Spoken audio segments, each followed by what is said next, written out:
rehabs, sells, and rent property. Tell them what you mean when you say big business, man. Big business, man. This is a 3-family investment property, you know what I mean? Picked up 40K cash, you know what I mean?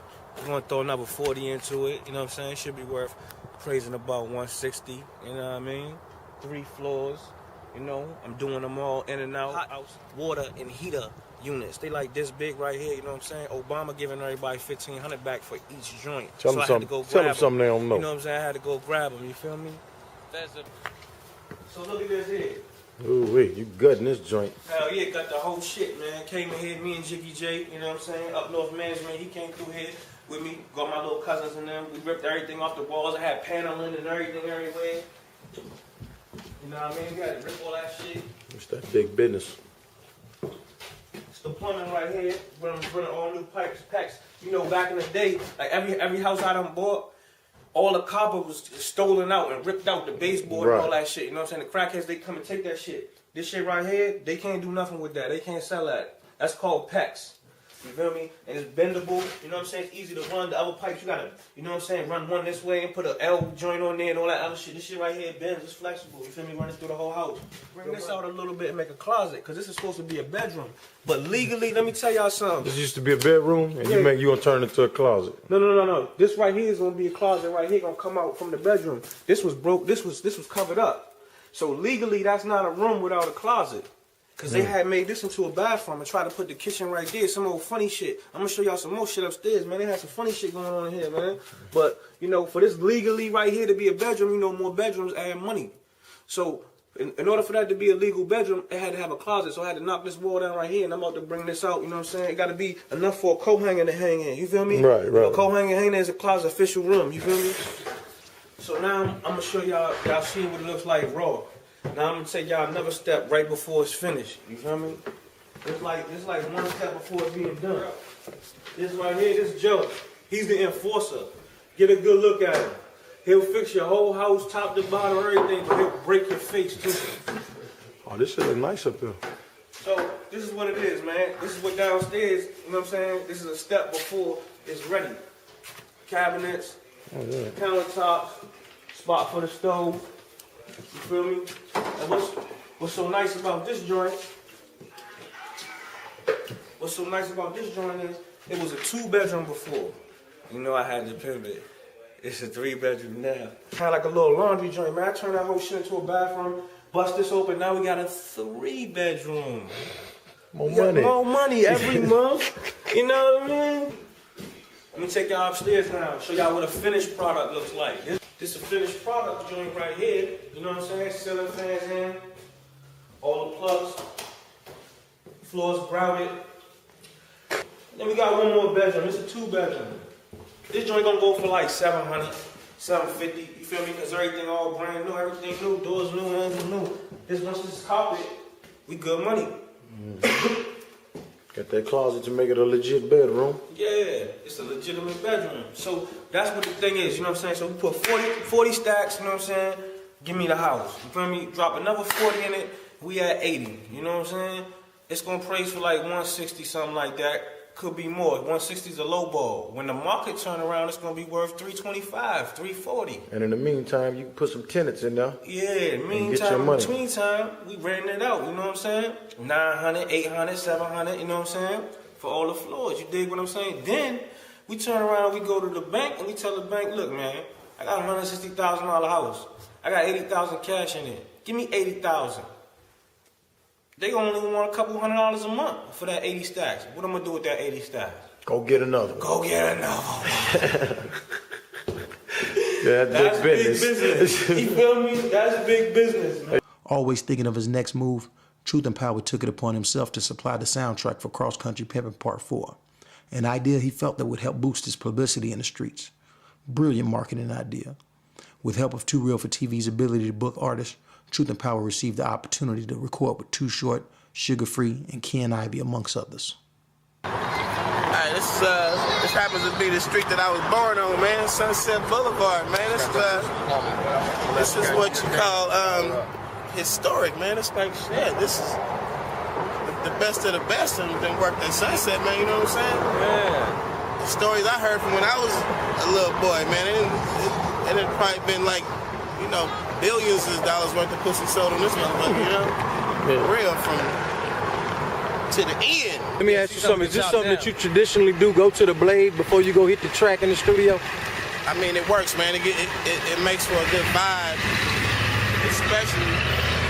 especially for a song like we about to go make, man. It's just good to like walk down Sunset and then ride up 2 blocks up over Sunset and then record some shit, you know, some pimp shit. So, you know, the vibe is in the air. Hey, yo, TP. What's good, shout? What's up with these squares out here, man? They crazier than a motherfucker. Man, would you let your bitch just talk to you like that? Hell nah. These niggas let a bitch do anything, man. Shit, check this out. Would you let the bitch just break your car up and shit? Hell nah. I already know. Bitch will get shot to the left. Uh-huh. Bitch, I need a G, bitch, don't even try.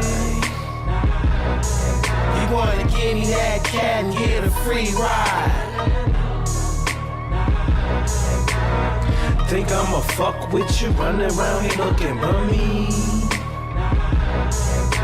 You can't be with me, girl, if you ain't getting money.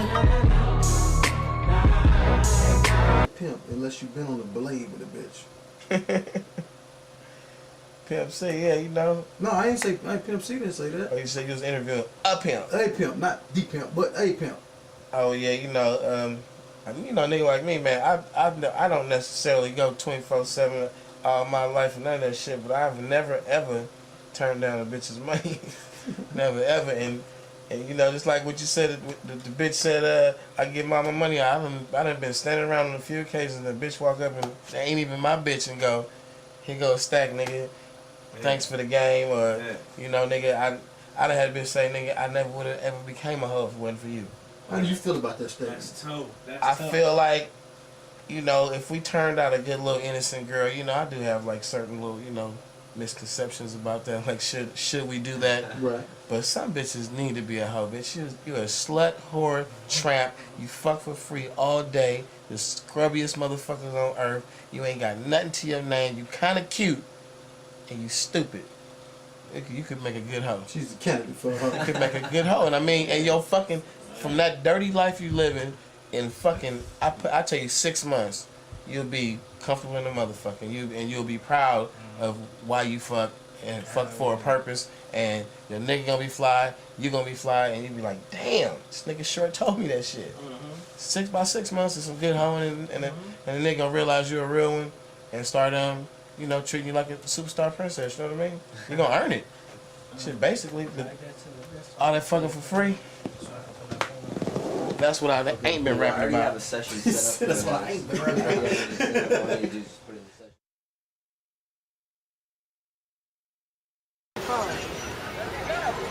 Who that? Who that pull up in there? Chicken box. Tell them what it is at 19. Right, 19 years old, boy. You gotta tell him. Nah, show that piece one more time. You gotta tell him. Yeah, them monkeys ain't got it like that. That's that baby blue on them 20, what them look like, 20 trays. Tell him, Roy. Definitely though. Young 19, I remember that though. Young 19 though. Hey, ain't playing out here though. Aston Martin. Hey, ain't playing. Hey, and a vet though. And a vet. Chicken box. Hey, man. Camera over there. That's my little brother, man. Champagne, man. Let him know on the camera, man. Champagne, what it is, man. Champagne. My little brother, blood brother, man. 19 years old, chicken box, corporate entities, money, revenue flowing. We live. Look at it. Show the champagne bottles, catch it on. Champagne, champagne. This is Aston Martin, man. That's his little brother. That's my little brother. Your little brother? Don't nobody respect. He got Bentleys and we ride these Aston Martins like you. Straight out of high school though. Pay your dues, get your receipt. Hey, man, Kevin Garnett, straight out of high school, nigga. Man, definitely. Straight out of high school. Kevin Garnett. Hey, came out here 2 weeks out of high school, man, and ain't stopped since, church. $1 million right there. At 19, monkeys. Hey, good luck. God bless you, man.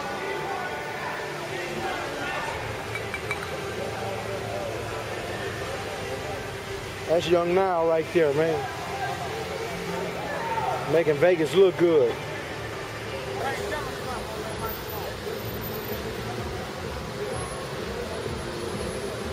My little brother, Aston Martin, you didn't meet him yesterday. You want to meet him? that champagne bottle off the chain, man. Ask him Martin now. Ask him about him. Tell her that's why we gonna pull up on him. My nigga Champagne used to knock niggas out, but now he knock niggas off. Hold on, guys. It's not bad. Hold on.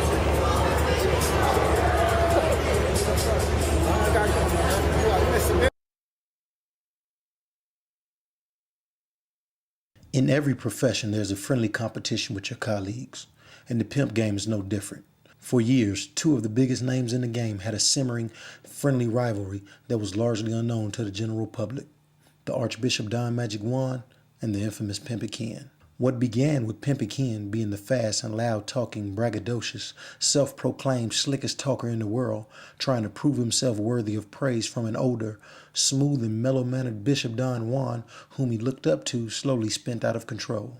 Pimping got white motherfucking hoes, nigga. You understand me? Yeah, nigga, I'm driving new business around here. Yeah, these niggas counting me out. You understand me, nigga? But I'm so down, nigga, I gotta step on the dime to get close to mine, nigga. I mean, y'all know what the time it is. Niggas got that pattern for me. You understand? Niggas see me in the vine, then they wanna, you understand me, copy my style. Niggas see me motherfucker getting endorsed by Murray. Nigga, you ain't never seen a pimp get endorsed by Murray until Pimping selling tapes out the trunk, huh? And had hoes. Was rich, you know what I'm saying? Having money, you know what I'm saying? Jury, nigga shot me 3 times by my shit, nigga. You understand? From motherfucking Jermaine the Pre, nigga, to Too Short, nigga, I laced all you nigga. You know what I'm saying? You ain't never heard a nigga talk slick as me. Man, yeah, me the nigga that talk slick as me, nigga. Yeah, motherfucker.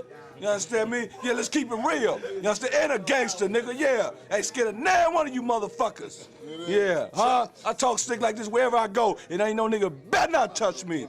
You understand me? Yeah, nigga, cause I'm pimping, nigga, I'm street. Yeah, I've been to Cleveland, all in the hood. I know what motherfucking goddamn it, what's that street where we was at? Yeah, you know what I'm talking about. In an interview in a 2004 April issue of The Source, a story on Pimping Ken entitled Game Over, Ken made a statement that changed everything. And I quote, "I would like to take this time to tell my good friend the bishop, quit using the word church, quit using God's name in vain. You cannot lead a whole generation of people astray." End quote. Needless to say, his words were heard by pimps and players all over the country, instantly. Church. Church. For you ones that say don't say church, church, nigga. Church. But I don't want to be around you. You know who I'm talking about. Neither do the bishop. You ought to keep your hand in your pocket when you see us, because we don't want to shake it. I'm going to tell you what Jesus said over in Chicago. You should be arrested. Church. You should be. If the shoe fit and that gator, oh, you might not do you. Did I see you in gators? Well, they say you high power with them, but I thought you had tennis shoes on when I saw you. Church. Church. Is that killing you? Church. Did that hurt you? Church. Not long after, in the September 2004 issue of Sister to Sister magazine, Bishop fired back when publisher Jamie Foster Brown asked him, did people get mad at Pimping Ken? Bishop claimed Ken to be a player hater. In the article, Bishop said Ken offered a rebuttal, claiming he said it because his mother was a preacher. Bishop's reply was, if you was listening to your mother, you wouldn't have been no pimp. So don't tell me you was listening to your mama and she a preacher. So Bishop explained to Ken the meaning behind saying the word church. And I quote, you can't get the hardcore players to say God bless you. You can get them to say church. And if anybody read their Bible, they'll know that Jesus is the head of the church and the body is the church. See, people getting spiritual teaching and they don't even know it. End quote. You know what I mean? They're all excited he home and everything, you know what I mean? So he just one of the true famous players that was really, really missed. You know, some that be away, they don't miss him, you know what I mean? You know what I mean? Like Kenny, not him, you know them other guys. No, Kenny, you know I love you, man, but you play too much. You don't have to go get no Pimp C to come talk to no pimp about your pimp business, you dig? I told Pimp C, I am the chairman of the board. I didn't do you, you did yourself. But I told him it's all good. I love you, man. I ain't like that. I ain't no backstabbing, player hating, or none of that other stuff. Come on home in the fall. I know you would like the prodigal son, ran off into the slop and stuff. Come on back, baby. We got room for you. Now that's church. 6 years later, Pimping Ken did something to garner him a newfound respect and admiration from some of the most hardcore pimps like Kenny Red by inviting Bishop and a host of famous players to Milwaukee to his home for dinner and a party to honor Bishop as a legend in the game. Let me get my other. One more. I ain't got no change. You I got give 10? You got 10? yeah, Give me I 10. give 10. Hey, he really want his change. Hey, that's his money. While we This here, ain't while we mine. here, That's the young. while we here, hey Bishop, let me ask you a question. While I got you and Kenny here, man, because you know it's really a historical thing to see you over here, Kenny, out of the house. Tell us about the history with you and Pimping Ken. Kenny came over to Chicago a few times with my boy. Well, you heard his story about bad time in his life when he had to sit there for he ate up and chewed up the gang. You know what I mean? He sat in jail, for a minute. There ain't no place for no player, And he said a guy had gave him a picture of me while he was in the jail, and he said, hey, man, this guy can change his life and thing. I want to meet this guy. He came to Chicago. I think he came 94, 95, or 95, 96 or something, but a couple years, second year, I think. Candyman said, hey, man, this guy real life from Milwaukee and everything. And, y'all know the rest is history. All you got to do is go to the DVD, Too Real for TV, and you'll see the history in the making.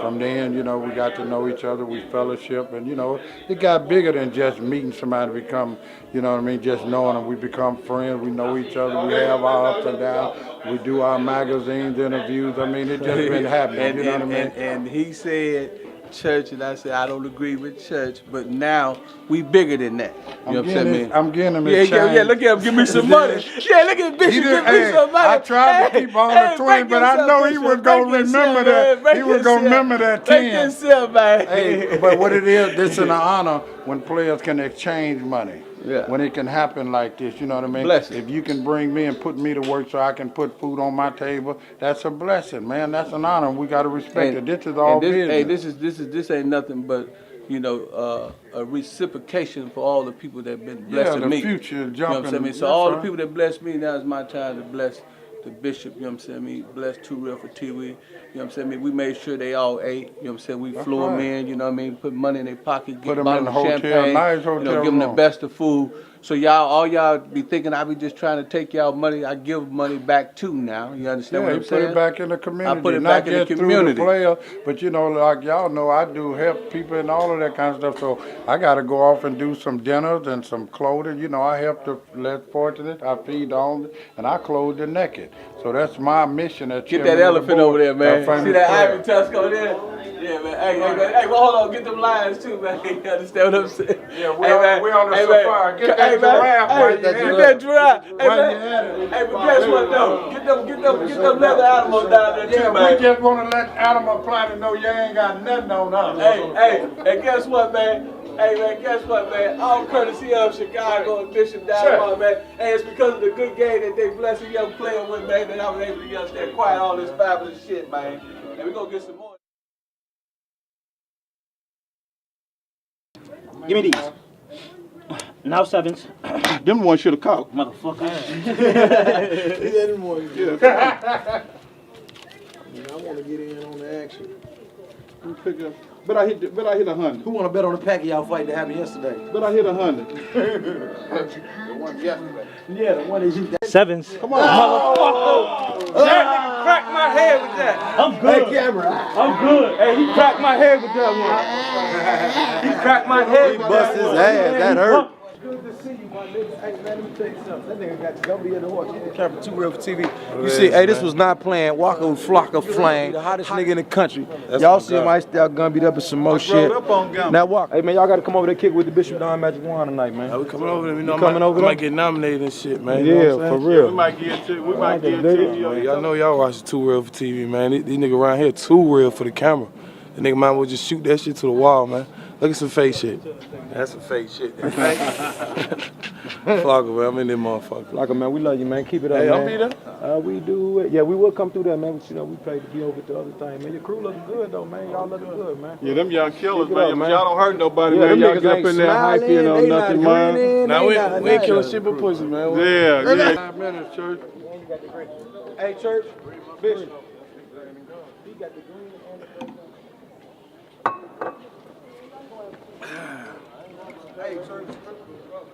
Hey, that's my man right there. Look what he got on though, Church. That's my man. See, he got the green and the I met him gold. earlier, ain't I? Love you, Church. Tell him what they said when we was in Connecticut. He was the hottest nigga about to happen. Sure, yeah.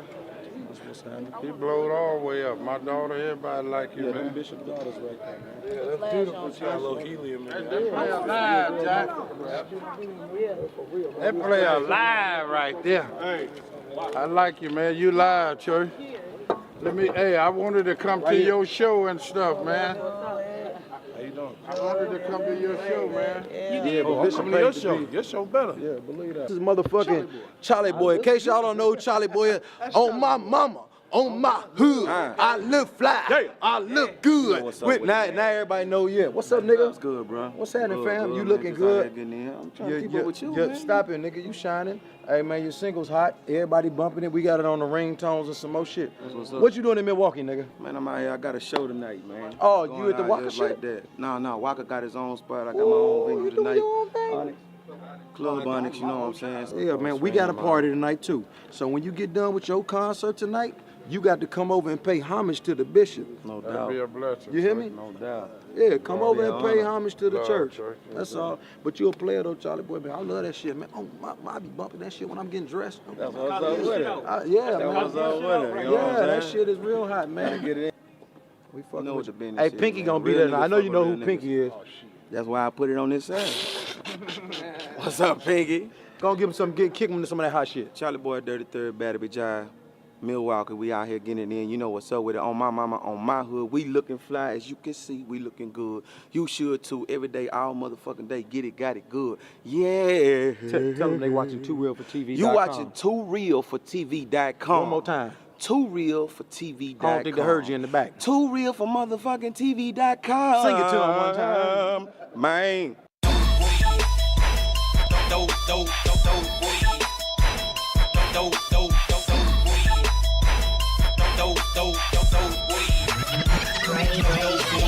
Boy, like a weed whacker, watch the way I roll this weed. I'm high as a helicopter, smoke the trees with no seeds. Sticky sour flower power, shit that make your eyes bleed. Breaking big every day, break the bitch in every way. Boy, like a weed whacker, watch the way I roll this weed. I'm high as a helicopter, smoke the trees with no seeds. Sticky sour flower power, shit that make your eyes bleed. Breaking big every day, break the bitch in every way. Boy, like a weed whacker, watch the way I roll this weed. I'm high as a helicopter, smoke the trees with no seeds. Sticky sour flower power, shit that make your eyes bleed. Breaking big every day, break the bitch in every way. Riding up 95, roll my weed out, improvise. Grip the wheel with my knees, I do this shit with real ease. Plus the shit ain't got no seeds. I'm doing 80, feel the breeze, smoother than 100 G's. Watch the way I roll this weed, split the blunt, toss the guts, never even move the lead. Didn't swerve one time, them boys ain't even on my mind. Just past the truck stop, Uzi young for the cops. Nigga about to get it in, hit your town and spin a bin. Pimp like me ain't tripping, only looking for some bitches. Walk up on a real smooth, 100 miles spitting, pimping. Come on, mama, show some love. Take me to the strip club. I can tell that she wild from the way that she smile. Girl, I'ma roll some sour flower power straight from Dower. She only took 2 hits. Think I got a new bitch. Now we up in the club. Courage her to get a dub. Taught her how to use a beat. Made her do a card deed. Boy, like a weed whacker. Watch the way I roll the weed. I'm high as a helicopter. Smoke the trees with no seeds. Sticky sour flower power. Shit that make your eyes bleed. Breaking big every day. Break the bitch in every way. Boy, like a weed whacker. Watch the way I roll the weed. I'm high as a helicopter. Smoke the trees with no seeds. Sticky sour flower power. Shit that make your eyes bleed. Breaking big every day. Break the bitch in every way. Independent 50,000 with the lack through public housing. 50 carats, 50K. Run up, boy, them clips will spray. Like to spend money with ya, or leave with your little sister. All I wanna do is smoke. Hook that bitch like a bag of dope.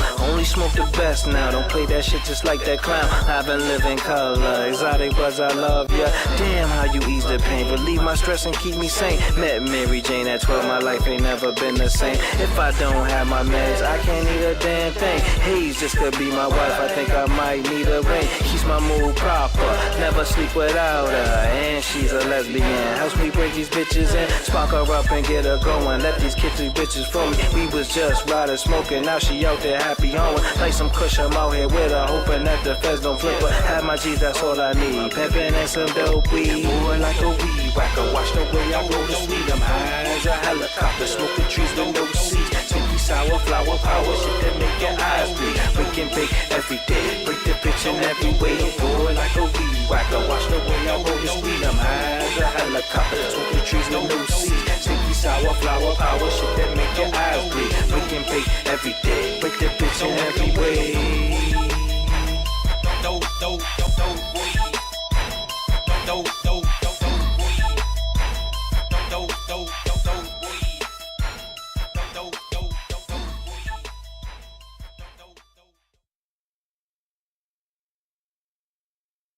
Man, y'all heard y'all mama, y'all daddy talk about this man. This man is a motherfucking legend, man. Yeah. You know what I mean? You know what I mean? I always kept 1 or 2 hoes, man, but this is the first man I done seen with 15 hoes, man. I'm talking about how many Cadillacs you had? At one time. How many Cadillacs you had, man? Shit, hey, 20. 20 Cadillacs at one time, man. I mean, when niggas wouldn't even decorate Cadillacs, John Brown was decorating Cadillacs, you know what I'm saying? I'm talking about the man here so much motherfucking jury, man. I used to call him Mr. T, man. Mr. T didn't even have no shit back then. I'm saying, man, this is a real nigga, man. It's an honor, man, to pass this trophy on to you, Mr. J.B. The man was pimping for real. He like Kenny Red. When you look at Kenny Red and you think of a pimp, you think of, damn, Kenny Red, that nigga's a pimp. So he you know, they you know, cause you know he was a jury type pimp. He was a tight pimp. He was smashing. So I mean, he stayed mink to the flow. He stayed mink hat. He stayed, you know what I mean, everything, man. The man was pimping for real. He like Kenny Red. When you look at Kenny Red and you think of a pimp, you think of, damn, Kenny Red, that nigga's a pimp. So he you know, they similar. When you look at John Brown, without saying a word, you be like, damn, dog, a pimp, man. So that's what it is. It's like real flashy, flamboyant. Yeah, he a pimp for real. We out there, True Real TV. Man, you know what we got it you is, on man, TV, and I'm fucking with the nigga that's running shit. I ain't fucking with the cameraman, nigga. I'm fucking with the nigga that's running shit. Yeah, owning shit. CEO of that motherfucker. Maroy, what's up? Man, what's happening? Let these niggas know I know you, man. Hey, Niggas man, be I fuck acting like with we you. don't know each other. What's shit. this here, though, man? Last time I saw you using some other shit. What's this shit right here, This is man? another one of my toys, man. You know, I'm one of them niggas like toys. You know, I'm really a kid out here. Yeah, I got a couple of them out here, though, I'm man. a kid in the streets. Just another one of my toys I play in, man. You know, this G55 bin, not 500, man. 500. See the pipes out the side? I see that. That mean I will smoke you niggas. But how we know it's yours? Do it have any Mac Dre stamps on it or something like that? Because how we know it ain't a rental or something? Everything I do. Okay, well, make me know that it ain't no. Okay. You know, it's authentic, All man. right. Dre everywhere. Now we know. Okay, now we know it's official. All right. Okay. And these motherfuckers right here, about the size of a 5-year-old. Yeah. Them grown ups. Whole lot of inches, all this shit. Okay, now and we I know got it it's official. filled up with bitches. One thing about it, right? I be everywhere, my nigga. Anybody know me? And I be in the hood. I be in the grimiest places and shit, right? So I be on that East Coast and down south, right? So niggas be looking at me like, man, where I know this nigga from? Where I know this nigga from? HBO, BET, all this shit. Oh, that's Pimping, man. I know you from cross country Pimping, man. I be like, man, this nigga Maroy is everywhere. But that's what it is, my nigga Pimps. They recognize that cross country Pimping before that other shit, huh? What? I be like, wow, this nigga, for real, your DVD be like moving, Maroy. Yes, sir. See, they fuck with me though. That's what I'm talking about, man. You niggas recognize it and what it is, and I keep it P, my nigga. You know, I'm a real nigga. Come shake my hand when you see me. Because I'm probably gonna be with a bunch of them things right there, man. Yo. Believe that. That's how I'm moving. Hey, let's go up in this club, man. It's like this, man. A lot of these dudes scared to have their game tested, man. It's like this. When a nigga got his bitch on the track, you got niggas riding by screaming at the bitch. You got niggas walking the bitch down. Say, bitch, you know what I'm saying? Fuck with my pimpin', choose up, choose up. You know what I'm saying? That's the type of game that the pimping was about. You got the niggas that put their emails in the strip clubs You got niggas that's coming in the strip clubs, tipping the bitch, you know what I'm saying? Getting at her, you know what I'm saying? Hey, you know what I'm saying? It's such for the record, you know what I'm saying? Getting at your female. But, you know what I'm saying? Nowadays, like, you know what I'm saying? Like Pimp C said, it's space age, you know what I'm saying? Everything is on the internet. When you're on the internet, you hiding, you know what I'm saying? You sitting there at the room, you babysitting the female. Nigga want to call your female, you want to get mad, you know what I'm saying? It's the same game, you know what I'm saying? Anywhere it go. If you don't want to hide the female, put her out there in the aspect of where a nigga can get at her, where a nigga shoot at the bitch, you know what I'm saying? Because on a serious note, man, if your game that weak that a nigga can pick up the phone and say, hey man, I'm such and such, I got this, I got that, and come fuck with me, and she leave, you doing something wrong, man. You doing something seriously wrong. You need to tighten your shit up, cause my shit's solid, man. You can go wherever mine's at, wherever my game at. Come test me, man. Let me know what I'm doing wrong. You know what I'm saying? That's serious. You know what I'm saying? I like to get a phone call from a nigga serving me because I know my game's weak. Step your game up, man. So basically, you saying that you don't see nothing wrong with your chick putting her number on the internet for the purpose of a trick to call her, and then a pimp nigga just call you bitch. Say, man, work is work. You know what I'm saying? You got to be at your work. You got to be at your job non-stop, man. You know what I'm saying? That's like a dope dealer, you know what I'm saying? On the corner running up to the car, you ain't gonna get mad at the other nigga running up. It's game, man. You know what I'm saying? You can't be offended by, you know what I'm saying, the contest or something. You can't be offended by the competition. Cause, hey, like I look at it, the best competition is no competition. So eliminate that. Tighten your shit up, man. Step your game up. Make a good product. Put some real shit in her ear. Make it solid so she want to stick around. Because if you scared she gonna leave, nigga, answer the call for her, man. Serious, you know what I'm saying? Hire a call person, you know what I'm saying? Customer service rep or something, man. Shit, it's some real shit, man. Okay, you know what I'm saying? What's going on, man? It's your boy Charlie Brown. This ain't no MTV Cribs, man. This is too real for TV, putting it down, you dig? This is a bedroom, you know what I'm saying? This is where it can go down, you know what I'm saying? You choose to pay that fee, you know what I'm saying? Step up over here. What's that you got over there, man? This is what I'm saying. This was the 08 Players Ball, you know what I'm saying? Nigga got that Entrepreneurial Player of the Year because I keep it real player, you know what I'm saying? Try to do what I do, you know what I'm saying? Snatch a bitch from a nigga or something. Tell us about the niggas you said was fucking up the internet, man. We ain't gonna say no names, but what happened? It's like this, man. In Dallas, you know what I'm saying? It'd be easy for, you know what I'm saying, a female to go out there on a call and get the 5, get the 1,000. You got so many of these, you know what I'm saying, females out there that's doing the $80 specials, doing the $100 specials. So, I mean, how you supposed to get some real money? How you bitch fucking 24/7 all day just to make a stack? I mean, this nigga's at strip clubs on that aspect, getting a stack out the strip club, doing the table dances. So why is the female? I mean, I'm a preach. You know what I'm saying? I'm gonna preach to the females real quick. On some serious note, this game is about coming up, building, prospering. So why you gonna stay down? You know what I'm saying? I understand you gotta stay down to come up, but staying down and always being down, that means you need to move around and get rid of the clown, man, for real. But on that aspect, you gotta look at things like this. If an old white man, old Asian man, or old anything saw you before you started home at the mall and said, hey look, I got $100, let me get that pussy, what you gonna say to him? Probably get mad, you probably get offended, you probably cuss him out, you probably tell somebody. So why is you fucking for $100? That's how I look at it.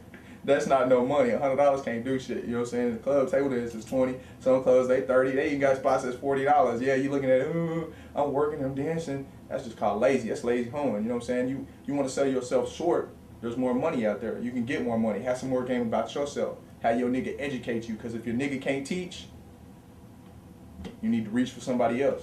It's like this, man, you know what I'm saying? You got a different type of niggas out here. Like I said, most of these females is comfortable with the boyfriend, you know what I'm saying? And the boyfriend pimps, you know what I'm saying, on the most part, that be the D-boys, you know what I'm saying? The D-boys be hitting the females, they get them on that aspect of, baby, you know what I'm saying? You get this little money so I can flip this and we can build something together. They really don't sell no dope. They selling you a dream, pretending. I call them pretending dope boys, because a dope boy ain't gonna fuck with a bitch on like that, because most dope boys is tricks. Appreciate you, you know what I'm saying? Really. But those dope boys got too much money to be dealing with a bitch for $100. They be dealing with a bitch for $100. No, they making some moves, moving some weight, man. But you know what I'm saying? A lot of these females, they just confused, man. You know what I'm saying? They so much caught up in looking for that love and affection, and they forget what the game's about. Prospering and coming up, not loving and fucking and sucking and not having shit. You know what I'm saying? You know what I'm saying? These females leave pimps, go to the boyfriend. You know what I'm saying? Go for the big crib. To, you know what I'm saying, to the trailer park or the big crib, to the apartment, and they happy, you know what I'm saying? And I'm gonna talk about them, hit a point on somebody, you know what I'm saying? You done went and worked hard for this pig and got this nigga a Benz, right? How you gonna leave the Benz to go to the apartment with no furniture and get your lame boyfriend a bullshit ass car like a Bonneville? Not even some new shit, just like some old raggedy shit. And you think you're doing something because you think that affection is the same. But it's not. Because if that affection was the same and the affection was really there, you wouldn't be doing what you're doing. You know what I'm saying? You still working regardless. Everybody gonna say it's boyfriend pimping. If your boyfriend take you to work and drop you off and pick you up, regardless if you hand him your money, you still probably spend all your money on the nigga. It's the same. He just ain't got enough courage to ask and put his hand out. You know what I'm saying? It's the truth. But that ain't that we were calling that. That's not really, you know what I'm saying, pimping, but on the cool, that's still on the same aspect of sending the bitch to work though. Yeah. You know what I'm saying? That's how a lot of niggas make it. You know what I'm saying? Getting by, not working, not doing shit. You know what I'm saying? Living off the means of the bitch. Yeah, you know what I'm yeah. saying? So let me ask you a question. What would you define as game? What is game? Game in this game, because every game's different. You know what I'm saying? Good game for an NBA player would be, you know what I'm saying, that nigga shoot 3-pointer, he got the good slam dunk game. In this game, it's about that conversation skill. If you don't have enough conversation skills to keep somebody around, if you don't have enough conversation skills to make a person have motivation, power in motivating people, you know what I'm saying, that PIMP, power in motivating people to make a person want, need, and have that ability to want more in life. First, a good start in your game, is finding somebody that wants something. Because if you got a female that don't want shit, how you expect her to want you to have shit? They're going to be content. You know what I'm saying? A lot of people have this shit confused of where they want to be and where they need to be. A lot of people don't want to be nowhere. They can be happy with anything. Me, I want the best. I want to eat big steaks, man. You know what I'm saying? Live in a big crib. Dress good, look good, smell good. You know what I'm saying? A lot of people can care less. They don't care less about that type of stuff because they have no game. They don't believe they can achieve. You know what I'm saying? If you're an NBA player, you're trying to win the NBA championship. You're a pimp, you're trying to have the best. You're trying to rock the big jewels. You know what I'm saying? You're trying to rock the big whip. You know what I'm saying? If you got the Benz this year, you're trying to work hard to get the Bentley. You know what I'm saying? You ain't trying to be content. Oh, I got the dog, so I'm going to keep this. I'm a player, I'm pushing around town. Nah, man. You're supposed to constantly be trying to build, constantly trying to climb. And when that climb and that build declines, or that climb and that build goes away, it's time for something different. If you're a female and your dude ain't trying to do nothing, he ain't trying to prosper, he ain't trying to make you have more, he ain't trying to do better, it's time to get traded. It's trying to go to a new team. You know what I'm saying? So you go to championship, everybody on the team is supposed to get a ring. You know what I'm saying? That's why you see veterans, I'm going to say veterans, try to move to a team where they know they're going to win a championship. It's like this. Everything life. If you was to go fill out an application and go get a job, you're going to do your research on the job. You're going to look and see the benefits, what the pay is, what you're going to get out of it. So when you're looking for a nigga, it's basically the same thing. You ain't going to go look for the worst job that has the worst pay, that has the worst benefits, that you ain't getting shit up out of it. The longest hours. So, you know what I'm saying? When you're looking for a nigga, you're supposed to look for who's going to be the best for you, who's going to help build something for you. If he ain't got a car, that's not a good start. You know what I'm saying? If he ain't got a Benz, how he going to put you in the Benz? You know what I'm saying? If he ain't got a place to lay your head down at, you know what I'm saying, to be able to provide for you, why is you going to be with him? But you think you can build it with him? You think you on boyfriend, girlfriend shit, you think you're going to work hard and all day it's going to magically happen? Nah, shit ain't going to happen, man. It's a repeat cycle, 360 degrees. It ain't going to take place.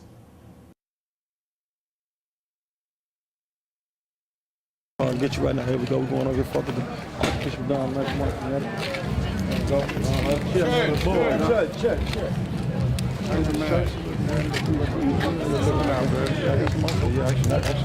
Tell them what it is, man. Well, it's Archbishop Don Maduan over here in Danbury, Connecticut, finna host the first ever Pimp and Hose Ball. You heard me, the first ever, so they call the chairman to make it happen. It look like it's off the hook right here.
question I'm gonna ask again. I'm balling so hard here, man. And it's cold to even think that these are college students. Y'all too hard. I love it though, man. This is a pimp ball for real. I want to do something special, but I want to do it real quick because I want to go back to that live music they play. So listen, y'all gonna have to help me. Now look, I got one set of tickets, which is 2, for the Jay-Z contest. But wait, hold it. Hold up, look. This is what I need y'all to do, Connecticut. Who is the most popular around here? I need the 2 most popular people to come up here. We need to do it real fast, and y'all know who they is.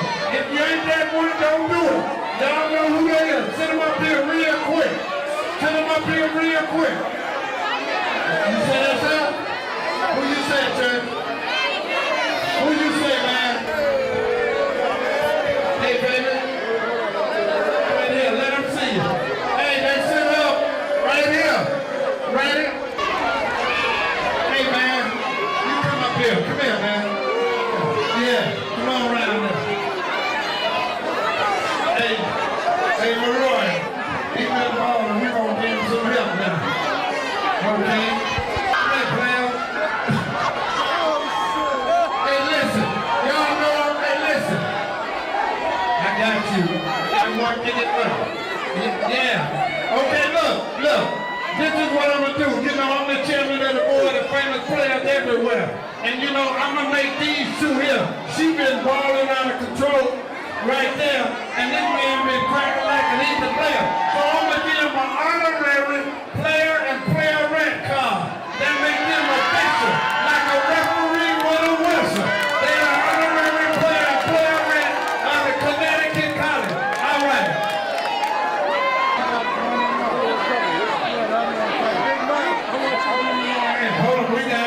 Hold on, Big Mike. Mike to the mixtape, the king of the mixtape. That's in the house. Give it up for Mike. Come on, y'all. Come on, Connecticut. He brought me in here. Come on now, give it up. I wouldn't be here if it wasn't for Mike. Mixtape man. The king. Hey, look, we only got 2 girls. Let that lady up right there. Come on, baby. Hey, let up. That lady right there, yeah. So these some good Jay-Z seats. That's front row. Hey, listen.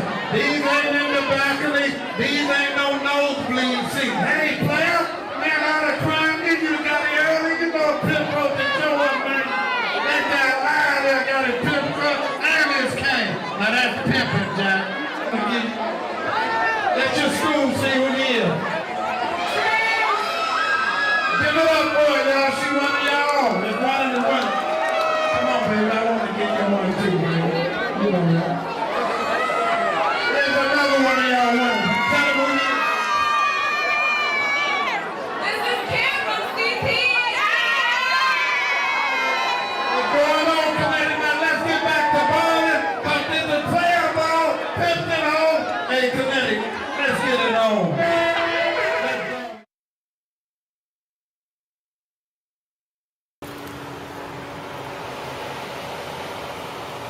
That motherfucker funny. Man, what you doing in one of these, man? Man, the game is big business, my nigga. It ain't big, you know what? That's right. Right now, right? You've been spitting business, man, for a long time, Check though. this out. Oh yeah, Businessman Records, my nigga. Listen, see this shit right there? J Diggs presents Businessman Records. Spread it open one time Diggs for him. Nation, new album. Y'all go get this shit. Double disc? You gave him a double dose? Yeah, half dead, half living. This shit ain't no I heard gimmick. the fuck out of that. Half This shit dead, ain't no gimmick, my nigga. I been half out living, this shit, huh? Two-tone rose. Yeah. That's how you do it. You feel me?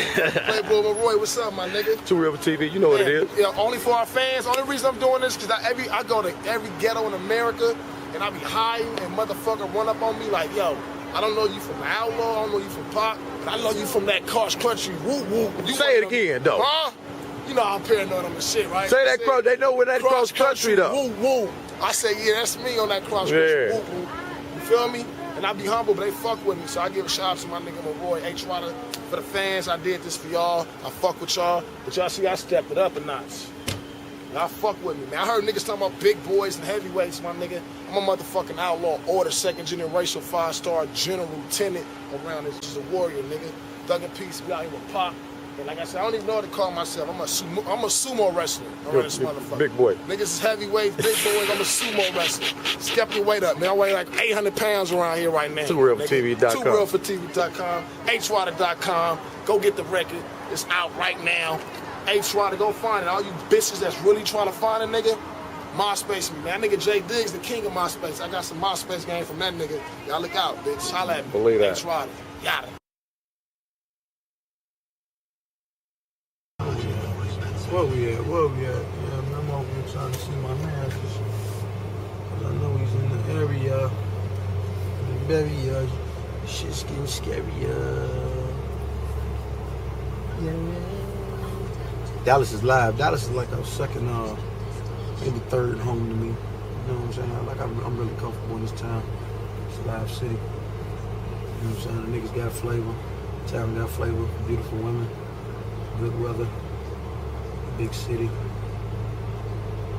And they support Too Real for TV, which is most important. Hey, church, I think I'm outside. The governor, y'all know what it do, man. Cold country, no, man. Just sitting down in the town, you know. Y'all been on the internet, y'all see what's going on, man. But hey, how about it? I'm going to take a little vacation, but when I'm come back, I'm back in it. You boys watch out, man. We talking about Bugatti, man. Ain't fucking with nobody. Church, hey, he gonna be gone, but not forgotten. It's gonna be a slight, small break, and Too Real for TV gonna hold him down. As seen on Cross Country Pimping Part 2 and 3, the governor quickly became one of Too Real for TV's most memorable characters. I'm gonna put some strain on that game this year. Dig that. We're gonna make them tell the truth this year, man. Yeah, man. We're gonna put some strain on it. Hey, man, I'm talking about some pimps. I'm talking about pimps. Yeah, man. Pimps. I'm putting strain on Pimp's game. His popularity began to skyrocket so fast, it even triggered him to begin a rap career and start a record label to capitalize off his image, Undisputed Pimp Squad. You know, y'all probably looking Let him know this is the next level of the guy. Yeah, that's it. Man, you know, it's, as an entrepreneur, taking your game and really, man, making it work for yourself, man. You know what I mean? Actual release, October 9th of the single. But you know what I'm saying, what we did, we gave out 5,000 copies here in the DFW area. Governor had created a lavish lifestyle for himself where at one point he possessed 9 high-end luxury vehicles at the same time, which is what led to his indictment. Shit, there ain't no sense of tripping, man. But y'all got a real load of this, man. You know what I'm saying? That's what it do, man. You know, it's being comfortable, waking up, being comfortable, and feeling good about yourself, man. You know what I mean? A lot of you niggas probably don't feel good because you know you waking up in that motherfucking stinking ass hotel room, then you jumping up in that little ass shower, man. Then you gotta go jump in your Benz, and then you know your motherfucking car don't match your house. We make the whips match the houses, man. You understand? All this shit go together, it's chemistry. You dig? Otherwise, this shit gonna blow up in your face, man. As the federal documents state, an investigation began on Expressway Financial Incorporated, who provided financing and leasing agreements for individuals who derive their income from illegal activities, such as drug dealers and pimps who use their illegal income to purchase luxury automobiles. It was also to arrange to title these transactions in names of third parties with their knowledge and consent in order to conceal the source of payment and true ownership of the automobiles. That's a charge of money laundering. Upon the FBI seizure of the vehicles from Governor, they found a handgun in his possession. That's a charge of ex-felon with a firearm. At the time of the indictment, Governor possessed a Bentley Flying Spur, 2 Infinitis, an Aston Martin, a Cadillac DTS and an Escalade, a Chrysler 300, and 2 Mercedes Benzes. Yeah, man, you know, y'all know how we do it. 08 the Benz, you know what I'm saying? Yeah, man, you know, that new CL550, you know what I'm saying? I was gonna grab that CL63, but I'm gonna be for real with you. This motherfucker here came quicker. The folks said, well, if we get you the CL63 AMG, you got to order it because it come off the assembly line. I said, well, check this out. What can you get me less than 30 days? We can get the CL55 here. And that's what I did. But guess what? I'm finna get that 63. You know what I'm saying? Hey, man, it's for real around here, man. Give y'all a real load of this motherfucker, man. You know what I'm saying? You know, come on, Louis. Yeah, his name Louis. Y'all wanna see Louis? Come here, Louis. Come here, boy. Yeah, man, how many times y'all seen a Chihuahua walk around with a $400 collar around his neck, huh? Yeah, man, you know what I'm saying? That even the dog got Louis around his neck. Y'all see that, man? The dog wearing Louis. Ooh, you might as well step your game up, man. You know what I'm saying? The pooch wear Louis, you know? Yeah, we talking about push start, you know what I mean? And if I'm gonna ride at CL550, I'm gonna get them fully loaded, you know what I'm saying, with the night vision and the dashboard, you know what I mean? Yeah, man, we gonna get them real fully loaded around here, man. Let y'all get a, that's that new Undisputed Pimp Squad too, whip it up. Whip it up, you dig? Hey. Feel that? Let her hear that whip it up, you know what I'm saying? Hey, man, but this how you got to... Just so they know this is not the only whip, though. Oh, nah, man, you know what I'm saying? I got the Bentley over here at the other garage, man, you know what I'm saying? A nigga got whips that's gonna pull in the night once everybody come on home, man. You know, so the garage and things be full around here, man. You know, it's almost like parking on the north side of Chicago. Ain't no parking when the hoes come home, man. You know what I'm saying? Also seized from Governor was 3 bank accounts from Pavilion Bank and U.S. currency from his home, which totaled over $107,000. Governor's trademark flashy jewelry was also confiscated as evidence. Ironically, before Governor had to turn himself in, his rap career began to show signs of promise. His records were beginning to sell. He was doing shows performing around the country and getting booked to do features on other rappers' songs. But Governor was sentenced to 33 months in federal prison.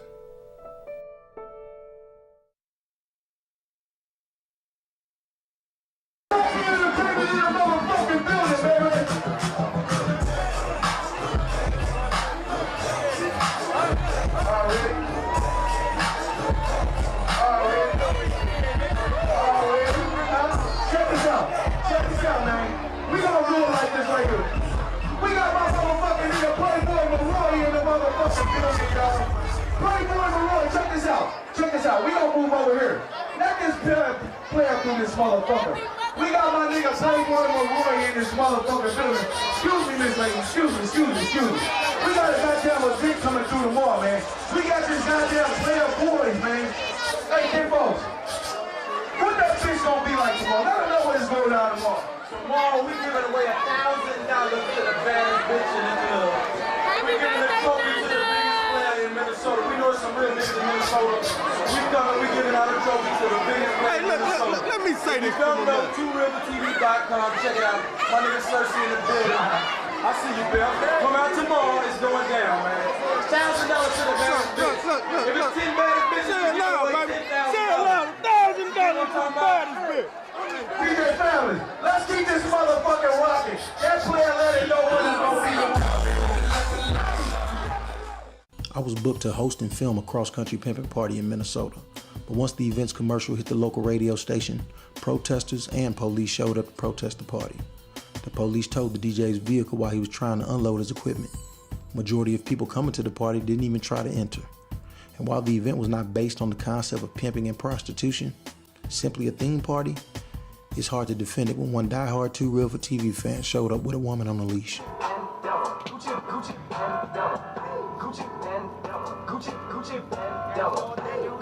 already know what time it is, man. You know what I'm talking about? Everything on the bitch, nigga, when I tell you this, nigga. You know what I'm talking about? Nigga, I ain't win no lawsuit or none of that shit, nigga. This from the gutter to the top, nigga. Understand that, nigga. You know what I'm talking about? She too hot to handle, hot sex, body jumps. Gucci minor flip, Gucci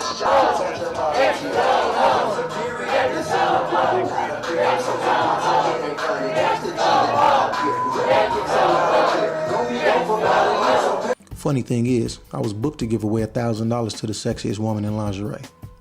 Far from a pimpish act. But the word pimp is so taboo, most don't even bother to see what the event is about. I'm not a pimp, I'm a businessman, and entertainment is my business. Ironically, I was booked by a promoter named Country Chris to film his birthday party in the ultra-conservative Mormon state of Salt Lake City, Utah, along with Bishop Don Magic Juan. And the funny thing is, everywhere Bishop went, people wanted to take a photo with him.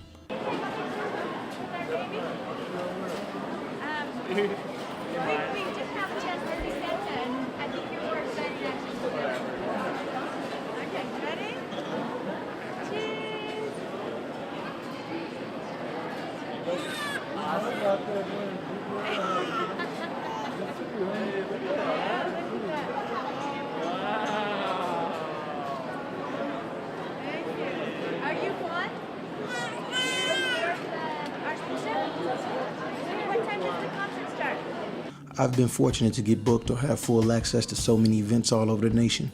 My films have been so admired in places outside the country like London that filmmakers from the UK come to the United States to steal my film ideas, using the same characters and concepts. So sad. However, I get recognized for my work. There you go, church. Snoop Dogg.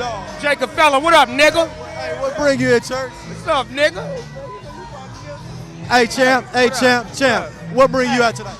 You bad motherfucker, you. You the nigga with all the DVDs from Pimp, from when I first went to my first Players Ball. I had you. I love you, nigga. You know what I'm here for. I'm here for the Archbishop Magic Wand. Tonight I'm going half and half on the bitch. Green and gold. Everything is half on the bitch tonight. I know you ain't giving bitch half no breaks, though. Man, never that. I put half my foot up her motherfucking ass. That's about it. Jacob. Hey. That's right. Hey, champ, it's good to see you come out and support the church, man. I'm a real one, man. I don't play no games. I'm finna DJ and turn this shit out. I don't know what the fuck they playing, but I'm finna get the party pop. Hey, let me ask you one last question, champ. When we gonna do the life story of Snoop Dogg? Oh, real soon. Real soon. Let me do it. Give me your number. I like you, dog. Church. I like you. I know some real shit. I told Bishop, I love your shit, how you putting them DVDs together, the cross-country pimping. You a bad motherfucker. I appreciate that, Let love. the world see that shit. The world need to see it. Like in a real way. Like get a real deal so they can see it. I got you, nigga. I got you. Hey, we go half. I got you. We can go half. We go half. Hey, Players Balls, one thing is for sure, two things is for certain. It's gonna be a lot of cameras flashing, it's gonna be a great time, and it's gonna be positivity. That's what the Players Ball has always been about. Cross-country pimping, man, with my nephew Maroy and Big Snoop Dogg, Debbie the Glass Lady. We got Pimp JoJo in the building, Jacob Phillip, Bishop Magic Wand. It's so many pimps in here, man. I need a bag of Juicy Fruit. It's so much flavor in here. I mean. Hey, man, I'm talking about they ain't fucking with that Too Real. They ain't fucking with nothing, man. You know, I'm talking about Too Real for TV, man. You know, I'm talking about believe that, man. The man said it, man. Yeah, tough. Man, I've been homework. Stay on my homework, man. Yeah, I forgot my bodyguard at home. Oh, you in Milwaukee? You Michael Maroy. You don't need no bodyguard in Milwaukee. Hey, man. Hey, that's for real. Hey, and we gonna hold this down. And that's where you at, man. We gonna hold this down, man. You know what I'm saying? Hey, you good? Hell yeah. Too real. It's too real. You don't need no security. That's Maroy in Milwaukee, baby. All over the country, Players Balls and Pimp and Hoe themed parties take place on a regular. And usually they are not attended by real pimps and hoes. Sometimes college students, and other time corporate execs. So once again, you may ask, what is my point? It's not big pimping anymore. It's big business. Big business around this motherfucker, man. You know what I mean? TP staying down.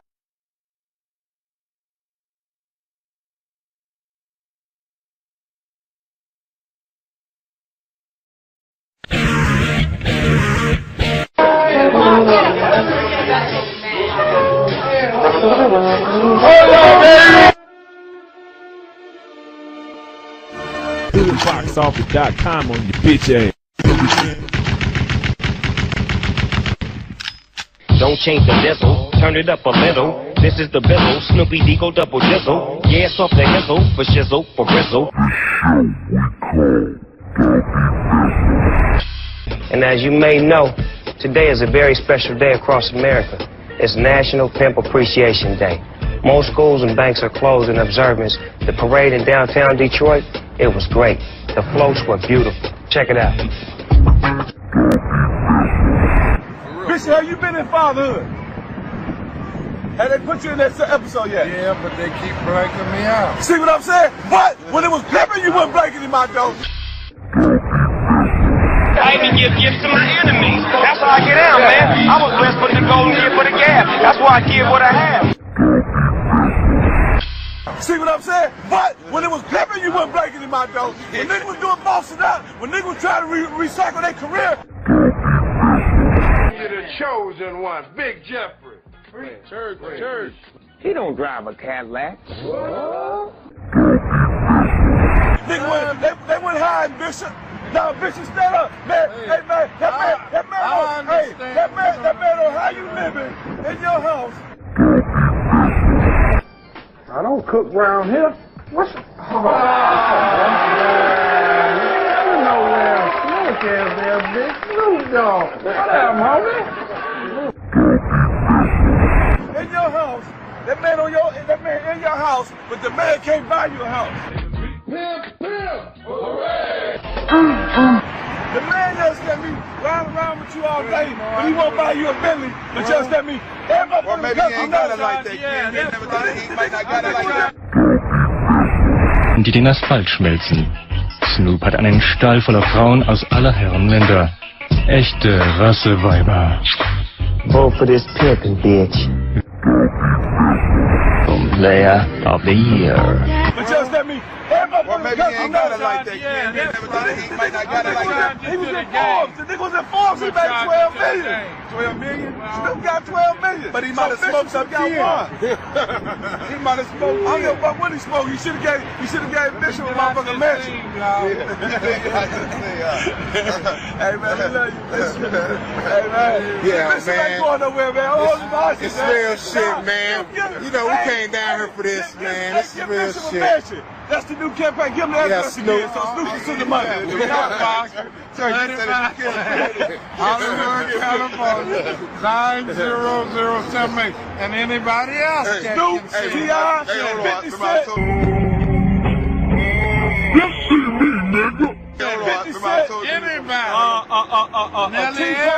Nelly, all y'all own this man. The man did all you niggas videos. I got some bad news, y'all. I'll continue to pimp in his honor, because I'm sure that's the way he'd want it. Wählt Snoop Dogg. Er ist der einzige Kandidat, der noch lebt. Gesponsert von Snoops Handlangern. The king of television, that's my man, Doggy Pimpin'.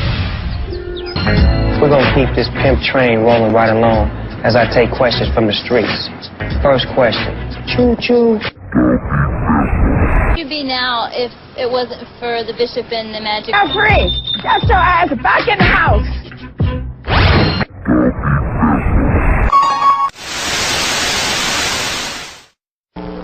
Hey, give me a hit in front of Real TV. Let them know we still doing it like we always did it.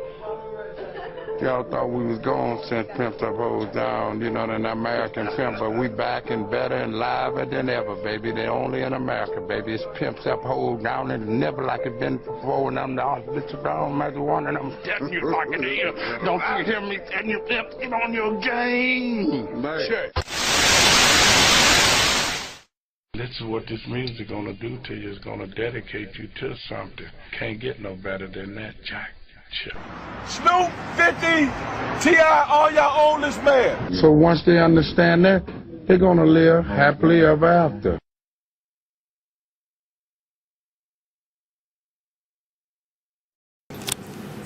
Ladies and gentlemen, no introduction is needed. A Too Real for TV alumni, a legend in his own right. The man to my side, none other than Gentleman Juju, formerly known as world famous player Pimp Juju. A Too Real for TV exclusive. Exclusive.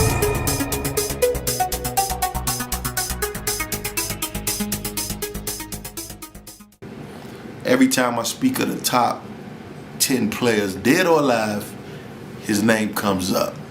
Normally, usually in the top 5. Would you agree with that? I mean, you know, I'm damn sure I ain't gonna never put myself at the bottom, but you know where people place me at, you know, that really don't matter, you know, long as. Well, that's a humble way. I know what it is, you know what I'm saying? I mean, like, cause there's a lot of greats, you know, that come before me, and there's some young ones in the game now that's on their way to greatness. So. On their way, but they ain't did it yet. Nah, I mean they haven't done it, but I mean, shit, it's you gotta start somewhere. So I ain't gonna knock them, the ones that's doing it the right way. But I'm out your way.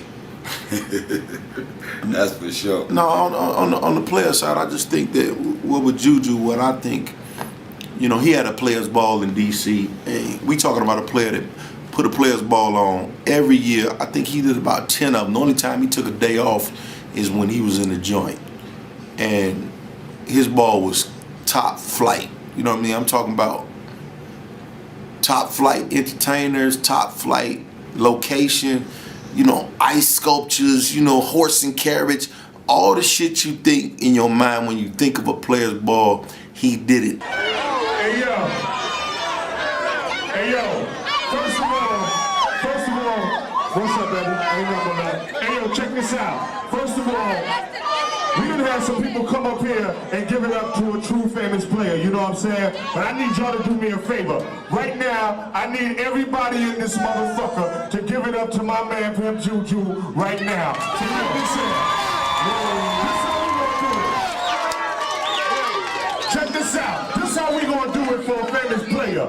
When I say happy, y'all say birthday. When I say pimp, y'all say juju. Happy birthday, pimp. Juju. Happy birthday, pimp. Juju. Detail shit. You go, you see chandeliers, all type of. Man, tell them what is the key to throwing a successful good party, a good players ball. Because you still going parties and they not players ball. So a good event, man. What is a good event? I mean, basically, it's your brand on the line. So when a person come to your event, you want them to think of you. And when they see me, this is what they see. So this is what they gonna expect at one of my events. Something fly and, sometimes over the top, you know what I'm saying? But you just, what you put in it is what you gonna get out of it. Because you want to have a person leaving there saying, damn, I can't wait till he throw another one. I can't wait till the next party. So, I mean, that's what it is. Then I don't like cheesy shit though, man. I don't want to be associated with nothing cheesy. So, it's going to be top flight anyway. That's how it is. That's, Now we know, how many balls, how many events have you, your birthday party, event, players ball, whatever you want to call it. How many have you done so far on record? This was the 16th anniversary. The 16th. Okay. Now, other than the little hiccup where you had to go down and do some time. Mm-hmm. Now, when Juju, a lot of people be asking about when you did time. Juju didn't go to jail for nothing funny, no mispimping, none of that shit. He went about some money. That's all it was, about a whole bunch of money. I ain't gonna get off to the man case about how much money. It was just a lot of money. You know what I mean? But a lot of people didn't even know that you was out because people that follow the movies. Because I ain't put out a new movie saying you out, they didn't know. BB from no motherfucking body else besides the family. You did, yeah, So if this what y'all call keeping it real, man, keep up the bad motherfucking work, man. Cause I ain't heard from nobody. But I ain't mad at you, man. You did. Hey, but the cold thing about it though, man, everybody know you had one of the number one players balls in all the country. Niggas came from all over the country to come to your ball. You mean to tell me now that you down and out, niggas ain't coming through to holler at you? They ain't shooting no kites to you? No, I guess because I can't give away a trophy from these motherfucking bars right here. You dig? A motherfucker ain't, they ain't stepping up, man. I ain't seen nobody at all. Like I said, But hey, man, a nigga ain't got no ill feeling. That's just how niggas do, man. I ain't mad at you, man. I'll be back. That's all I can say, man. And, when I get back, it's gonna be bigger and better, man. One thing about this shit, man, it don't start till the casket drop, man.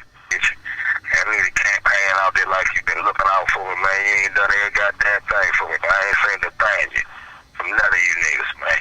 Hey, check. I want to hear that shit, man. You ain't paid Uncle Sam, man. It's all wrong to them. So, if you notice, man, anything that the government can't tax is illegal.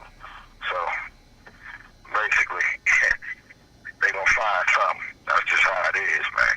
Anything that the government doesn't have tax on is illegal, man, when you do it. So, remember that. Yeah, man. You hanging around motherfuckers, you got to watch that. But, hey, man, it could be your brother. I done seen brothers tell on each other. I done seen niggas, they done put niggas' mamas on the stand and made mama tell on them. So, it's some crazy shit, man. Stay in your lane, that's all I can tell you.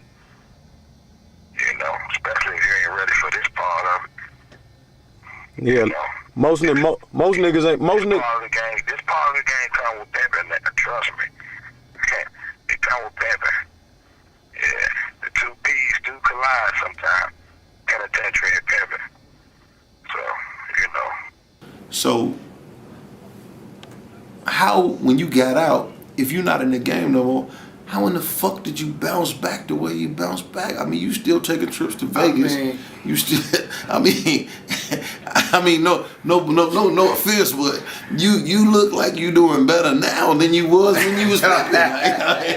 I mean, nah, what it is, man, I'm probably more at peace right now in my life. So you probably see that part of it, and that's probably why you would probably say like you doing better now. I mean, I ain't got no headaches, man. You know, when the game become a job and you know it's stressing you out, then I ain't signed up for that.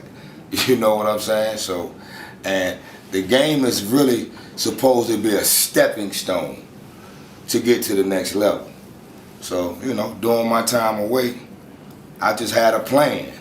And when I came home, I executed my plan. It took some time, and it was bumps in the road, and it still is some bumps in the road. But you know, you still got to just keep it moving, man, and have faith and stay real positive, man. And you know, you can't give up. Man, that sounds beautiful. But what I'm saying is to the nigga that's sitting at home, and he's saying, okay, well, if the nigga's a pimp, he ain't pimping no more. How in the fuck is he doing all this cross-country tripping? How is he wearing all this designer shit? I have a business. I mean, I design the shit you see me wearing. Talk that talk, man. I design it, man. This JGJ Custom Designs, man.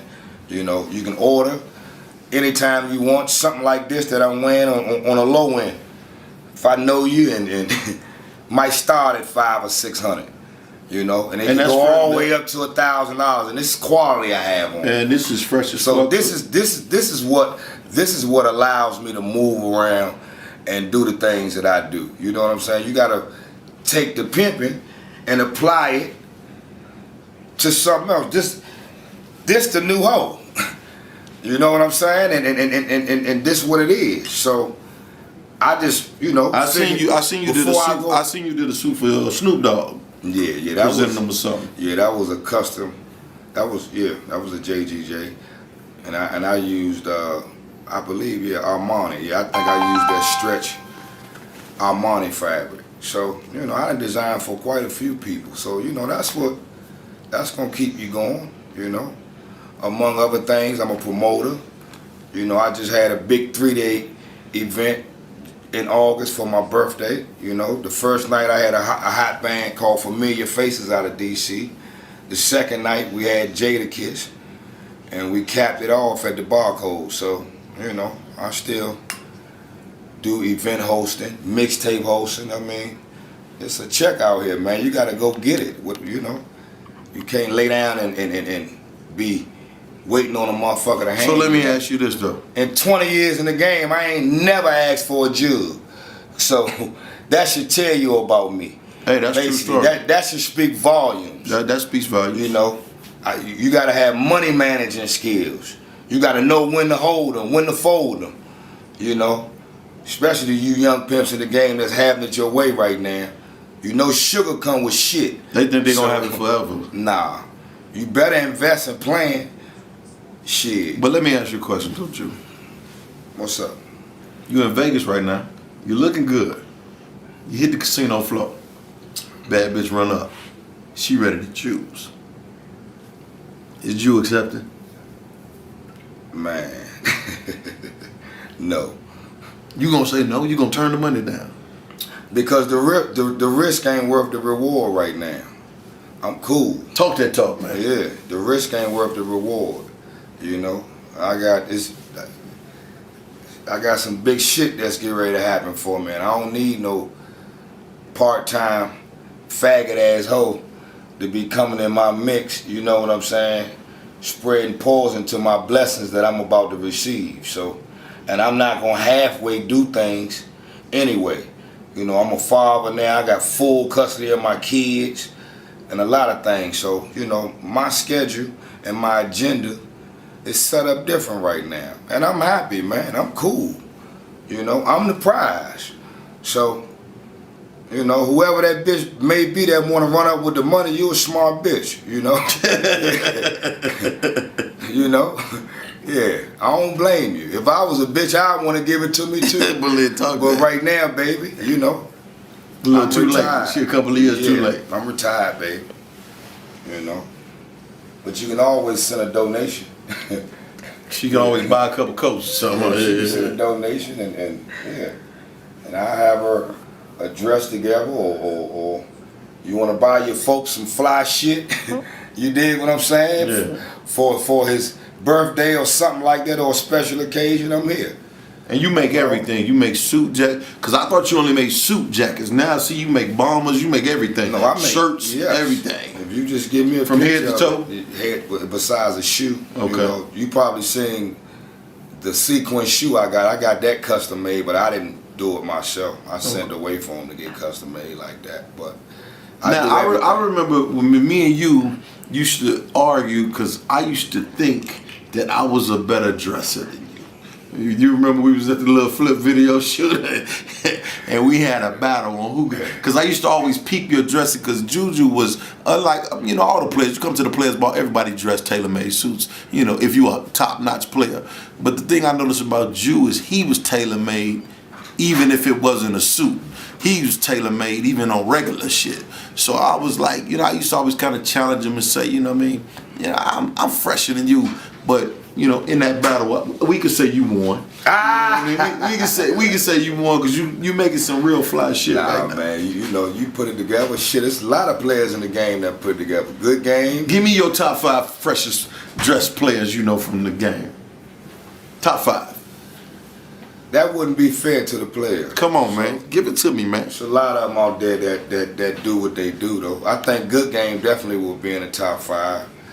He stayed fresh.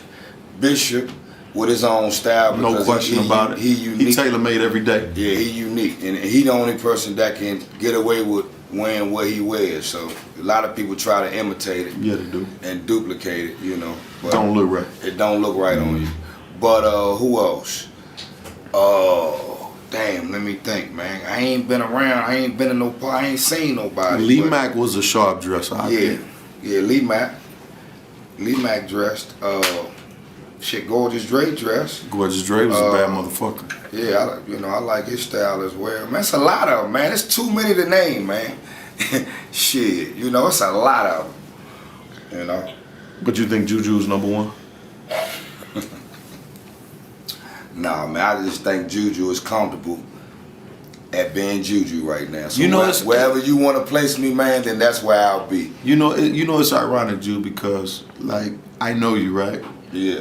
And like no bullshit. Like I'm tripping because like you seem really humble and different now. You used to be an arrogant motherfucker, like you know what I mean. But now you like really. I mean, God has a certain way of getting your motherfucking attention. So the moment you think that you're untouchable and you know you forget how to be humble, then he gonna snatch it in some form or fashion to wake your ass up and make sure you appreciate the small things that you have.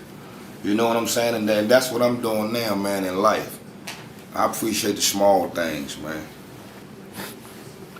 All right, Ju, I got to ask you this. I mean, because this, I can hear how this sounds. This grade, this must be one of them questions. No, I mean, I got to ask you this because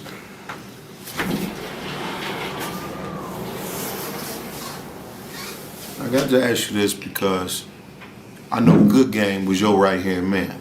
No secret. But what is your thoughts on what it is that Good Game is locked up about? You know, he's been charged and convicted with the underage shit. What is your thoughts on that? With an underage girl. What is your thoughts on that? My thoughts is it's a fucked up situation. You know what I'm saying? To be in. You know? And one thing about my man, though, he a man. He gonna stand up through it all and still stand tall. Now, I know the actual facts on the situation. That's what I'm asking. You see what I'm saying? So a lot of people just be running their mouth talking and don't be knowing what's going on, but I know the actual facts.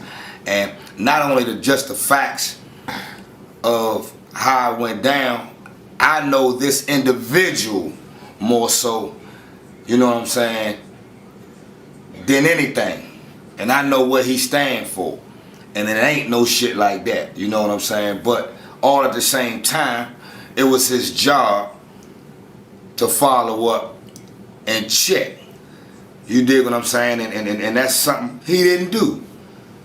And, you know, it cost him. It cost him, man. And it hurt, you know. But like he said, man, you know, Jew, I sit back in this joint, man, I was a good motherfucker to everybody, which he was, took care of his family, stand up, man. First nigga I ever seen getting child support from a bitch. He got child support. So that tell you the character of the individual.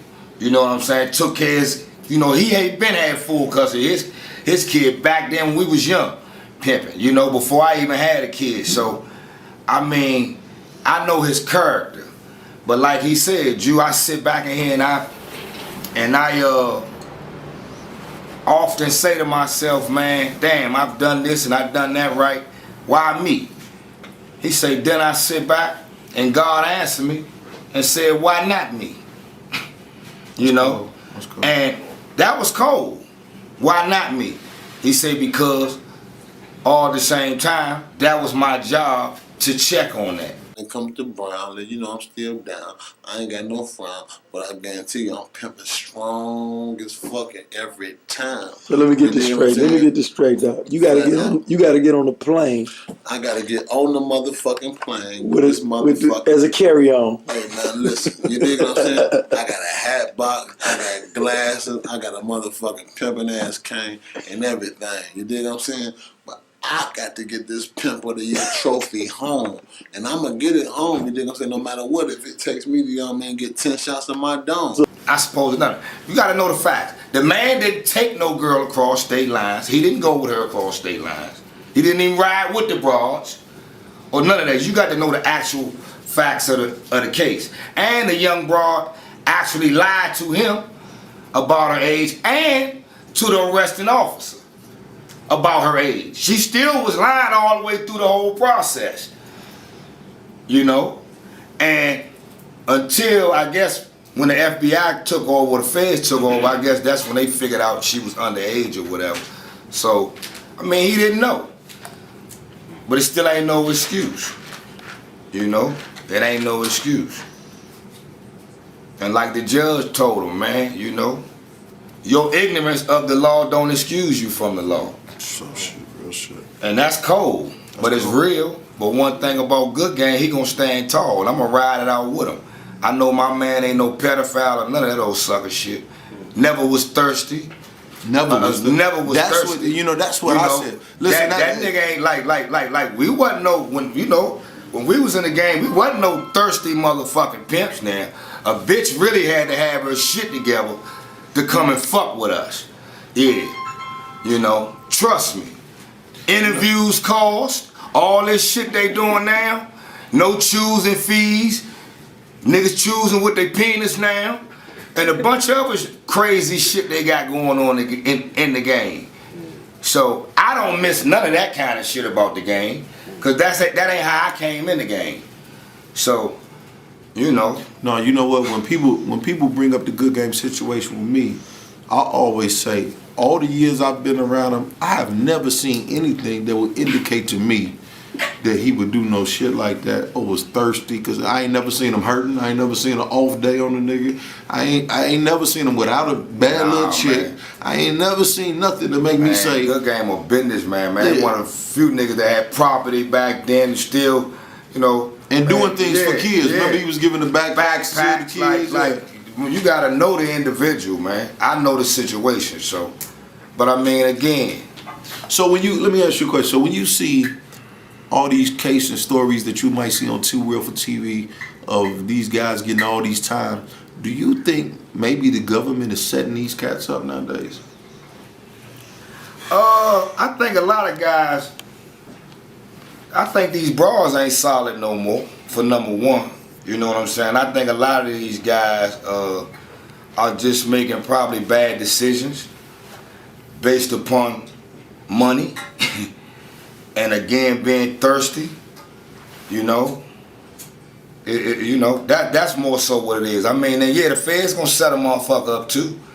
But you got to be a hell of a motherfucker for them to even want to waste some money to just come at you to set you up.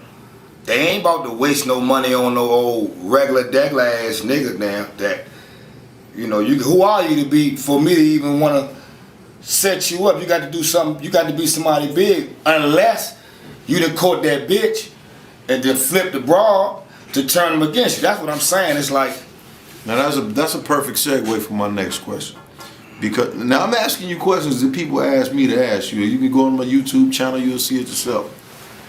Now, you went to, when you got your case, it was a federal case. Yeah. But nobody is quite sure on what exactly happened with that, like the details of that. That ain't they motherfucking business. What you mean? Fuck. Yeah, the details of it. Yeah, I mean, it's public record for number one, though. I mean, as far as that. True. You know. Well, I just tell them it was about a lot of money. Know, but, you know, as far as... It was a lot of money. As far as that concerned, you know, I was on a conspiracy, but the details of it, I mean, shit, I think the niggas that told enough. So, I mean, I ain't... Who this story on me or hey, man, ain't no details because it's over. That's behind me. What we talking about now? What's the next question? Believe that.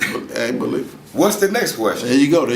Hey, look. Now, I'm solid as a motherfucking rock. That part, you know. We know that. That's facts. You ain't said nothing about nothing. Now, anything else as far as going all into the, you know, that shit, like, that's over, man. I ain't, you know, it's too much of that. What's your thoughts on some of these guys, the internet teller peoples, the internet people that are making up stories about niggas and all this whole type of conspiracy? You ain't fucking with the Patron? Nah, that ain't my forte. You know, I'm gonna keep it smooth. I came to fuck with you though, bro. My man, but this always been your thing. You always like that.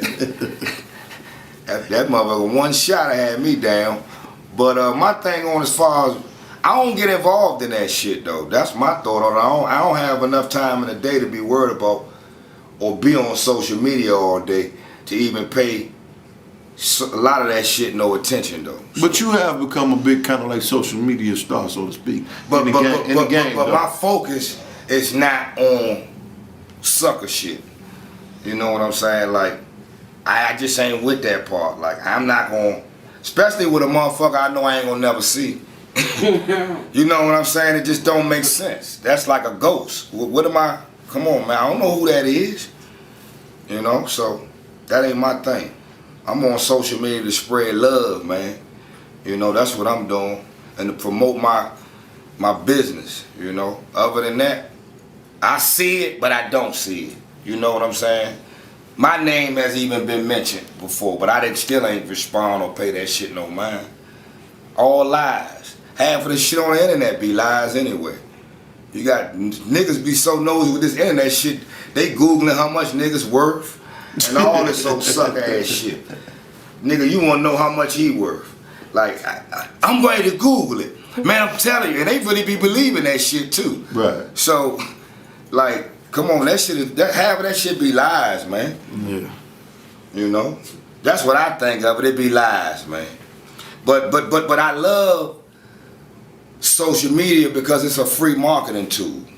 So you gotta know, Fabulous put a post up about it the other day. Congratulations to everybody from Instagram who leveled up. You got motherfuckers that then got on social media that was nobodies and became comedians now and getting booked for shit and right. So this shit has made it accessible.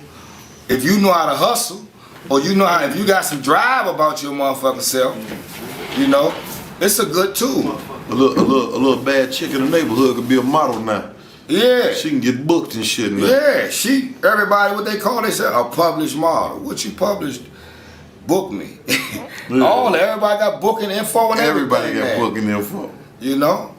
I seen a little broad from my hood, she had booking info. Book you for what? What you do? For them, I ain't know you did nothing to get booked for. So, but I can't knock her hustle. You can't knock that. You know what I'm saying? So, shit, it's cool. That's what you gotta use it for, man. Man, negative energy, I just don't even want that shit around me, man. Believe that. So, Ju, You seem like you got a pretty good perception on like dictating what would happen next and figuring out what you gonna do next. Where do you see the game going next? What do you see the future of the game of? Shit, I ain't gonna lie, man. You know, everybody entitled to their opinion, but man, I see the game, man, it's been taking a turn for the worse. Game over. over? I wouldn't be retired. Game over? You know? It's just, it ain't never over. Nah, this shit gonna go on, and when you dead and gone, and it happened before us, nah, so it ain't over. It's just, I don't know, man. Motherfucker gotta put some respect back in the game. Nigga gotta stand up. Like, it's like they making the females, it's like the gentlemen forgot that they were the prize at some point. Talk that talk, man. You know, you are the prize. Don't never forget that, man. The chick is higher than the fee. It's like hoes up, pimps down now. Yeah, man, these niggas, you know, but they allowing it though. And the bitch choosing up off everything that the nigga. Where I come in the game at, a bitch wanted to put me in a Phantom, or a bitch wanted to put you in a Bentley. Now you gotta have one to have that certain. Bitch, how you gonna choose up off another bitch's accomplishments? Bitch, you gotta come here and create your own legacy in this household. You did? That's cold. I had all this shit before you got here. Now what do you bring to the table? You know? But nigga be so thirsty, man, that they forget that they the prize. So, you know, I look at it like it's crazy. You better tell that bitch she going to jail. Nigga, you gotta be real. Jail part of the plan. Jail come with this shit, man. No, nigga ain't really like, nigga wanna lie to the bitch first to get her and that's what happened. And then the bitch get mad and go to jail for some small shit. And go tell everything. Everybody. Yeah, tell everything. So it's like, man, come on, man, you can't keep compromising. It's a lot of compromising going on. And I never was a compromiser. You know, I got it raw, man. So that's just how I know how to give it, and it's just different, man. I ain't with it, man. Shit, bitch, I don't need you at all. I'm gonna tell you straight up. Yeah. Okay, man. For all the gentlemen Juju fans out there, tell them where they can get in contact with you on the social media. Man, I got True Juju on Facebook, Julian Johnson, public record. So I guess ain't no, you know, but Google them. Yeah, Juju the Gentleman. Yeah, I used to say that back then, huh? Damn near 15 some odd years ago. But Juju the Gentleman on Instagram, Juju the Gen on Snapchat. Oh, you on Snapchat? Man, I keep it going up. I got my Snap going. What do you mean, man? I got a Snapchat. I don't even know how to work it. Man, that's the new thing. They jumping on that Snapchat. Shit, everybody, you gotta have everything, man. Puffy and them got them. I mean, everybody got them. All the you a businessman. You gotta be. Yeah. You gotta be up on all that shit. You know it. Hey, that's some game. So you gotta be on whatever's popping. You gotta be in it. I mean, you know, you gave me the internet game when I first came on what I needed should do and. You know, certain little shit, so. The Snapchat is the one thing I've been slow on. I will admit. I ain't jumped on it yet. You know what I mean? It's cool. You gonna like it. You got 10 seconds or whatever to pop it. But the thing I like about it, that shit erased in 24 hours. Gone. So if you say something drunk, it's gone in 24 hours. Okay. And when you in a motherfucker DM, if they try to screenshot your shit and do some hot shit, it told you.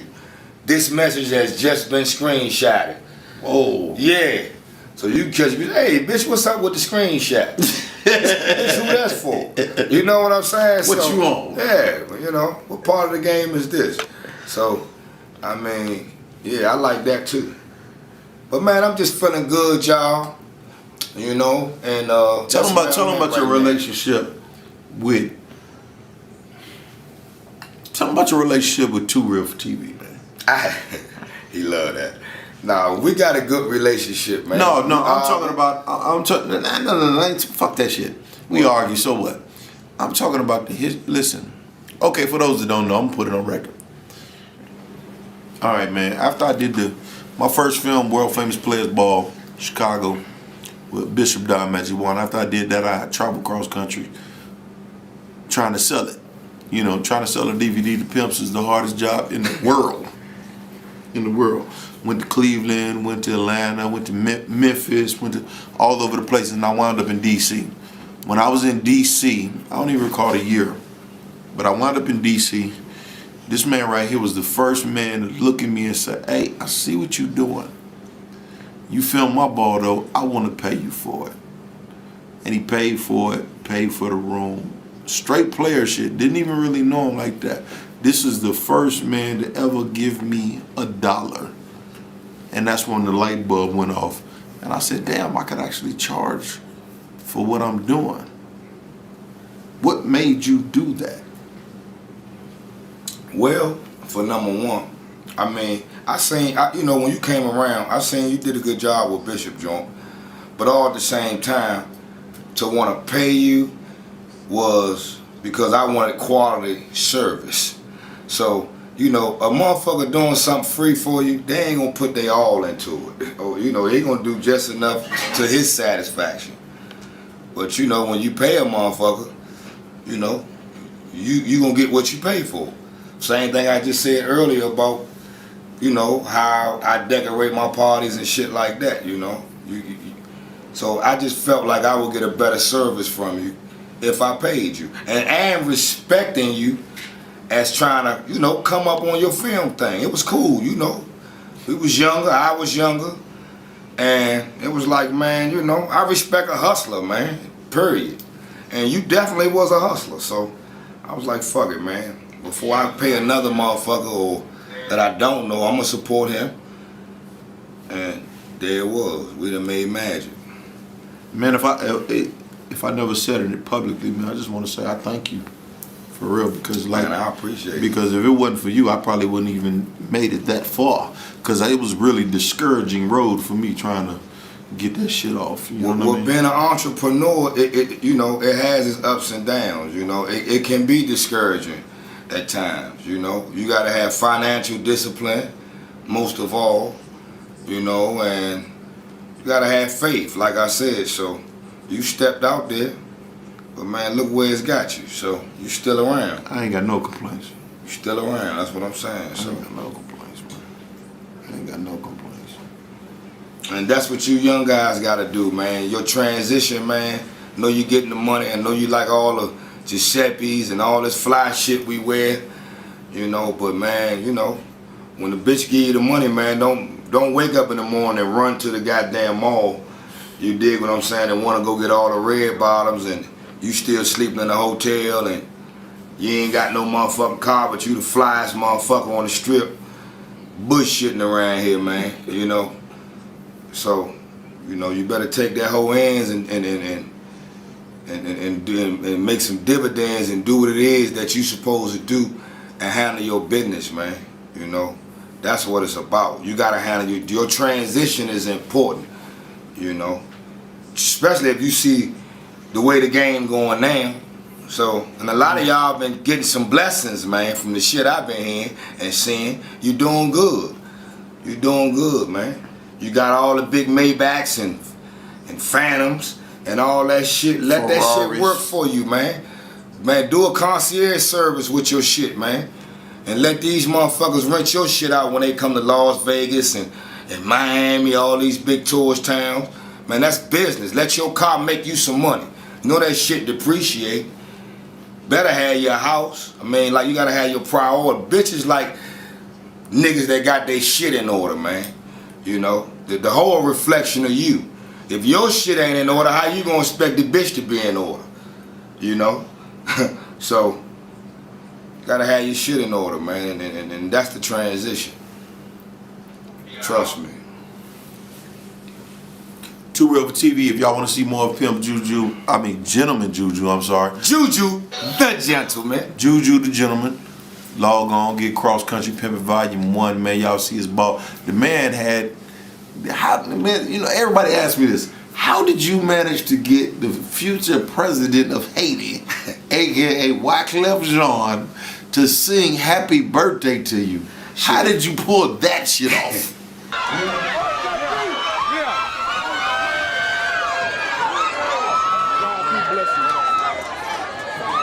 Trust me, everything is everything. Yo, check it out. Someone please call 911 to happy birthday to you.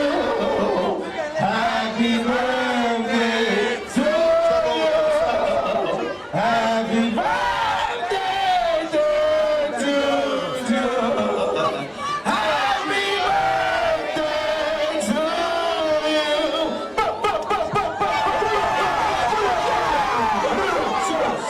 Man, that was love, man. All the way from Wyclif's yard, man.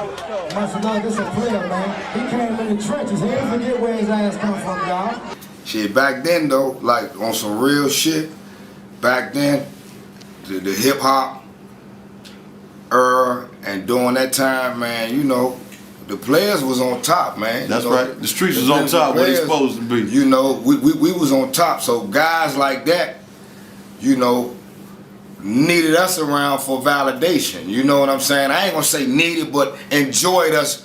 Enjoyed our company. Appreciate it. Right. Yeah. For the validation. So a lot of times shit like that was a phone call away. You know, I had good friends that, you know, I could contact and ask them. And one thing about me, I was never the type when I hung around my hip hop partners and all, I always was able to carry my own.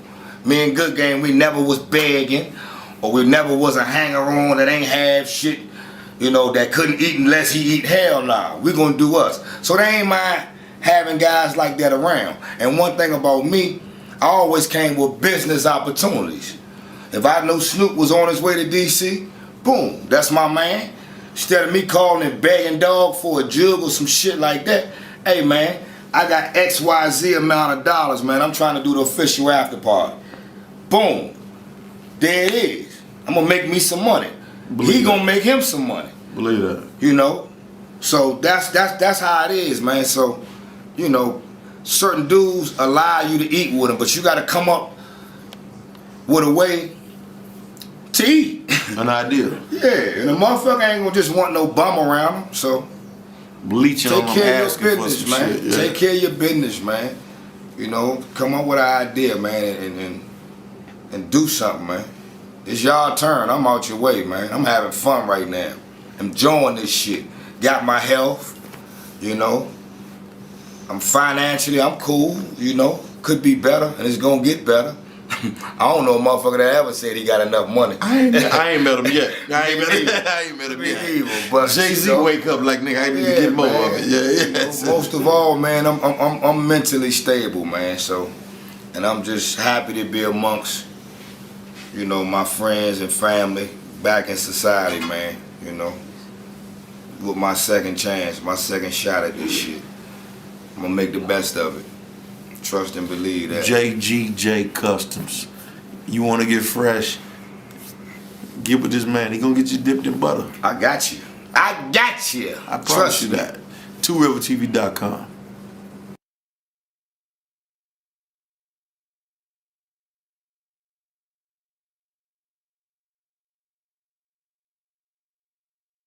Shoot. Oh, okay. You want to get up and shoot? Tell me what you were saying. All right, so he Michael, fuck with you cause what? All right, man.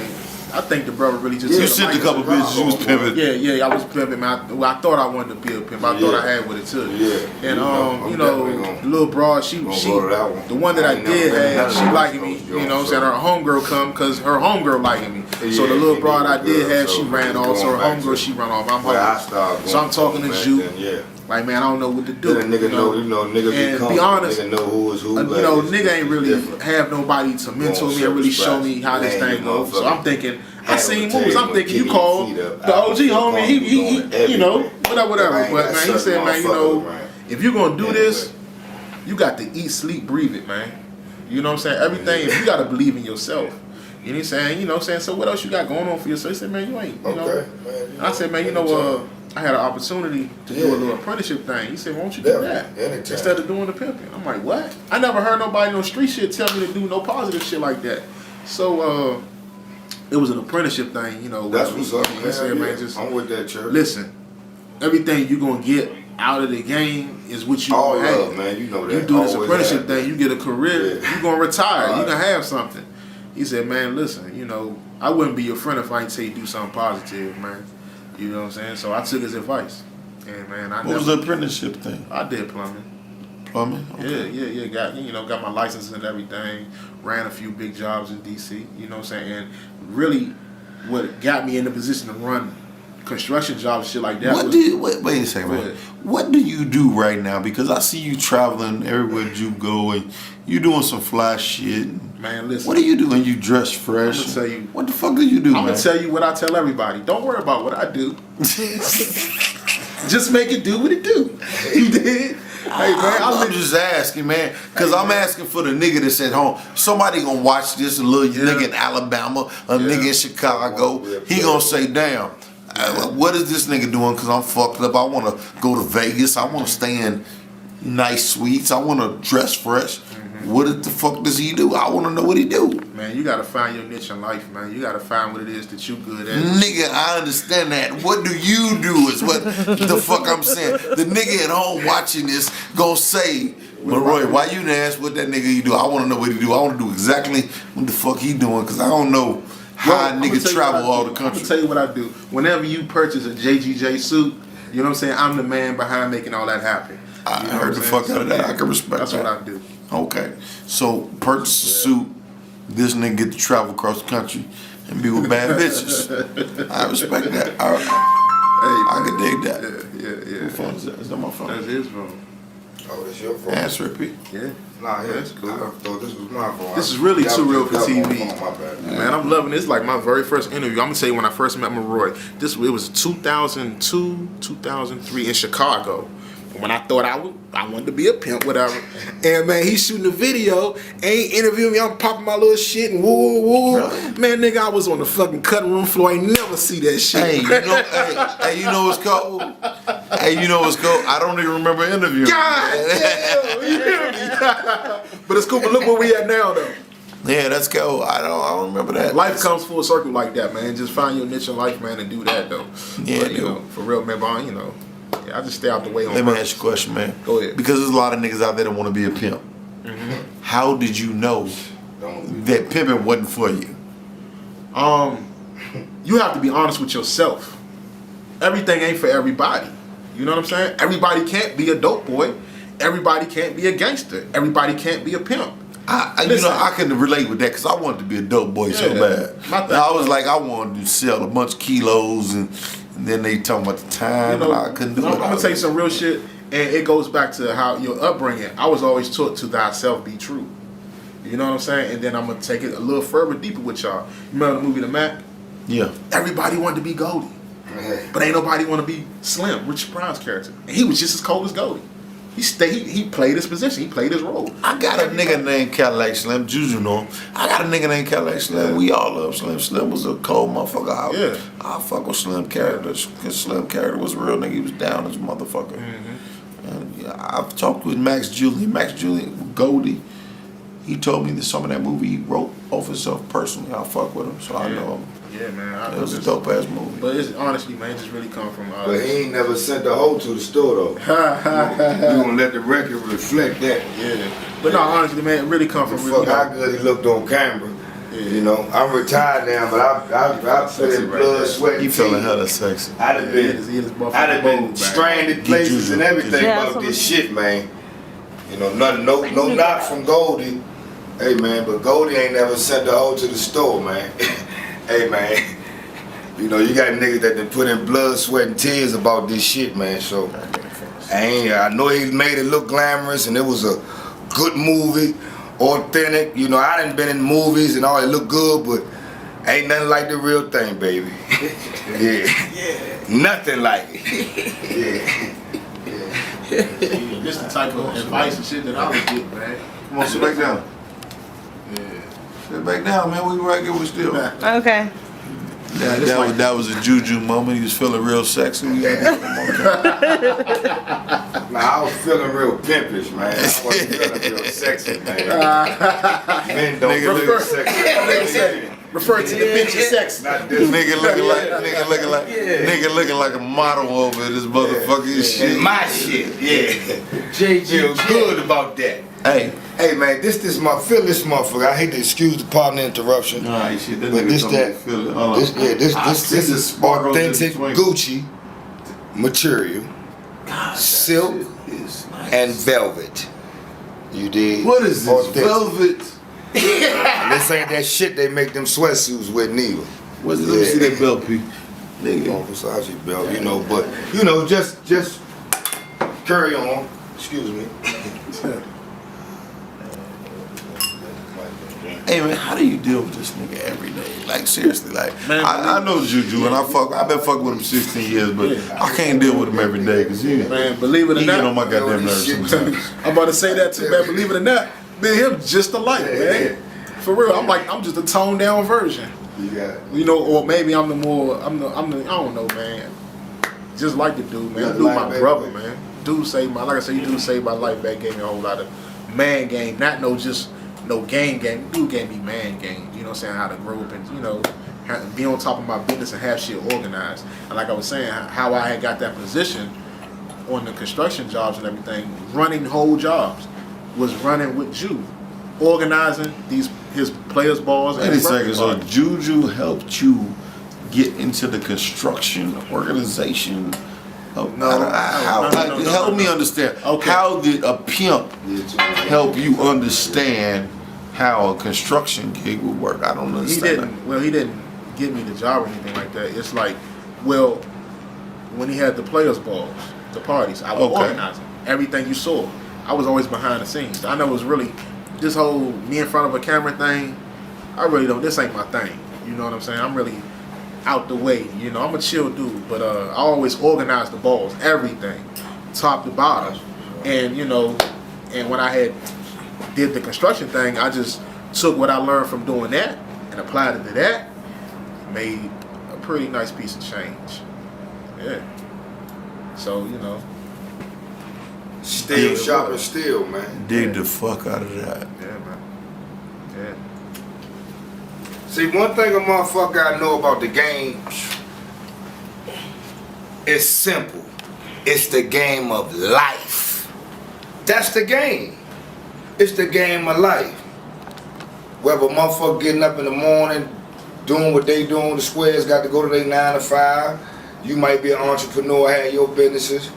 And however, but it's the game of life. We all got one thing in common. We trying to get ahead.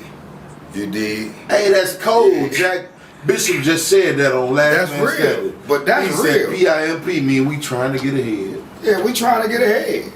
I mean, that's real. So I respect it on all levels, as long as a motherfucker doing it with some respect and whatever they do.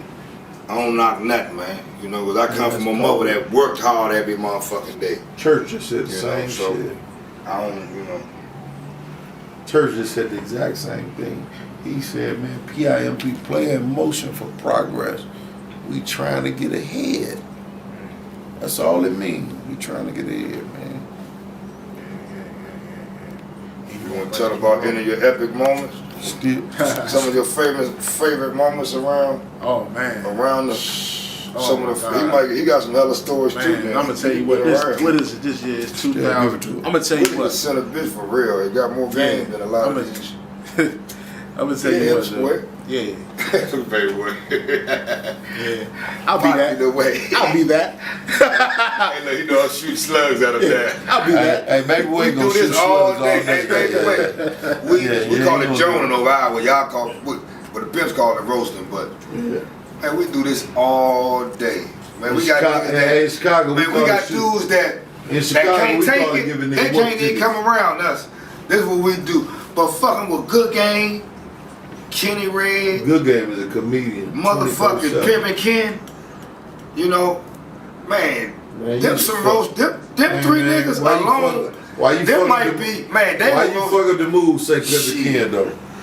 Alright, man, well check this out. That's between y'all two, man. I ain't like I said, I just mentioned the name about. I'm gonna tell you when we talk about roasting though. I'm gonna tell you this is like one of my top moments. Shouts out to Good Game. Shouts out to Kenny. All right, man. When I first come around, I'm a young dude. I'm green as apples. I don't know nothing, right? I'm green. So we in Chicago. Bishop's Ball is Good Game, is Juju, and it's Kenny Red. And these dudes literally sat around and took turns roasting me. It's like one to get tired and tag the other one in.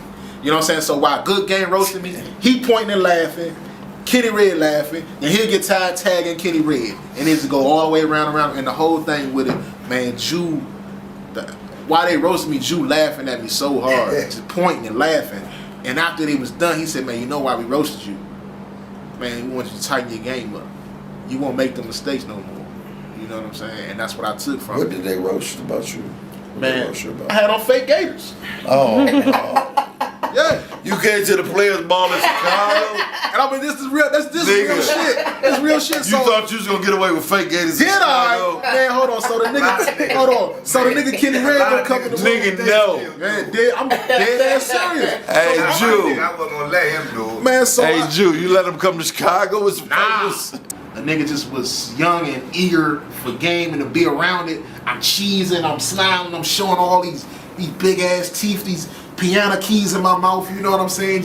I look just green and cheesy, man. Nigga just really just chop that shit down, make you round it down. You know what I'm saying? Be more polished, man. You know, act like you been here before. Act like you got some class. Hey, that's cold. You know what I'm saying? Yeah, so that's what I got. Like I said, I got man game from Jew. I didn't get the pimping or the player shit. I got man game. Be on top of your shit. Be a man of your word. If you say you're gonna do something, do it. I don't give a fuck. If you ain't feel like doing it, you should have said you was gonna do it. Accountability is everything. Believe that. Be on time. Be organized. You know what I'm saying? Yeah, be poised. All that, man. I got a lot of my polishedness and my man game come from him and Good Game. Period. But you showed up in Chicago with the fake gators. Yeah. I thought I was doing it too. Stacey Adams too. Thought I was showing doing it. up now, painting the town red with his bottoms. Hey, baby. That's what we do. Yeah. Shit He's elevated this game. Shit go full. Hey, that's cold, Jack. You know what I'm saying? That's life though. You tell me what you do now. Hey, You Good slay Game. shit. Hey, look.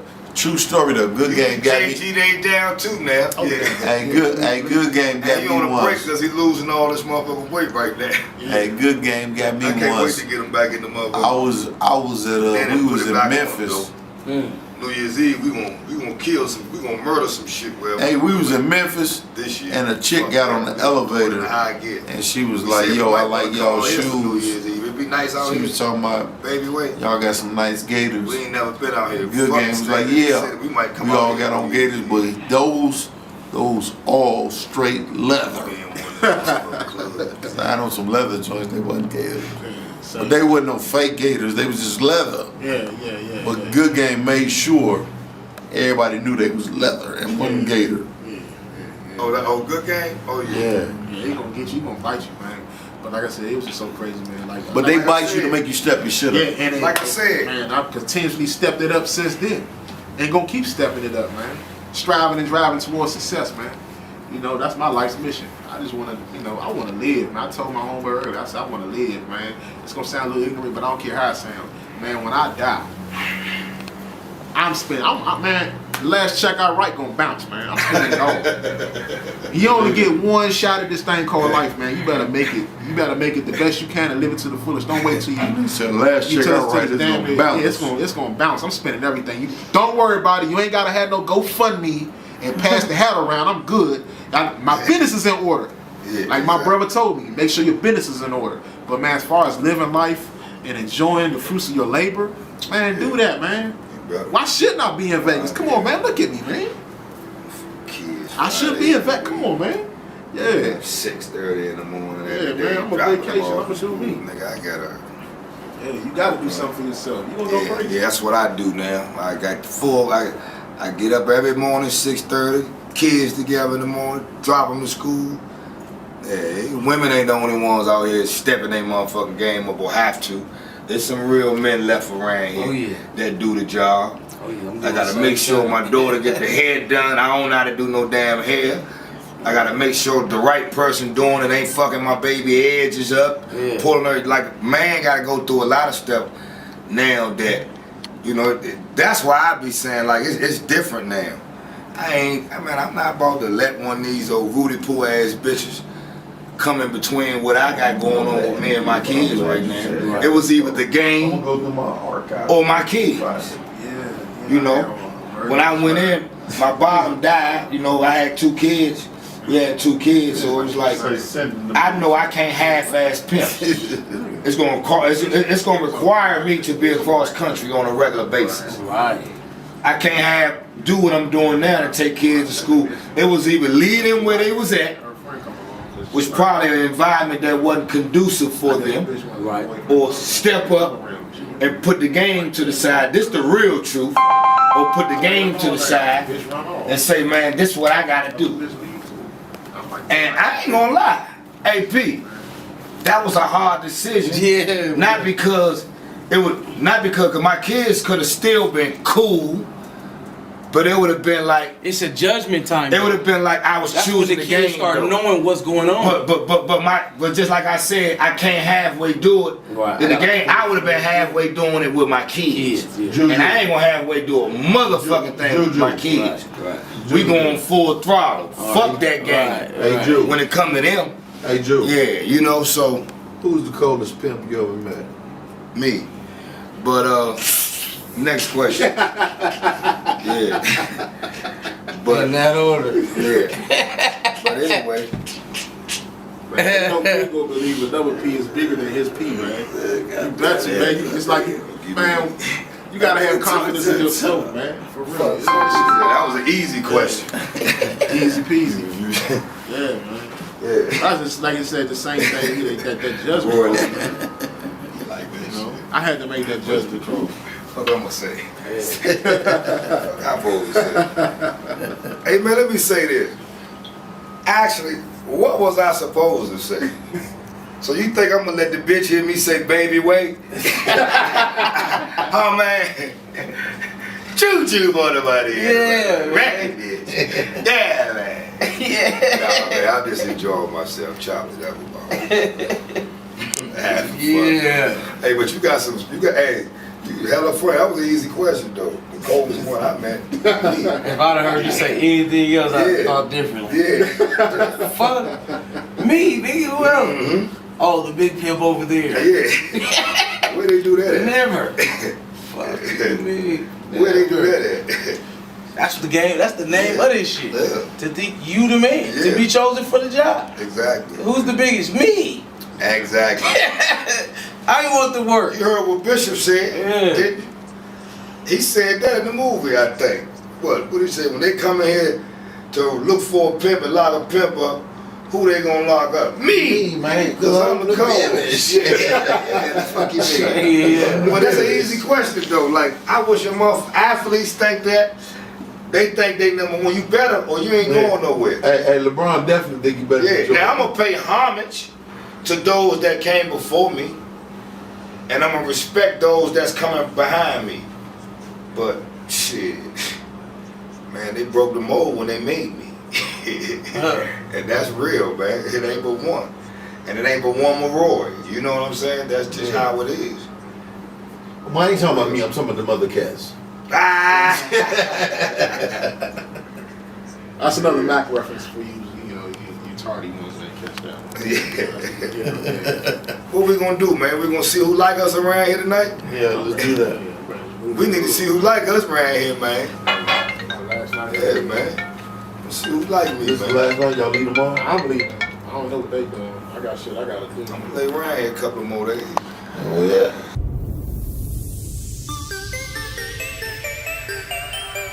TooRealForTV.com.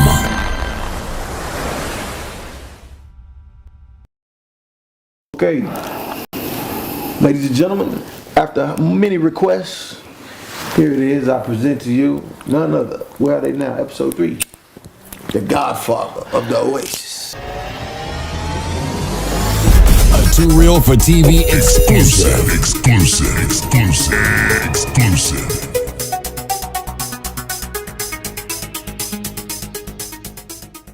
Church Tabernacle, how you doing, Jack? How you feeling, brother? Well, I feel like I look, baby. Man, you look good as a motherfucker. Tell me about it. Yeah, man, you look good. You look good. So do you, man. Thank you, man. I appreciate it, brother. Yeah. Hey, listen, man. When I did Cross Country Pimping and I had you in the series, you was one of the guys that was in the height of your career, and you was The actually height. I ain't finished yet. I heard the fuck out of that. But you was in the prime of your career, and you was on Las Vegas most wanted. So that means your pimping has been validated for real. There ain't no make believe, ain't no made up shit. You boys out there rapping 50 Cent and talked about this PIMP. Now everybody want to jump on stage and have these record companies and carrying on, talking about they pimping, they doing this. Get a little girl from your neighborhood, bring her out here and swear to God you doing something. You in the way, man, of some real players. You need to step off. Take your tennis shoes somewhere in your sweatsuit and your Kobe Bryant outfit and go join the Lakers, square. Tell us what you've been up to since then, man. Well, you know, I got a lot of corporate stuff going on. Champagne Elite, been working with that company. Champagne Shane, my godson, he's the CEO, I'm the chief operating officer. Got good nigga. Good, outstanding, you know, that not need to be talked about. His performance is enormous, you dig, and he's a personification, you know, what the church is divided of, and that's greatness. Moving right along, we got Trouble. We got none other than Lil Mikey the Money Boy. We working with Lucci. We got a lot of blockbuster things going on. I'm right along, man. Tell me, man, what do you think about the state of the game right now?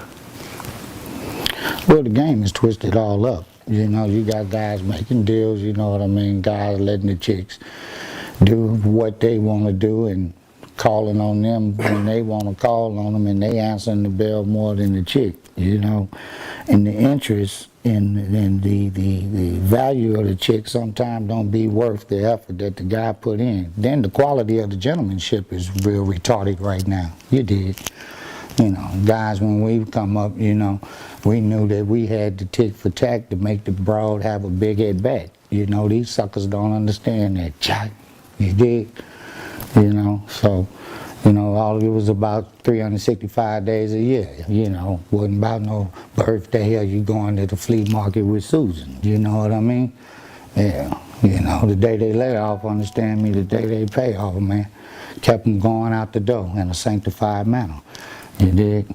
He got up there and grabbed the mic, and now the man then already asked him, who are you? Right there, he should have known better. He should have split the scene, you dig what I mean? And got up out of there, tore up out of there. But he stayed, and he paid. He paid? Well, they whooped him and they kicked him, and this the deal. You got to let Maroy know you. So if you saying you a pimp, and if we bring you up to Maroy and he say, Maroy, who is this? Because Maroy make all the dates. He the cameraman. You can't take it from him. It's irrefutable, incontrovertible, and indisputable to not recognize that this man is the top-notch film production, major production movie man in the history of the pimp game. So if you ain't known, I advise you, understand me, to step down off the throne. You did, because if you don't get off the throne, they gonna stomp on your dome. Because you was not known by Too Real for TV. If you ain't seen Maroy, don't come to the Players Ball picking up the mic. That's all I'm telling you. Just because you pimp, you better be known by some real understand me. They don't know you. They shouldn't even show you. Believe that. I mean, Pimpsy, who want a car that you gotta say, what kind of car is this? Man, you don't even know the man, please. No. What I always like about you, man, admired, is that you took the game and you always transferred it to other things, even with the sports and the motivation, and your game is your game, no matter where you take it. With the rap, with the sports, with everything. Well, you gotta be charismatic, you know. Coming into the church, that was one of the most lucrative aspects to me, was the grammar intel, you know, that I was able to bring to the audience, along with the saints I had, quote unquote prostitutes, to use squares, don't knows, law enforcement. Well, when I had you on Cross Country Pimping, it was at a time, man, when you was on the news for Las Vegas Most Wanted for the pimping. So since then, what you been up to?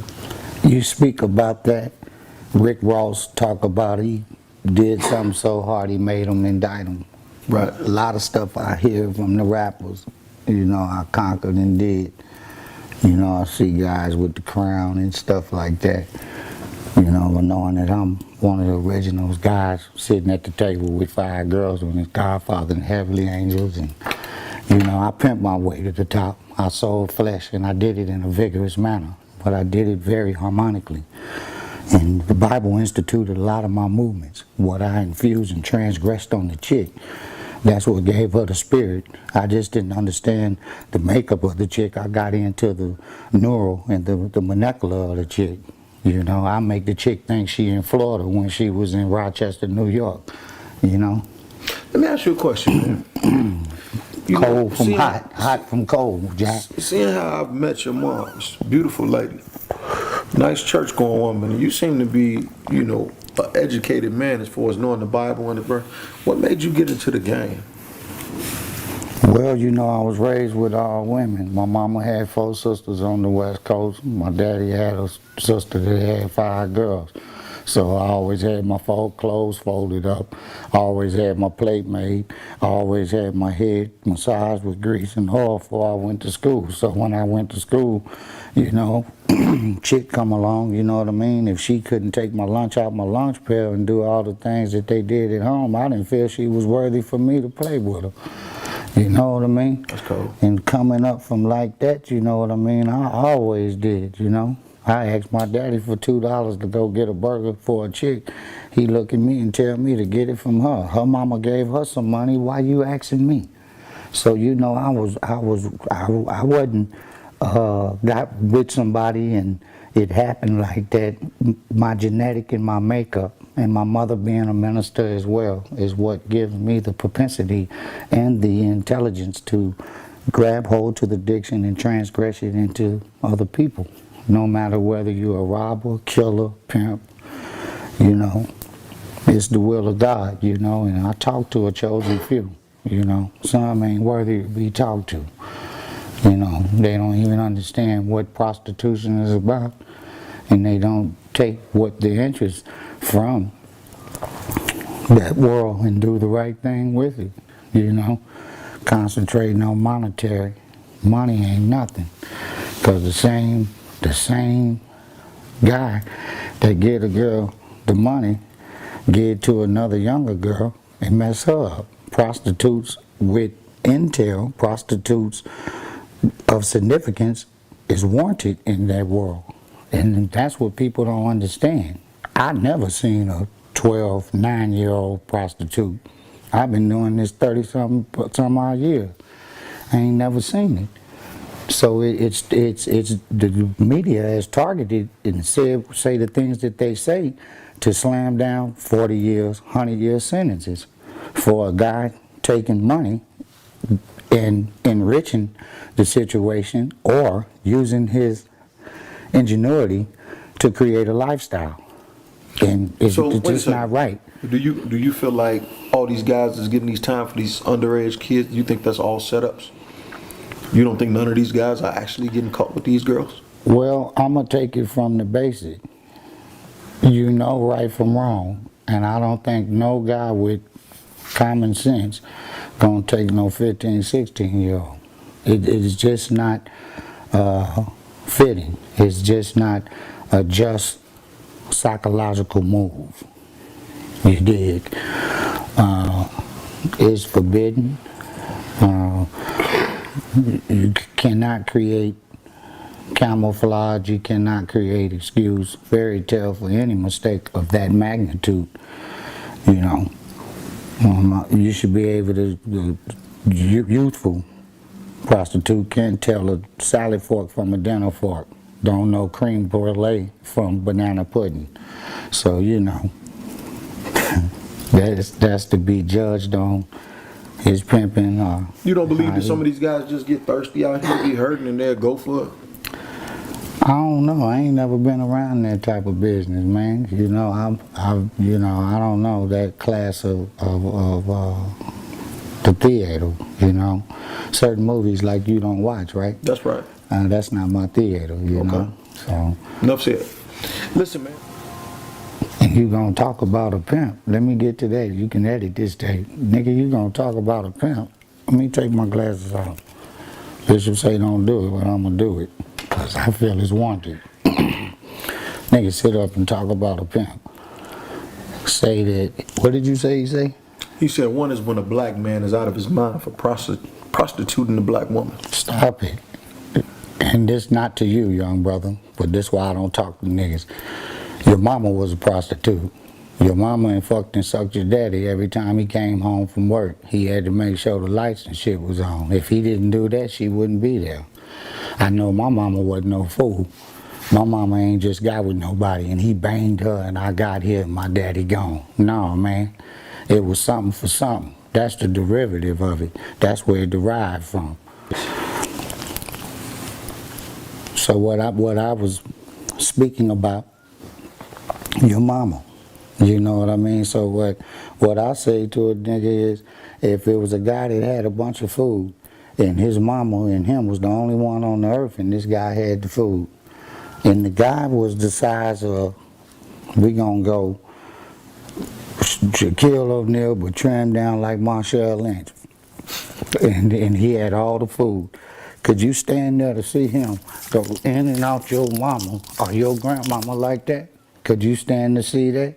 This will let me know what you feel about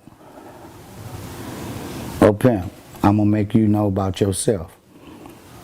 What do? Do you starve to death? What are you gonna do? You gonna submit. Yeah. You gonna submit. Nigga gotta eat. Right? Okay then. So if you gonna submit then, that same nigga that you talking about, you ain't no better than him. You feel what I'm saying? What you doing different? You still making the girl go to work. Let 3 of them go down. Let 3 of them go down.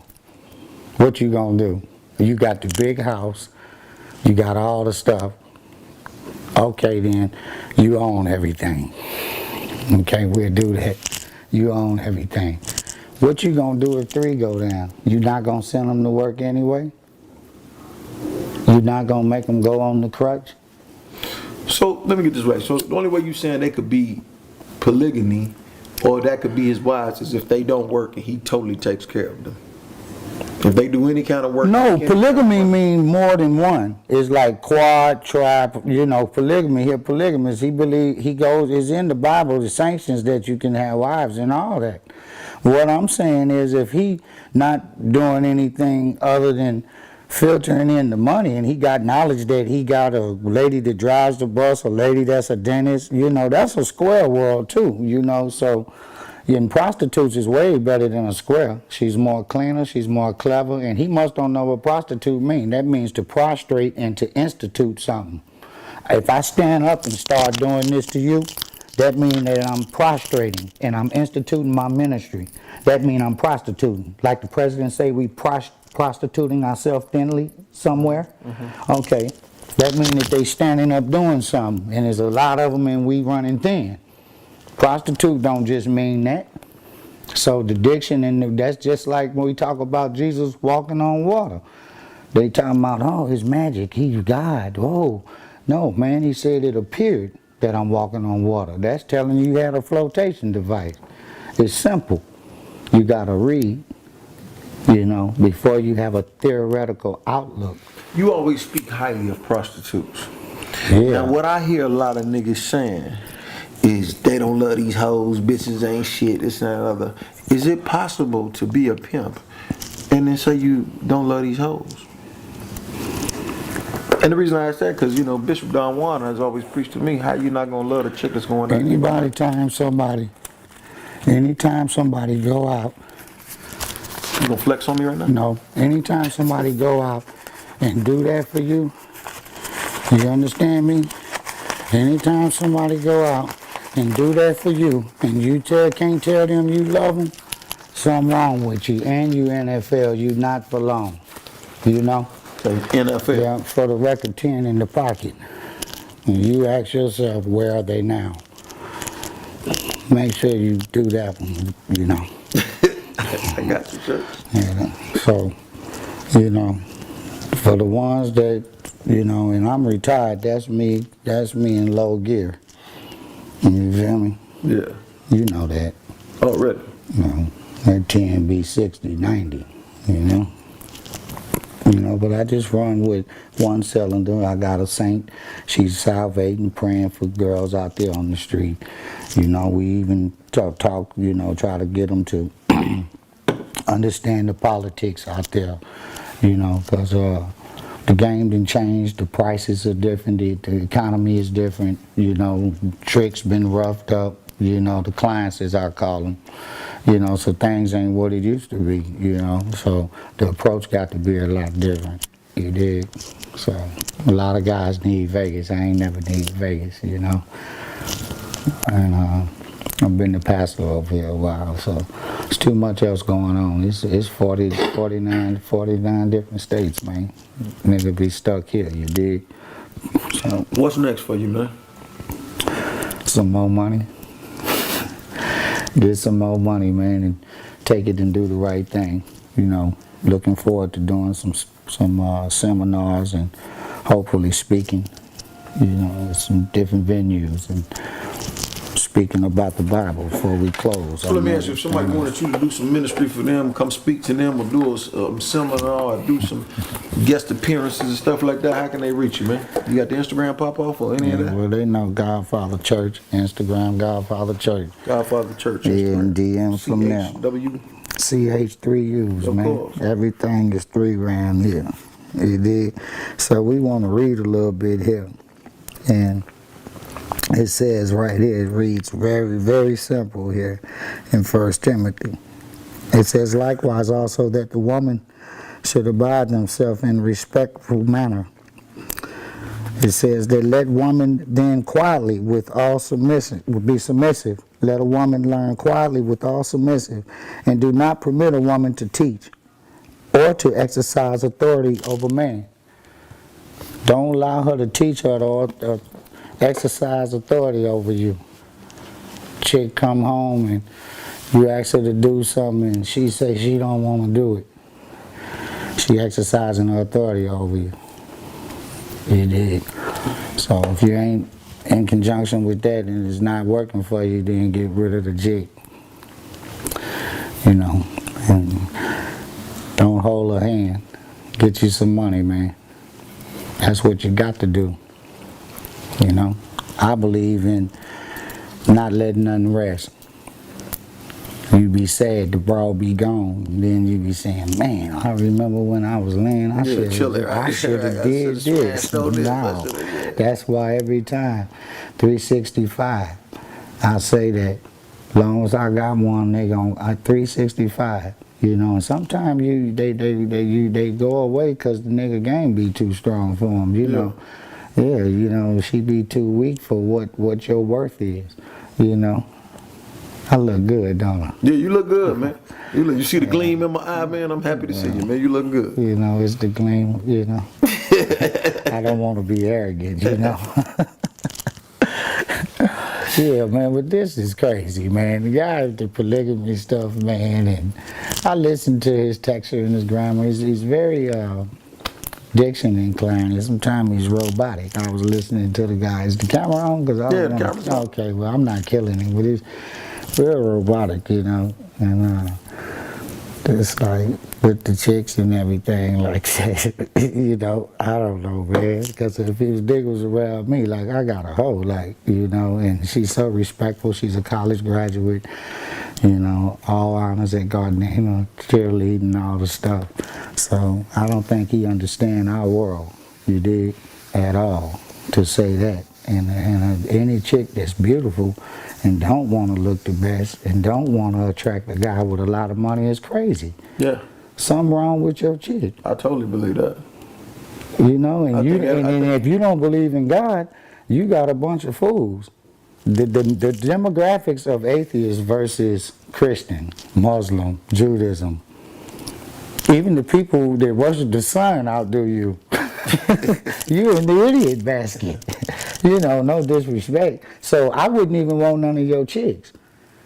If a chick following a dude that don't believe in God, I don't want nothing to do with her.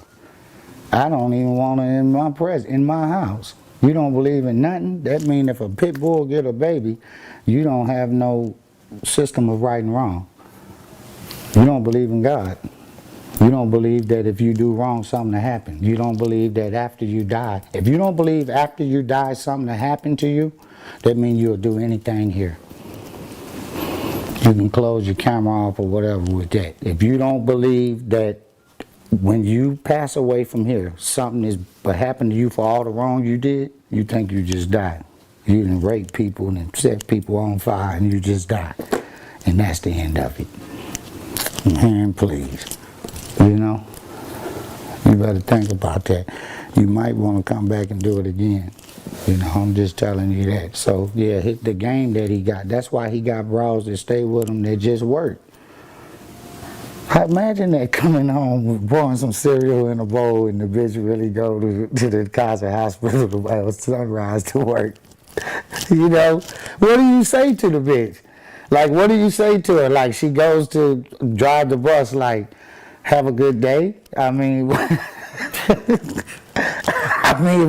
I wouldn't know what to say, because my bro getting ready, I'm like, she telling me, oh yeah, I'm finna go knock somebody's socks off. The devil is waiting with a bag. You did? Yeah, man, he done looked up past her shoulders, you know, want to do something perverted to her. She see the opportunity to give what's under these. It's her duty to take, you know. Come on, man. That's crazy. The niggas sit there and tell you, you got him on Too Real for TV, too.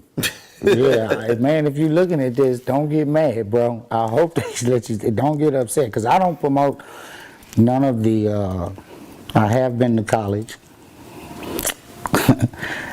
I have graduated from Universal Life Christian Ministry. Do have my ministry degree. Have a culinary degree. With all those, Arabic. Speak to the, yes, without question.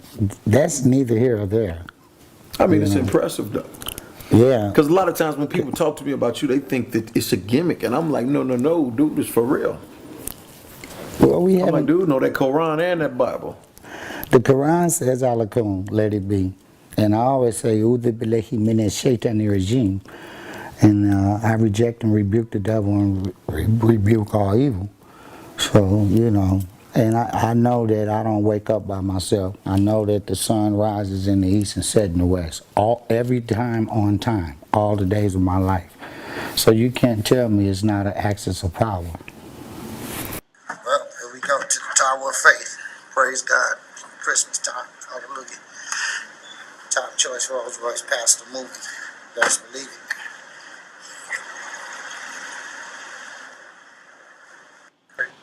Understanding Creflo Dollar and T.D. Jakes. Prayer do wonders. Congregation is strong. Great thing. Praise God. Church. Okay. Any closing thoughts, man? You want to tell them, man, how to get in contact with you? What can they do to support? What kind of music you got going on that your people's doing that they can go get it at? You know, any of that. Websites, YouTubes, Instagrams. You can go to Champagne League Music Group, Godfather Church Instagram. And for where are they now? I'm doing well. God bless everybody, and you guys continue to have prosperity. Believe in something. You seem like you're doing better than ever, but you seem more humble than ever. I don't have nothing to prove, man. My legacy is set. You did. Is that what it is? What is there to prove, man? I done did 41 states, 57 cities, appeared on 5 Too Real for TVs. I'm a Triple Crown winner, 5-time trophy winner in 5 different divisions. You know, what else can I conquer, man? I'm a minister, the life of a T.D. Jakes, a Creflo Dollars.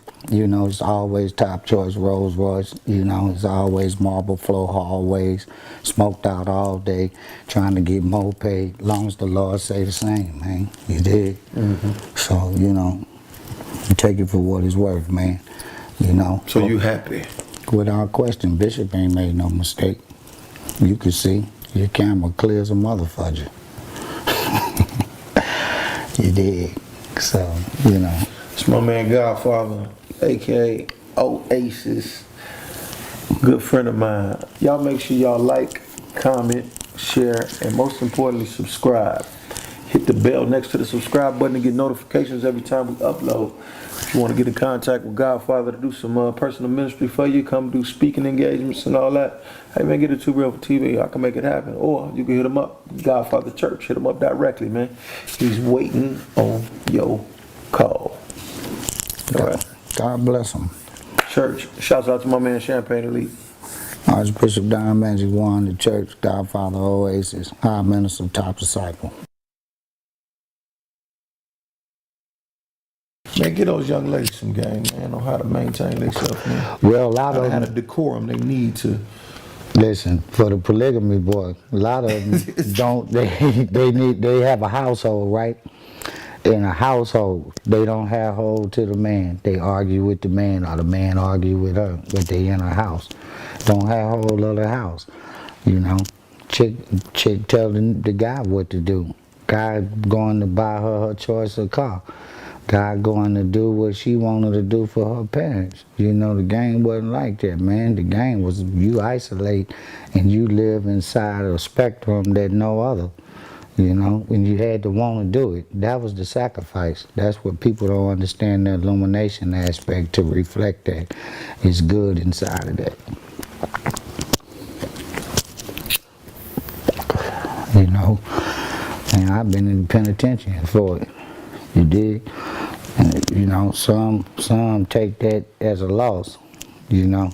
What you think about young Pimp C being locked up, man?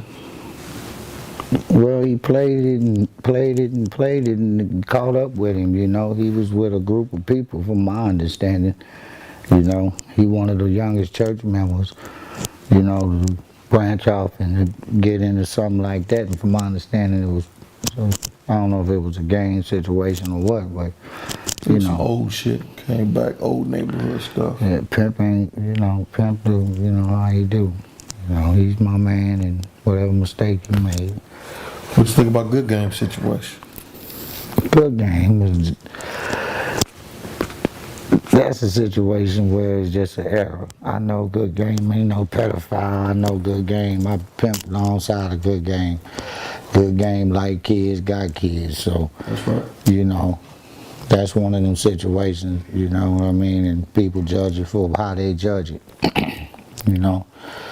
You know, everybody talk about the bad in the game, you know. I know it to be very, very lavish, very, very relaxing. I always say if you got to play this game and it's hard or it's a struggle, don't do it. That's right. You know, this supposed to be equivalent to a nigga being a football player, being a governor, being a pilot, or being a actor, you know.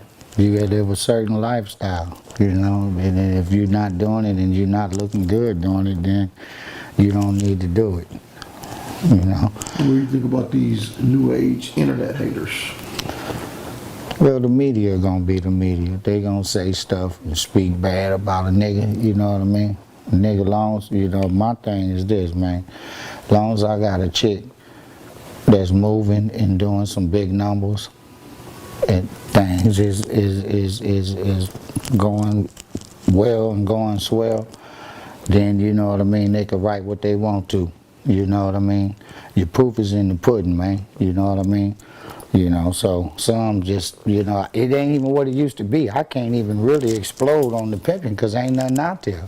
You know, it ain't nobody putting up numbers like Jordan. Well, man, you know, the numbers, the things that we was doing, they ain't doing that. Remember when a player used to fly like 10 of the top players over to his birthday party and throw a player's ball? Man, all that. These guys claim they getting money, they don't spend no money, man. Listen, man, they ain't no minks. They ain't, you know, they ain't even, they got a few designer pair of jeans, you know what I mean? They ain't got no. Jury ain't even up to par. Man, ain't nothing up to par. Bishop got rings 30 years old killing some of this shit. Listen to me, man.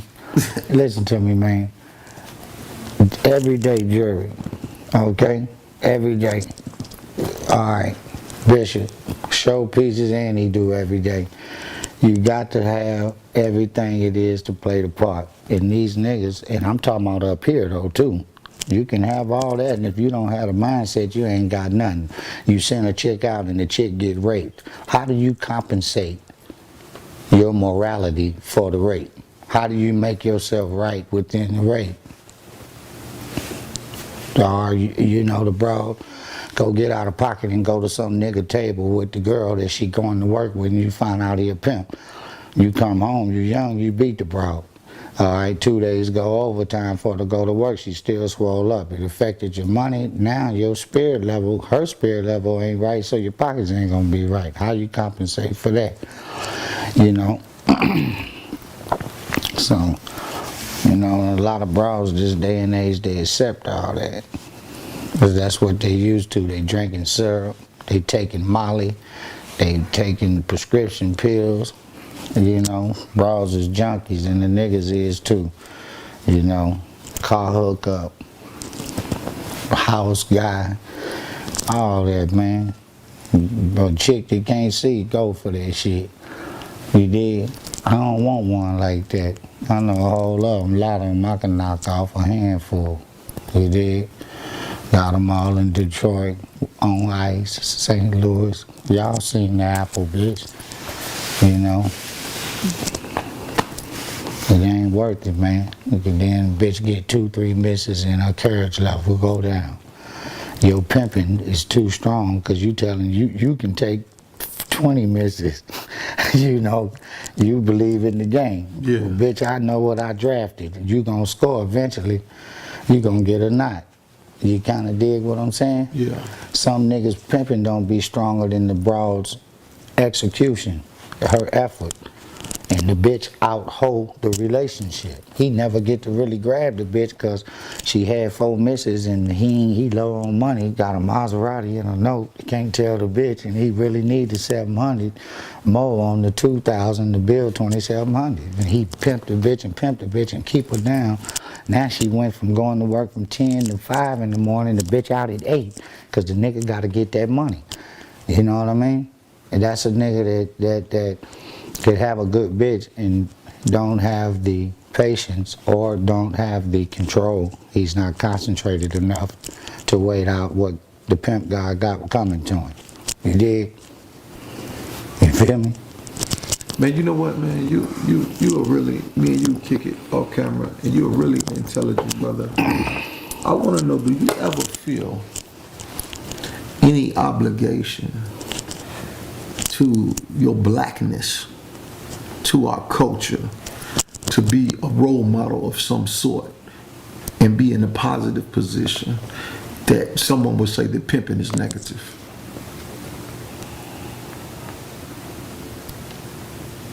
Because I know you're not stupid by far.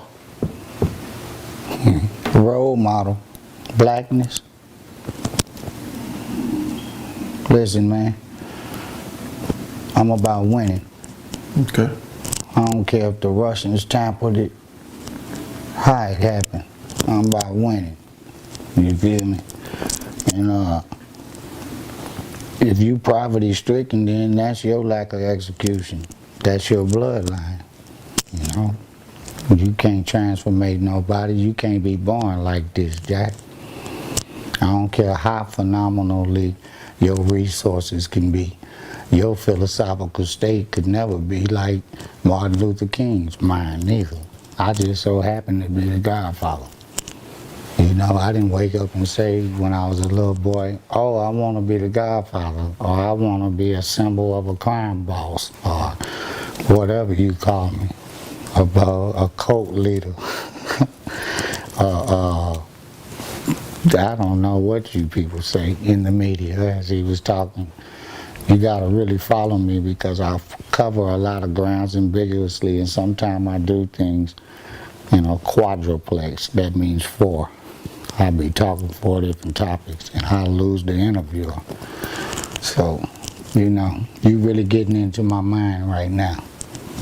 Yeah, so, you know, when I do that with a chick, I'll get the chick doubles in there. I get her to already know that she's dealing with the devil.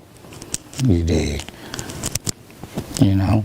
And if you ain't smart, if you smart, you study that too. Luciferian and understand about Mika and all that. When the bro mad and barking out, I'm telling you some stuff. Bro be possessed, man. Sometimes it be from the grandmama. Yeah, some bro tell you how somebody killed somebody in her family. Her genes messed up, the curse and the spirit on her. She talked back to her mama, she definitely will talk back to you. That's why you gotta watch what type of chick you get if you're trying to conquer the world. You know, What is a chick good for? What has a chick ever done spectacular? She done one of the greatest things in the world. She pulled off one of the greatest fiascos ever. When the world first started, she tricked the man. She pulled off a stunt at the beginning. So, if you know she's a stunt artist from foretime, why wouldn't you let her be a stunt artist for your prosperity and not live in poverty? You see your mama laying on her back. You proud to say you raised with a daddy. And that's good. But you don't want to say your mama was a live-in hoe. What's your daddy? What is the job of a wife? To cook, clean, get her tonsils knocked out, and spread eagle. Right? Okay, then can I say this to you? Yeah. I'm talking. This how Bishop teaches. Yeah. Your mama don't talk to God because they don't know their mama a hoe. Godfather always is counting big faces. It ain't a game. That's why I say to a nigga, can you stand to see your little sister, your mama suck a dick? You know, how much is your pimping? They offer you $100 million. Can you watch your grandmama take her teeth out? $100 million? Yeah. Then calibrate your pimping. You know? You know what I mean? Eve did it. You biblically inclined. A lot of people don't understand my mind. That's why I got a church. Church of many. And you know, and I live off my kingdom. Some niggas collect cars and jewelry. I collect human beings. I can call somebody to rub my back. I can call somebody to change a tire. I can call somebody to get me some water. I can call, yeah, because that's what I do. I do something that the average nigga don't do. Nigga talking about polygamy. Man, I need you and your bitches. You talking about you so smart. Yeah. Niggas get around Rolls Royces, Aston Martins, and man, please, you talking about a faux broads. And then I would like to talk to him about that. That sounds crazy. He can't imagine how intelligent and how phenomenal the mind is of a pimp. And a pimp is a derogatory word that let me know he know not what he talking about. Pimp, one of the coldest, that adjective, quote unquote, stereotype of demise, he one of the coldest manifestations of a manager and a marketing expert. Not only that, entrepreneur, social expert, he's a sociologist, you dig? Man, come on. Management at its finest, you know? And I'm a personification of it. Look good doing it, you dig? Nifty 50, nigga. Still moving swift and quick, sending a bitch and getting rich. Pockets fat, you dig? Major stack, believe it, nigga. C-H-U-U-U-C-H. Yep. Around the house, big gates, believe it. Residents all over the country, praise be to God. So, and what do you do if they laid off everybody? I'm gonna tell you something, I don't speak about him much. I'm gonna give him some grace. Fillmore Slim say, praise be to God. Fillmore Slim say, pussy and cotton and corn will sell when nothing else will. So what you gonna do? If your bitch don't pick corn and cotton, well, Fillmore say you got to sell pussy.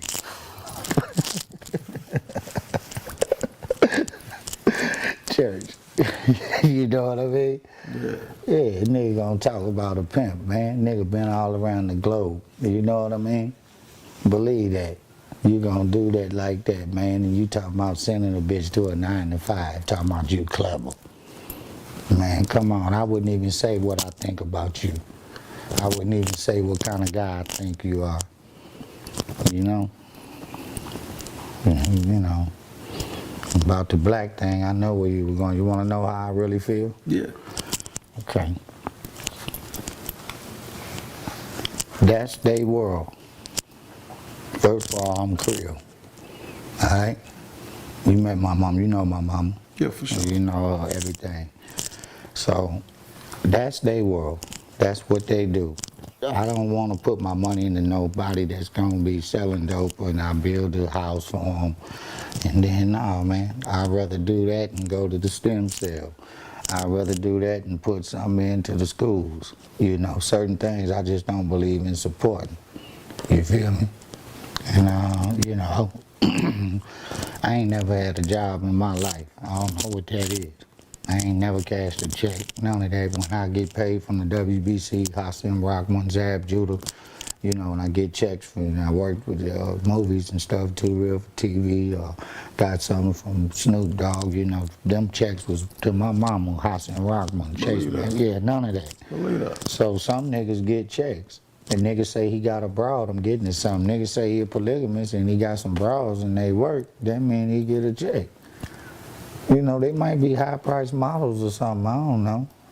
But I know he ain't maximizing the chick. Then he got a robot, you gotta have a sexual relationship. You a square. You waiting on a check, nigga. There is a certain amount that you get a month. You don't get the chance to hit for the 80,000, the 60, and the Audemars, and all that's out the window for you. Right. You feel me? When your bitch laying down asleep, mine getting ready to go out the door. Let me see what time it is for real, nigga. Let me see. It's 12 o'clock. Oh, time out, tape. What? Oh. So, yeah, if the nigga, you know, if he laying up and What's your relationship like with Bishop Don Majuwan? greatest relationship I had with any man on this planet. All the spiritual gathering and the diction that he gave me, you know, I live off of it today. It wouldn't be no Godfather if it wasn't because of Bishop Don Majuwan outside of Too Real for TV. That's cool. You know, Bishop. I tell people the same shit. Yeah, and I've done something that no guys had the opportunity to do with him. Bishop actually used to take me on my missionary work, you know, really, you know, drop me and bam, you know. Yeah, man, you know, some real PIMP, man. You know, not playing with this. I just try to go light on the camera because I know they can't really accept what I be wanting to say, you know, because I really tell the truth. You know, a lot of these guys, they come around, I'm telling you, man, and they have a broad and get in it and get blessed. The broad be sharper than them. Get a broad that had 5 years in the game, they come in 1 year and they act like they really been in the, you know, been in the shit. You know what I mean? Then mess the game up. They drunks, they dope addicts, they on syrup. You feel me? They killing each other. Everything, starting stuff over nothing, worried about another nigga's money. Right. Yeah, you know what I mean? All that type of sucker shit. Yeah, man, nigga ain't got time for none of that. Pocket watching. Yeah, and watching for what? Because a real pimp gonna have his right. You know, what you watching my pockets for? You know what I mean?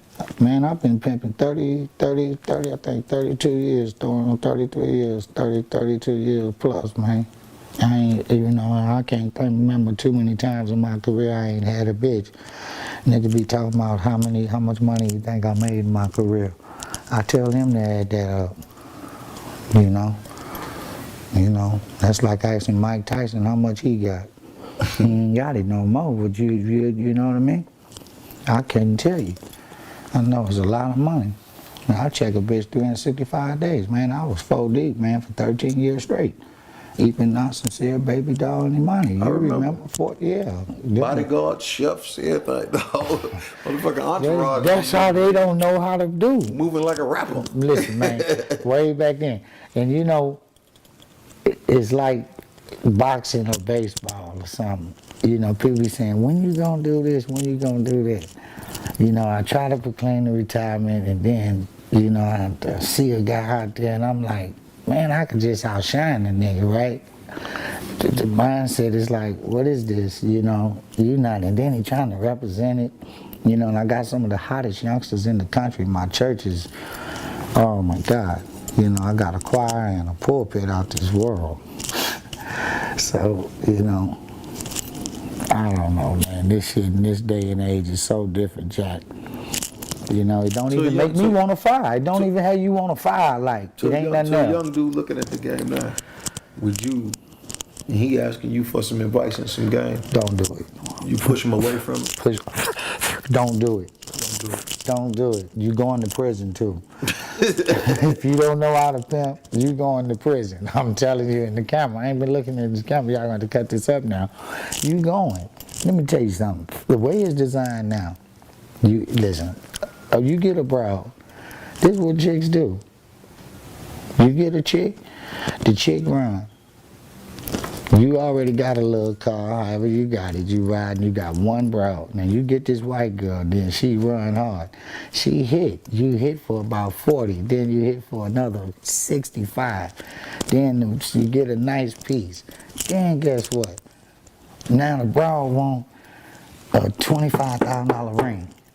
A friendship ring. This really happens, bro. Friendship ring. This really happened. $25,000 friendship ring. She come show it to you at Tiffany's inside Caesar's Palace and tell you I just gave you $93,000. What you gonna do?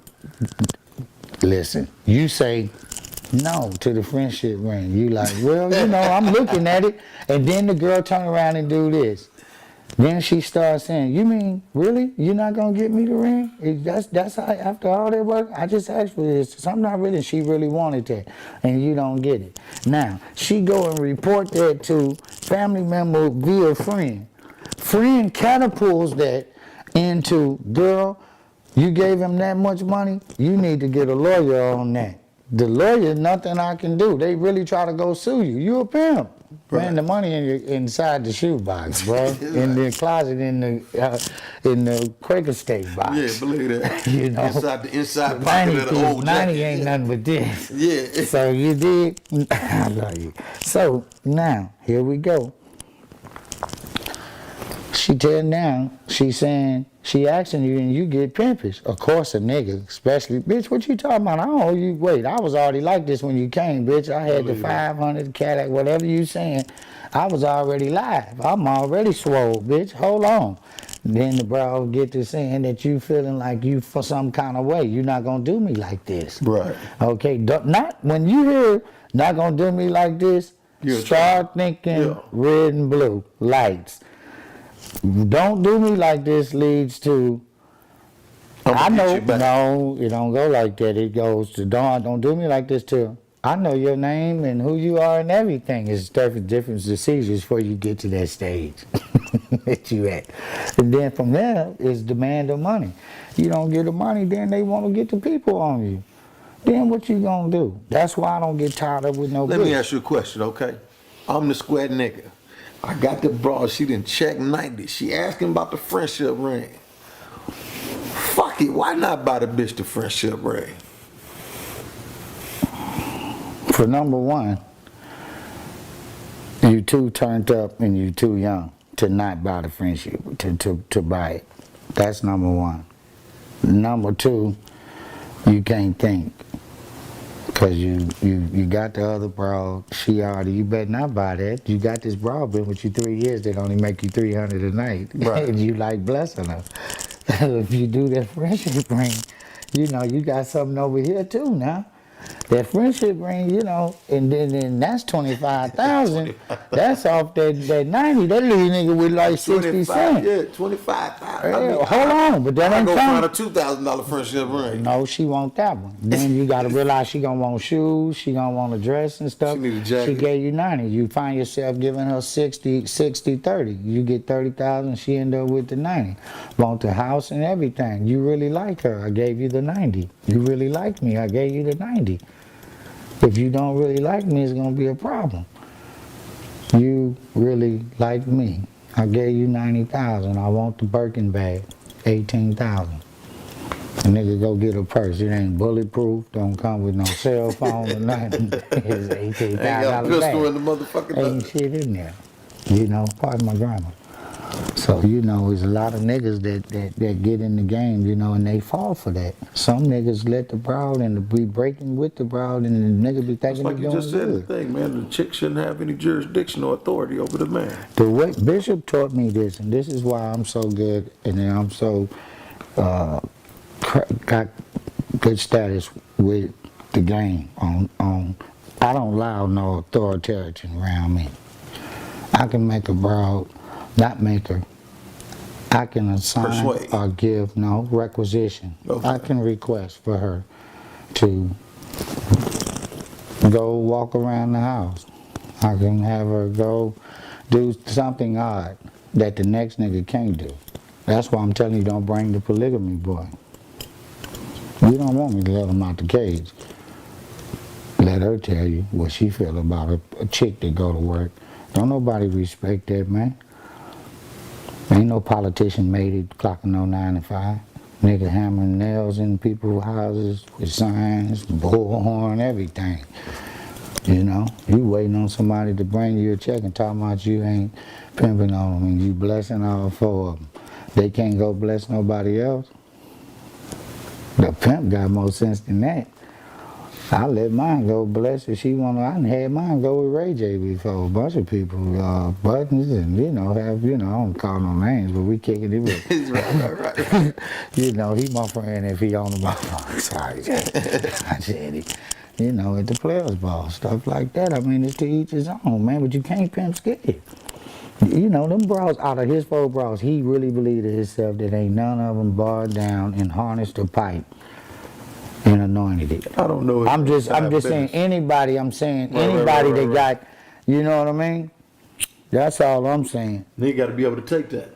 Well, you ain't. You know, I believe that's too much game around you to just be doing that. You know, and that's what some niggas doing. That some niggas believe the strippers can do it for them, and you know, some people believe that stand up all day naked on some heels, feet hurting, $3 thrown at you, $10 in ones. And you talking about you gonna do this, 8, they gonna call your name. Jessica to the stage. They do it 15 times, 15 times 20. She done made $300. Man, I know I ain't go, nigga trying to act like she dancing and such. She made 300 tonight, 400. Man, the broad done been called to the stage 26 times. Them little crumbs. You know, when she can just walk out there and look real good and somebody will tell her to come on for a big buck. You know, that's more simplicity. Hey, so the message is don't buy them friendship rings, man. Stay away from the friendship. Man, if they do that, bro, want to call all of a sudden, and I see niggas do that. They'll get a trap, bro, I'll give you 20,000. Okay. As soon as she give you some money, she needs something. I just got a $10,000 trap last night. Bro, come in with 10 racks, and I wasn't here. Hypothetically speaking. Then I wasn't here, and I was down doing something out of the country. I was out the country, and I just got back last night. So I had to have one of my top ministers go take care of everything. Now watch this. I ain't putting none of that on the bro. I ain't not on the saint. You see? Now God is gonna provide. God is gonna provide for her through our everyday transmissions. And the more we pray, the more He allot. See? Yep, got a plan for that. That's what niggas don't do. You like that? I ain't lying to you, man. You feel me? Yeah. Don't that make sense? Man, make all the sense in the world. Why you gonna touch that? And God just give it to you. You rush to do something with it. That's not thinking. So, anyway, we need to go on and cut it off. You know what I mean? I done said what I had to say about the boy with the little girl, with the 4 girls. And you told me that they are beautiful people. You know, well, pretty does what it do. Pretty is pretty. If I had 4 O's and you tell me it's online, I have bodyguard. Then you gonna say you already did that. I had 4 girls, right? So this is what I have. I would have the motorcade, bodyguards. I have chefs. I have more than 5 different residents. And I have round-the-clock interest. I believe in not closing. Police department, hospital, Coast Guard, they don't close. So why should I? I'm with you, Church. Snap this picture. And don't be letting that nigga get on the camera, man. How you let the nigga get on the camera that ain't certified, man? That nigga ain't sending nothing. He can't, you know what I mean? No, because I did the interview with him for different purposes. With the Black Power? Yeah, you know what I mean? Just the consciousness. Man, don't get mad. The camera on? That camera's on. Well, I'm just gonna say this. All that old Black Power shit, listen to me, man. I go in the water off Astoria. I go. Are you paying attention? Yeah. I've been on private jets, all kind of stuff. So I'm with the upper echelon. I'm not trying to denigrate our black people or nothing like that, but man, they gotta do better. You know, they always got some schemes, some old bullshit going on, nigga, on some who the baddest and all that. Listen, man, live your life. If you a mechanic, be a mechanic. If you change transmissions, change 100 of them. If you kill people, kill up 1 billion people. I'm happy for you. Just leave me alone. That's all I ask. You don't feel like you obligated to do anything? To do what? I don't know, something black. Listen, man, I can't even think of, listen, I don't, you know, I don't want to be saying something, you know, and they get the wrong interpretation. Exactly. All I'm talking about is you're in a crisis, and I would be in the same crisis if I pledged myself around that type of social. If I kept myself around, people think gun, people think putting poison on their own kind for to keep their little lifestyle going. To me, ain't none of that correct. None of that.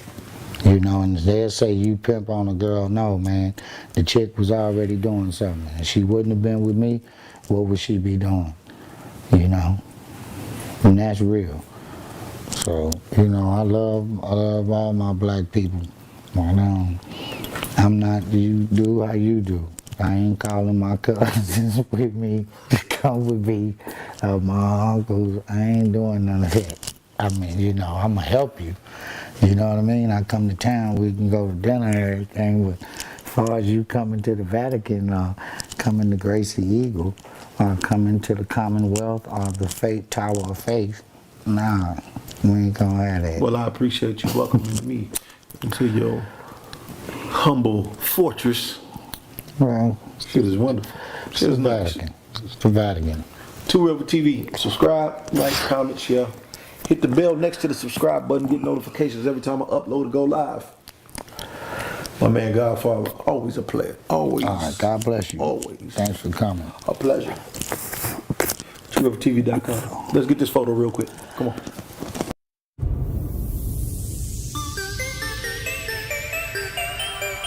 TooRealForTV.com.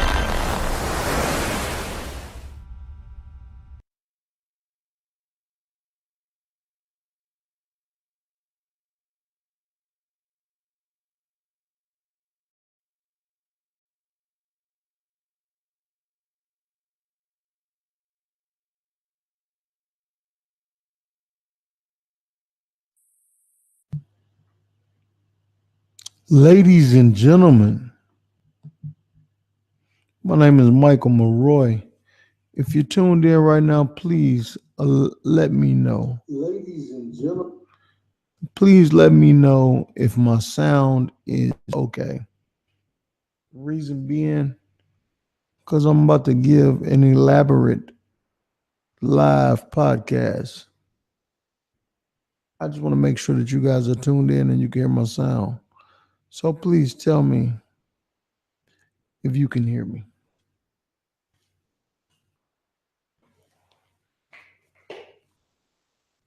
Let me know if you can hear me.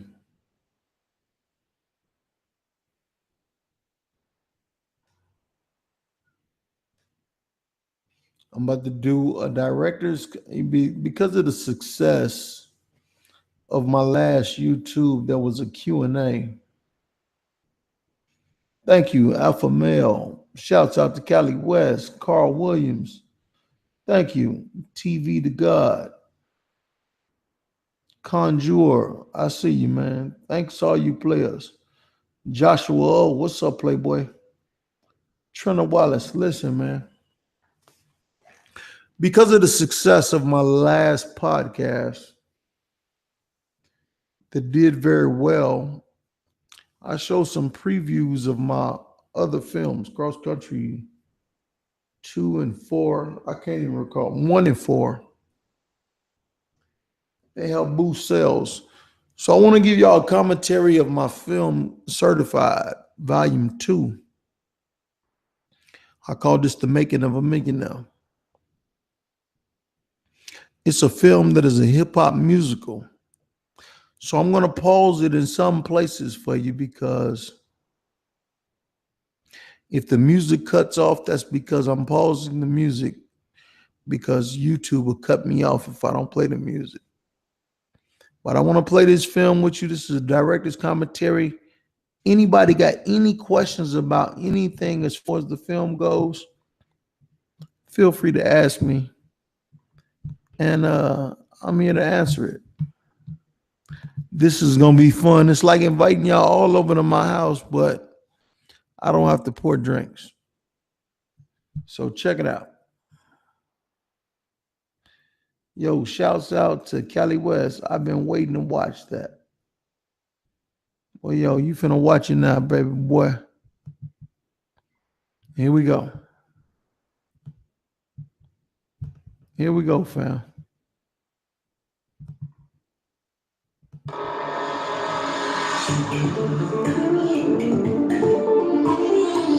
My intro as usual. TrueRealForTV.com. This is what I think when I'm driving. This is me. My thoughts.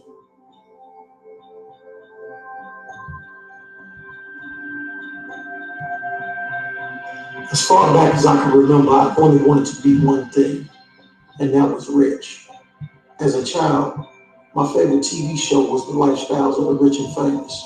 I was infatuated with the luxury cars, big mansions, and exotic locations. I knew that was the life for me. As you live your life, you start to realize becoming a millionaire is not as easy as it seems. But if you're anything like me, you never stop trying. Countless books, seminars, workshops, and classes on the topics of how to get rich. I began to study everything about the rich, from how they dress and what they collected, their hobbies, and where they vacation, how they spoke, what they eat. To say I became obsessed with the wealthy is an understatement. Currently, there are a million ways to become a millionaire. Literally. There's sports and entertainment, of course, but there are people making millions just playing video games. Imagine that. And I thought video games were a waste of time. Silly me. As a child, I didn't know all the secrets to getting rich. But I knew one thing was for sure. The only way I was going to get rich was to work for it. So I became obsessed with working. I became a workaholic. After working at enough minimum wage jobs, I quickly realized in order for me to become rich, I would have to work for myself. And this is when I discovered the world of entrepreneurship. The idea was simple. I could make as much money as I wanted, depending on how much I was willing to work. Well, I wanted a lot, so I was willing to work every waking moment. The concept was genius, but I ran into one major problem. I found out when you're black, all the rules are different. The playing field is not even. The world doesn't play fair. So to become a black millionaire, one must be pretty creative. It's a totally different set of rules that you have to learn. And this is where I began my journey to learning. Making of a millionaire. That was my thoughts as I rode down Las Vegas Boulevard in my classic Corvette. That's my third one. This is He's a Leo right here, y'all.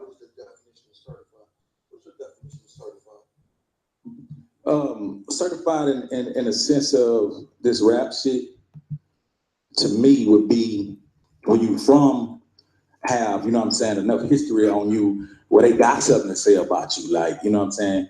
Nigga can't just say, man, I don't know that nigga. You know, when you're a certified nigga from the streets, you're gonna have niggas that hate you. You're gonna have niggas that love you. You're gonna have bitches that hate you and love you. Niggas gonna say you crazy, all this and that. Niggas gonna have feedback on you. Then when you get out here amongst your peers, niggas gonna have a level of respect for you because you know how to carry yourself.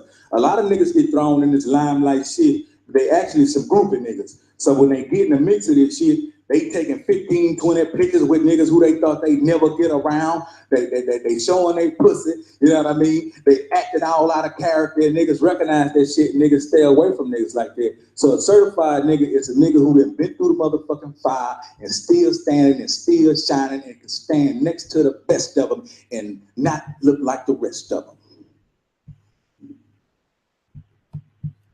Yo, for those of you that don't know, that's He's a Leo. He's a Leo was an intricate part of the UGK brand. Trill Entertainment, all that. That was Pimp C. That was one of Pimp C's right-hand man. He did everything from security to rapping. Real shit. So, you know, his definition of certified felt real authentic for me to put on the beginning of the movie. So as I said, this Certified Volume 2, if you go get Certified Volume 1, that's my testimony. Certified Volume 2, Making of a Millionaire, this is a hip-hop musical. So I'm going to walk y'all through it. If you got any questions, feel free to ask me. I'm here for you.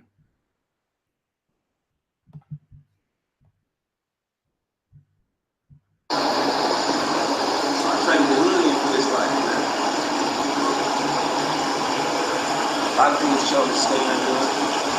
A lot of y'all be talking about it. I'm beautiful with this being in the hood every day. I'm just gonna keep it 100. Compared the hood to the real niggas.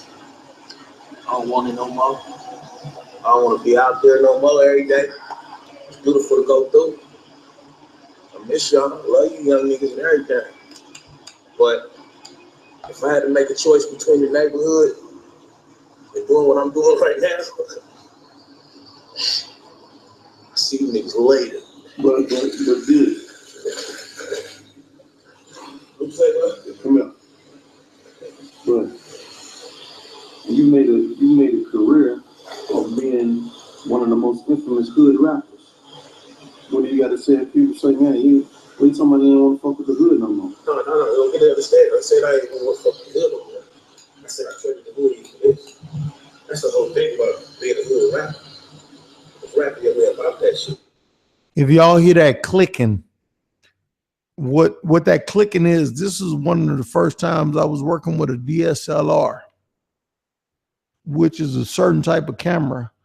It's a 7D. And I was actually shooting myself. My ISO was messed up. I thought it was my aperture. So if you look at this footage, I really wasn't going to use it. But I thought it was so pure and dope of Diggs being at this high rise in Vegas that I used it. But this was going to be some footage I wasn't going to use because I thought I messed it up. Just because of that clicking. I was trying to fix the aperture level, which is the way you let the light in the camera. And I had too much light in the camera when in all actuality, it was the ISO that was too bright. I had the ISO too high. And you will see that later in this clip.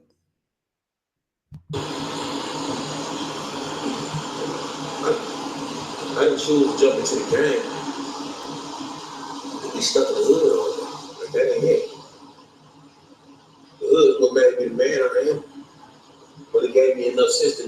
want to be there for the rest of my life. You feel me? I've seen so many young niggas get killed. Homeboys, family members, man, get wiped out the hood. Just in the little time that I've been home. Not even mention the time that I was gone. Just the time that I've been home, man. I've been to so many funerals. You feel me? And just the different bullshit and just the politics that come with being a boss from your neighborhood. You feel me? Because I'm really a boss from where I'm from. So like I said, just different politics that come with being a boss from a neighborhood. You feel me? You know what I mean? Different bullshit you gotta deal with. And I still go through a lot of shit.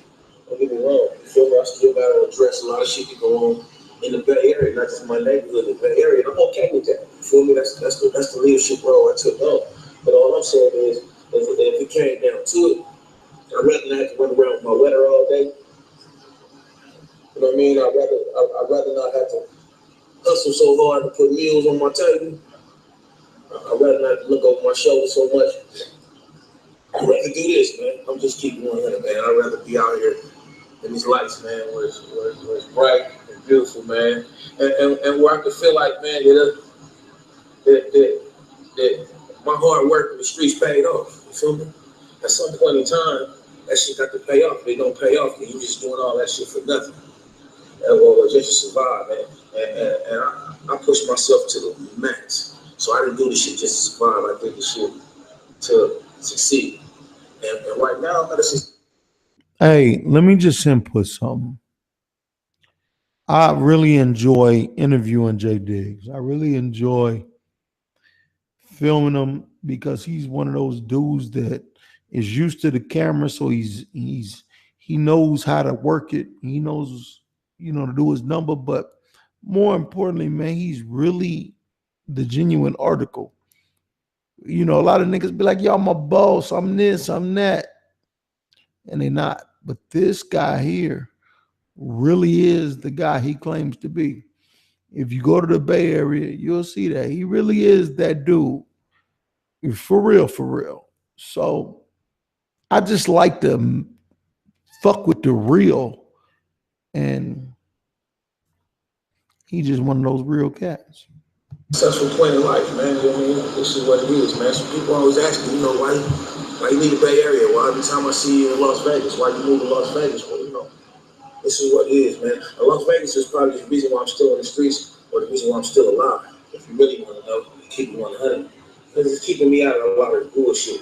A lot of the shit that's going on in the streets, man. I'd rather not be a part of it, man, because I know how I go down and I know how repercussions of bullshit can turn out. I could have been one of the funerals that I went to.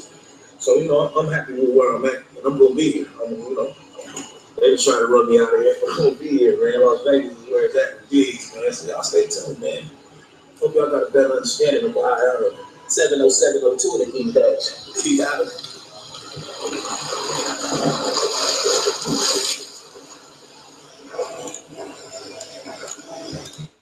Now, if you watch here, you can hear the clicking in the camera. And this is when I realized my ISO was messed up. So if you watch, it's going to be a totally different picture. These are just filmmaking tips. This was broad daylight, so it was really too sunny outside. But just watch this shot as it changes, as I fix the ISO and stop clicking the aperture level.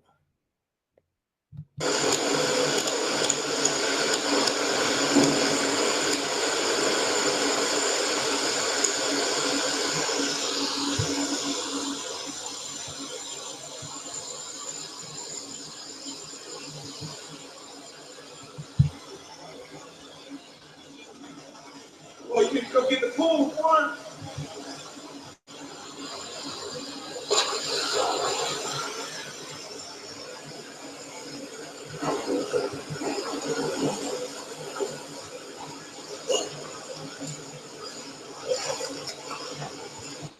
To all the future filmmakers, cameramen out there, photographers, or whatever you may be, you have to understand the ISO is different than the aperture. The aperture is you're going to open up the camera lens to how much light can come in the camera. So a lot of time you think it's the brightness and how much light is getting in the camera. Sometimes it might be the ISO. So you turn that down, especially if you're in a broad daylight like I was. And as you can see, the picture totally changed.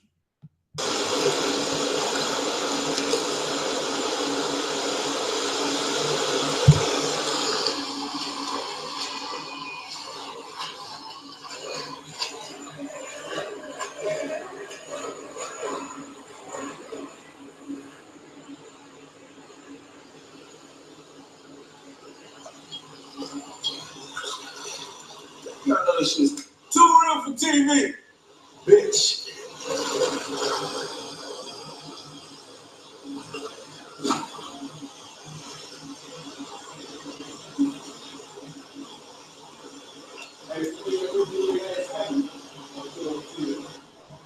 So look, I'm gonna show y'all how this Las Vegas shit works, right? I'm about to show you the cleanest nigga to ever step next to a swimming pool. Chop. Chop, turn around, man. I let the kid in the building. Live from Mars. Versace's little brother. Nigarachi. Yeah. As many of you may know, that's Chopper from P. Diddy Making the Band in Vegas doing his thing. Man, holding it down for my big brother Diggs video shoot we did, you know, real recognized real. You know, we going out here. Okay. At this point, I got to cut the music off because I got to mute the sound because the music started to play. Like I said, this is a hip hop musical. So if any of you want to see the full film, log on to tworealfortv.com and get it on digital download. But the song is called So Official. And I don't own the copyrights to that music. So that's why I got to cut it off. So it goes from, it's kind of like Jay-Z's song, Jay-Z's movie, The Streets is Watching. It's a musical. So right now at this point, what you're doing is watching the actual music video without the sound. If I show the music, it would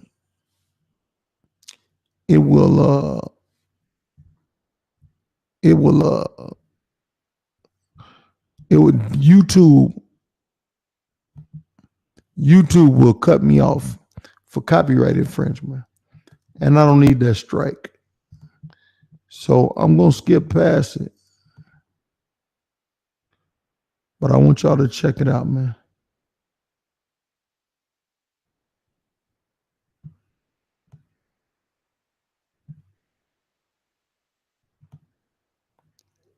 I'm going to try to get right here.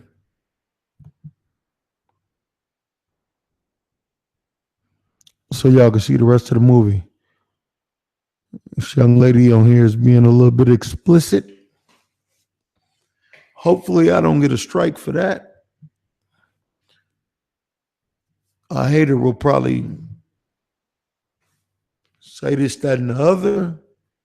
I can't wait to see the comments, to be honest.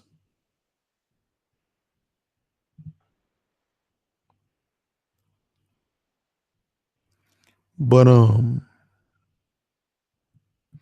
yeah.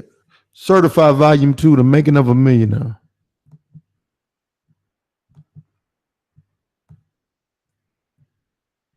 And goddamn. Excuse me, y'all.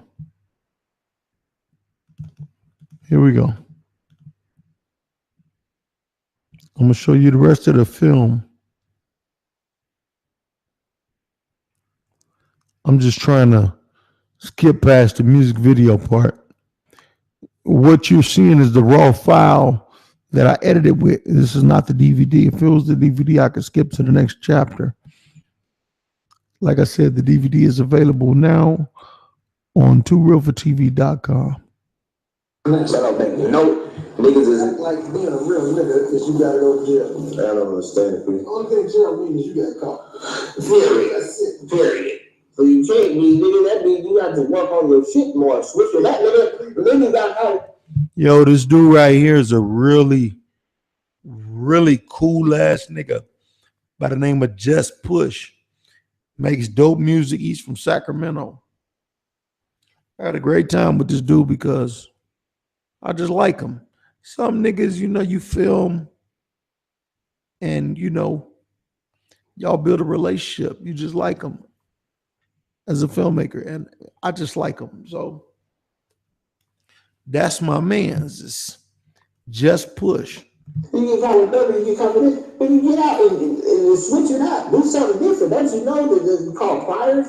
You get caught again doing the same thing 3 times, nigga, that's when you're going to get done. Change it up, nigga. You sell weed, nigga. You get caught weed, you sell coke next time. You get caught selling coke, yeah. You know what I'm saying? I'm just saying. I mean, that's just some advice to these niggas that think this shit. I mean, that's better than going to jail over and over.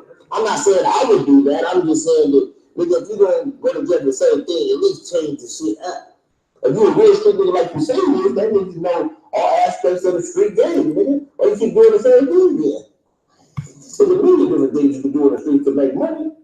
Why you keep doing the same one? Obviously, you ain't that much of a street nigga because your mind don't work that good, nigga. Because you ain't, you know what I mean? You only know one thing and you one track minded. That's not being a real nigga, you know? Period.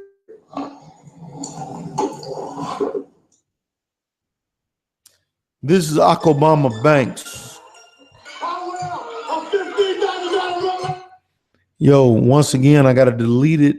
I mean, I got to mute it because of the music. This Akobama Banks out of Atlanta, but he from Toledo, Ohio. Well, he from Ohio, but he out of Atlanta right now. The man got the fucking Rolls Royce with the gold on it. He got the Escalade, the brand new Escalade, $100,000 with the rose on it. He got the fucking Rolls Royce Ghost, $300,000 with the gold on it. He doing his thing. He's one of the dopest artists. He got his mixtape out right now. It's called Obamacare. Go to Tidal. Go to whatever streaming service you can go to. He's on there. I gotta mute the sound because, as I said, I don't have rights to the music. Talk to me, man. Tell them what it is. Tell 2 Real TV what it is, man. Tell me your name, man. Obama, man. Shit. Get used to it. This shit here, we got it now, next, after that. Period. Grind stack. Grind and stack, man. You'll never run out. It's just music or the movie? It's the movement, man. Everything beyond shit. The limit beyond is God. How long you been doing the music stuff? Shit just now, I'm getting into it. You know what I'm saying? I feel it. You know, as I listen to this, I realized that I had the music bed underneath there. This video probably, you know, it ain't even like no haters are flagging me. It's just that YouTube got certain rules. But I want to promote my films because I'm a filmmaker, and ultimately, I want you to watch my films. But this is Akobama Grind and Stack Records. That's his record label. And we're doing a dope interview, and I want all y'all to see it.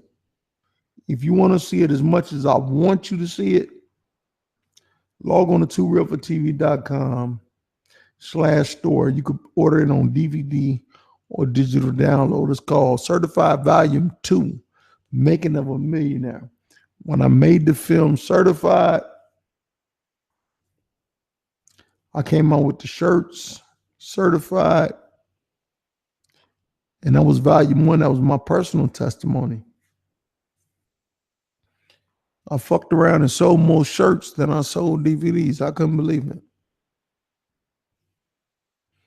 And then I wound up selling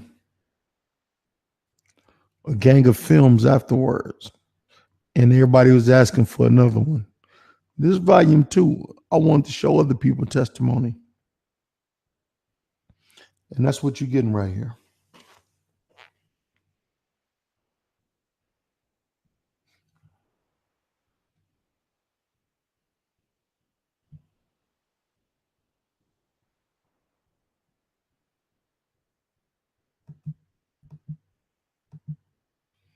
Yo, we got his video on here. He kick a freestyle. And some more. Right here we got the Archbishop Don Magic Wand. Years since that player been here. And he used to come here almost every 2 months, every other week. Can you imagine? And Jack, man, it's a blessing, man, to be back on the scene. That is amazing. You did with the man that you know, really put all this in motion for me. You dig what I'm saying? I remember when he came to the ball and said, one day I want to do like this. Archbishop Don Magic Wand, for those of you that's been living under a rock, don't know. And the famous player, Pimp, formerly known as Pimp Juju, now known as Gentleman Juju, doing tailor-made clothes, including the suit, the tuxedo he got on right there. That's made by him, so you can have him.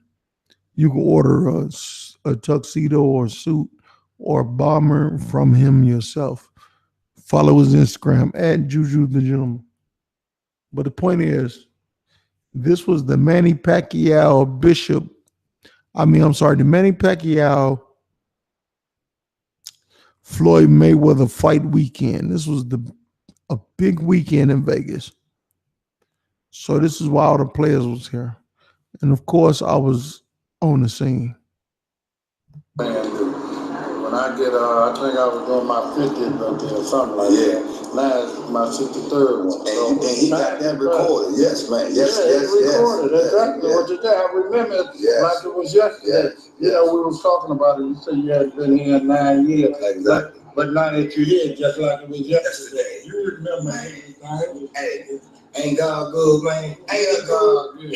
Ain't nothing changed but the building. Exactly. They said building. A lot of players just come and gone, man. Well, we already told you that back in time past, that the game the same, name change. Come on, man. All right, let's play. I told y'all that. So don't worry about the coming and going, because it's going to be that. It's that in everything. Even the conductor of the train can't run it forever. He has to retire. So it's the same thing with the Pimp game. Ain't it, man? Ain't it, man? Ain't it, man? It just feels good to say that. Ain't it, man? Cross country, DC, Chicago, Las Vegas. One love, man. One flag. It's always been an international movement. That's no question about it. You know, all the way from Chicago to London. You know, with all states in between. You know what I mean? So you know, just like I said, during this last man standing, it's only appropriate that I send out love, and there's so many to announce now that I don't remember all the names. But to all the fallen players, I remember Good Game. I remember Pimp, I remember Pimp Child. I remember King Boo. Yeah, but I'm just saying the ones that locked up, that's not locked down in the grave. Dino. You know what I mean? So it's a few, you know, but man, you know, just like I said, keep on playing, player, because, you know, as long as you got breath, anything can happen. We'll be here waiting on you when you come home. Trust me, I'm a witness, man. I'm a witness to that, man. I asked for a second chance. Y'all know what a witness is, and he said, I've been a witness for a second chance. I asked. You got to ask. You sit there, and you know you want a second chance, but you didn't ask. That's why the Bible said, you have not because you asked not. Church. That's why you don't have church.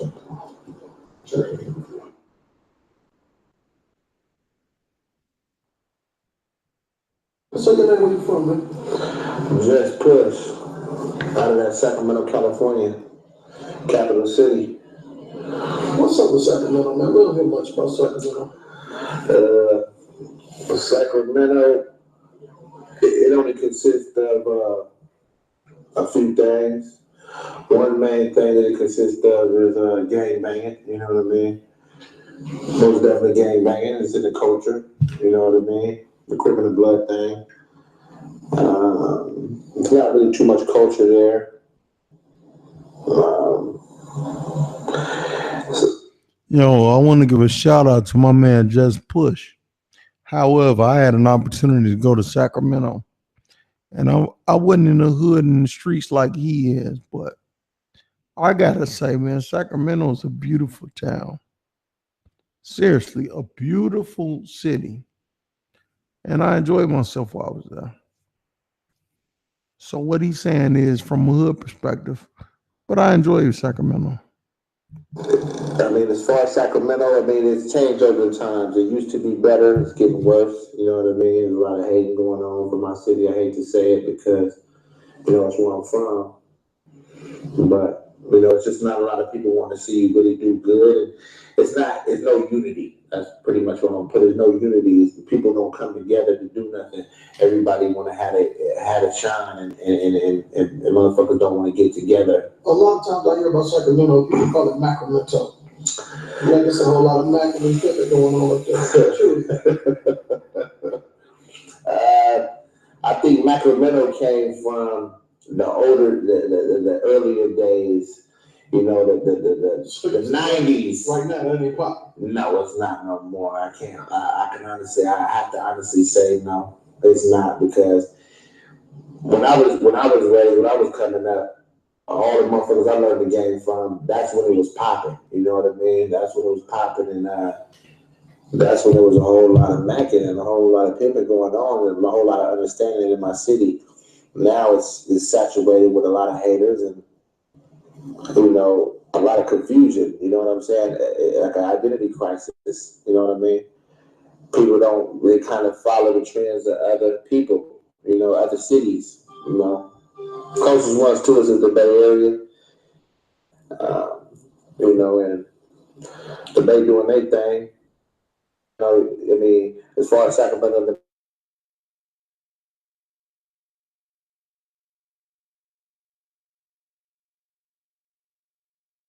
Speak a lot about the gang and the ism and shit. Definitely. Cross country getting it. You from Sacramento, so how did that come about? My mother was in the gang, so it was already, as a youngster, you know, it was already embedded, you know. My father was in the penitentiary all my life. My mom had different dudes, you know what I mean, and each one of them taught me something different.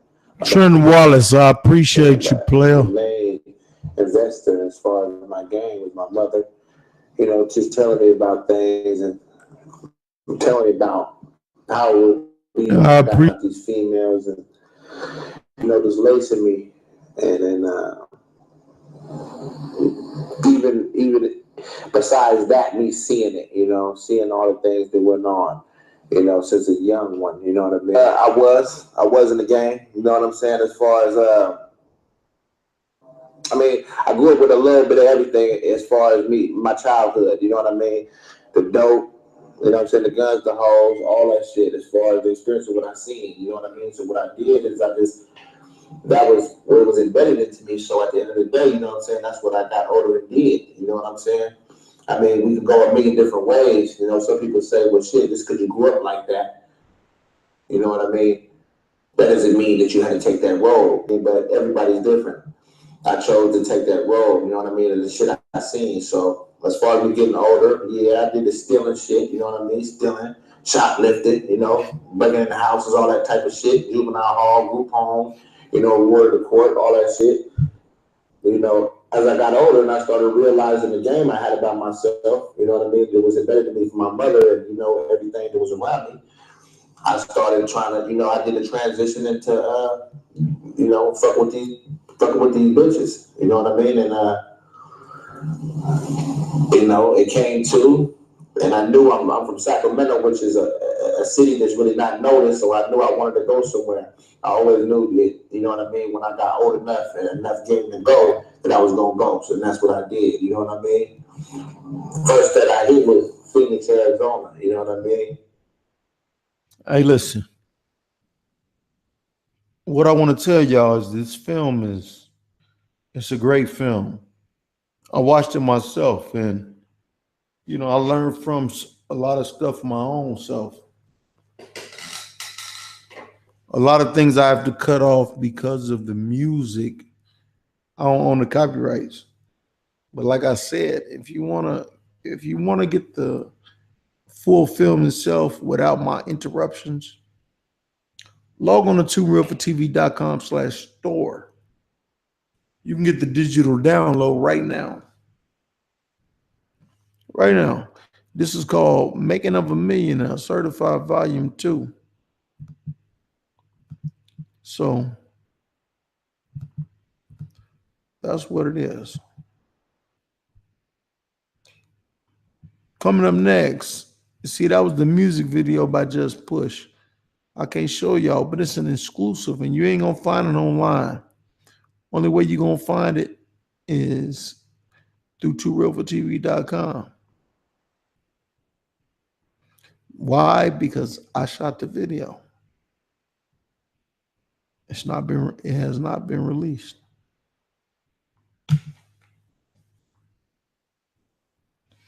Next coming up, we got my man Frazier May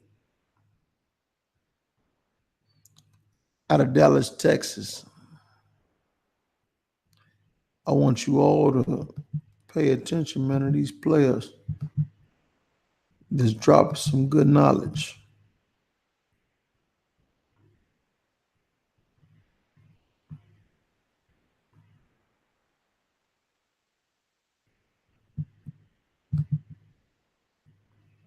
Yeah. Here you go.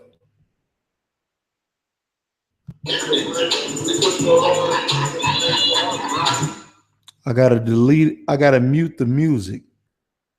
Yeah, this is a hip hop musical. So we'll go from one interview to the music to the next. This Frazier May. Frazier May, let me ask you a question, man. Why is it that Dallas, Texas have not been able to really put on a rap artist like other places around, like Houston or Atlanta? Dallas, Texas don't seem like y'all could really seem to get that artist. I got the one artist, the one guy that did the ice cream plane John. He was cool. Yeah, Duro, I like Duro. Yeah, I like Duro too. But that's about it. Yeah, man, I think Dallas is just missing me, man. It just took me, man. You know what I'm saying? I ain't originally married, but I feel like King Arthur, man, and Camelot, man. You see that big old microphone in the city, man. I'm gonna pull the mic out the city like you pull the sword out the stone, man. You know what I'm saying? It's like really some real King stuff going on, man. You know what I mean? So that's how I feel about it. You know what I mean? Well, you know what? Hey, listen, man. I would love to sit here with you all and watch my films in completion, give you a full director's commentary. But like I said, this film, as well as the rest of the collection, I made 13 films thus far. My goal is to do 66. I'm trying to reach Alfred Hitchcock. So my goal is to do 66 films. Right now, I'm currently at 13. This is my 13th film, 14th film coming up, Last Man Standing, a tribute film to the Archbishop Don Magic Wand.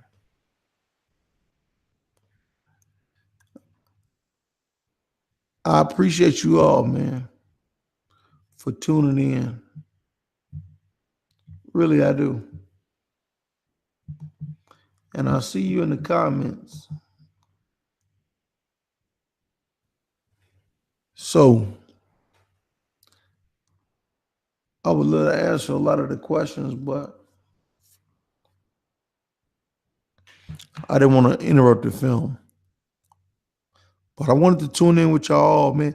Cali West, I see you. Trent Wallace, what's up, player? Cowboy Smokey, what's popping? Give you all some acknowledgement. But y'all go get this film, man. tworealfortv.com, man.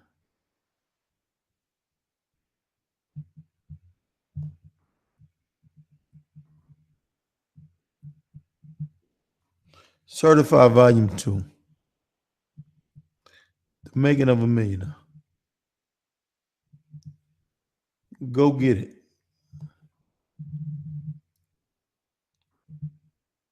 Man, I love you all. But I'm out.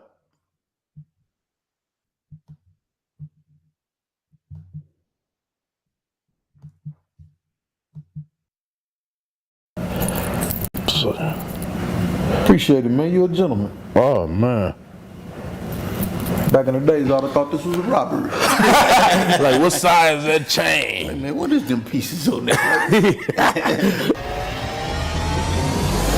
Too Real for TV exclusive. Exclusive.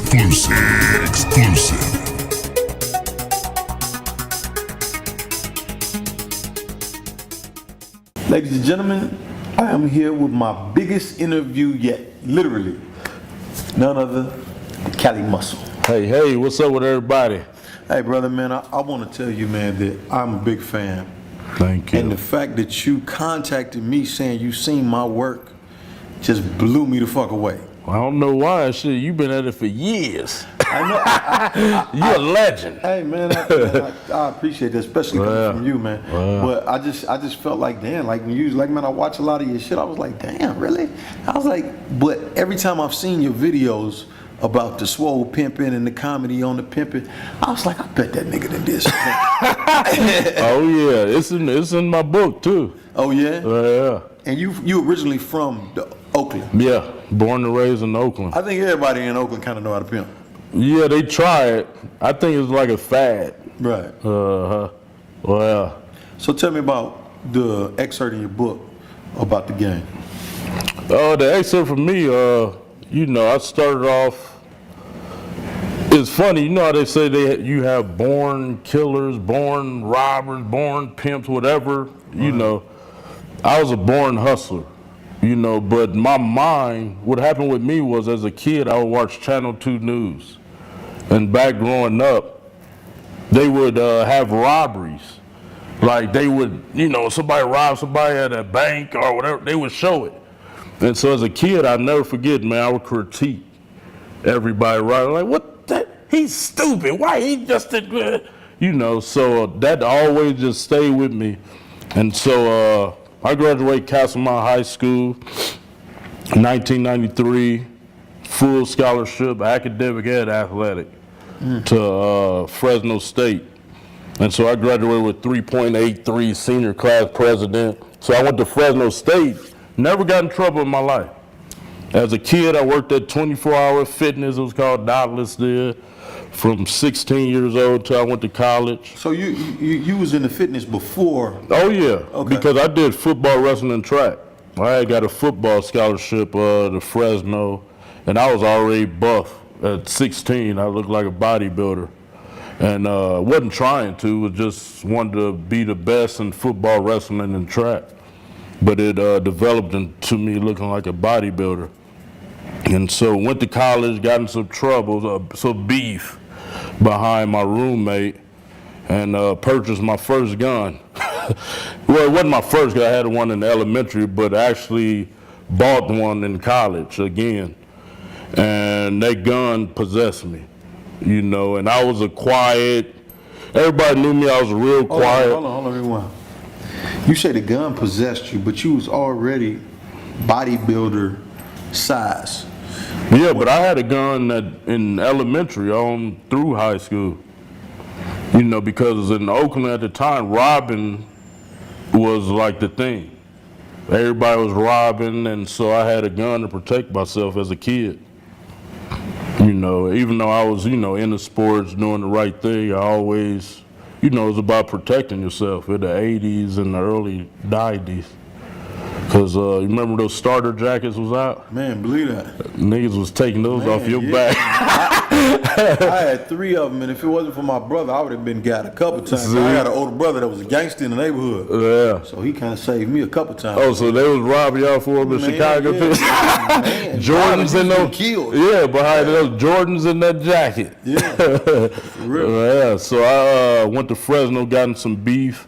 But this, tell me the transition. How did you go from just being this scholar dude, 3.8, and then just all of a sudden just getting the pistol and just.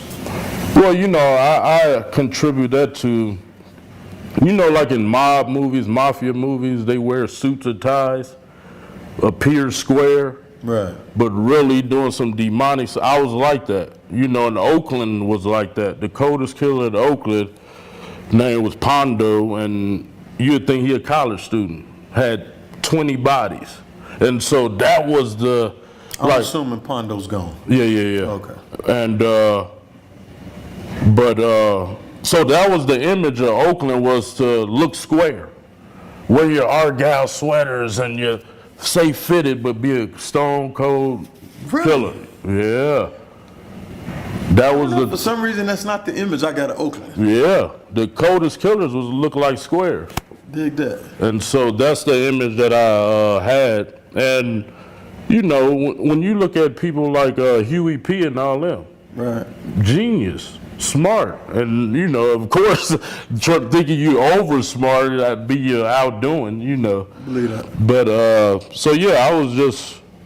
Like I said, I would critique those crimes and went to Fresno, got some beef, and got that gun. And when my money got funny, you know, even though in the video Life Story, I asked the coach, I asked my mother, they denied me of a few $100s I need. I'm like, shit, well, I know how to do robberies. I've been critiquing niggas since I was a kid.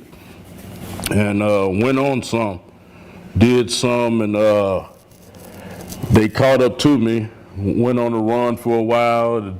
So you were never successful with the robberies? No. No, not then. And so, yeah, I ended up getting 7 years. And this is at what age? 19. 19. Yeah. I was in college for a year and a half. About a year and a quarter, year and a half. That was the game changer. Well, I mean, I was young, and so my whole life was structured. Football, wrestling, track, work, school. So it was my life was always structured. So when I went to jail, and it's weird to say this, I felt at home. It wasn't no different from the streets. I wasn't having a lot of sex, so I didn't miss sex. You know, I was just like a machine. When I got to jail, I was looked at as a god, because I was already buff. Right. So I had the respect, and that's what I ended up being, the leader in first Islam. I was practicing Islam, so I was a Amir in Islam. And once I seen that they was, and I, you know, tell the truth, fake, you know, they would pray, do their salats to go shoot some heroin. I'm like, I don't want to deal with no fake motherfuckers. Let me go see what these Kumi 4 and 5 motherfuckers talking about. What's Kumi 4 and 5? That's a Bay Area game. Okay. Yeah. And, you know, you had BGF and you had Kumi. Those were the top two, that still is to this day, top two gangs of the Bay Area prison system. And so I became a part of that, Kumi, and was high ranked. And so after I did the 7 years, which I was at San Quentin, Solano, Tehachapi, Wasco, Delano, because I called my case at Fresno, so I ended up doing time in Southern California prisons for about 3 years. And so when I get to San Quentin, all hell broke loose. Because, you know, the infamous San Quentin, so real political and structured. And so a lot of drugs. I mean, it was ridiculous. When I was in Southern California prisons, you didn't see dope like that. Those niggas just smoke a little weed and that was about it, a little Prudo. When I get to San Quentin, nigga, they got ecstasy, heroin, all these hard drugs. So it was like the streets. You had dudes, I mean, it was just like the streets.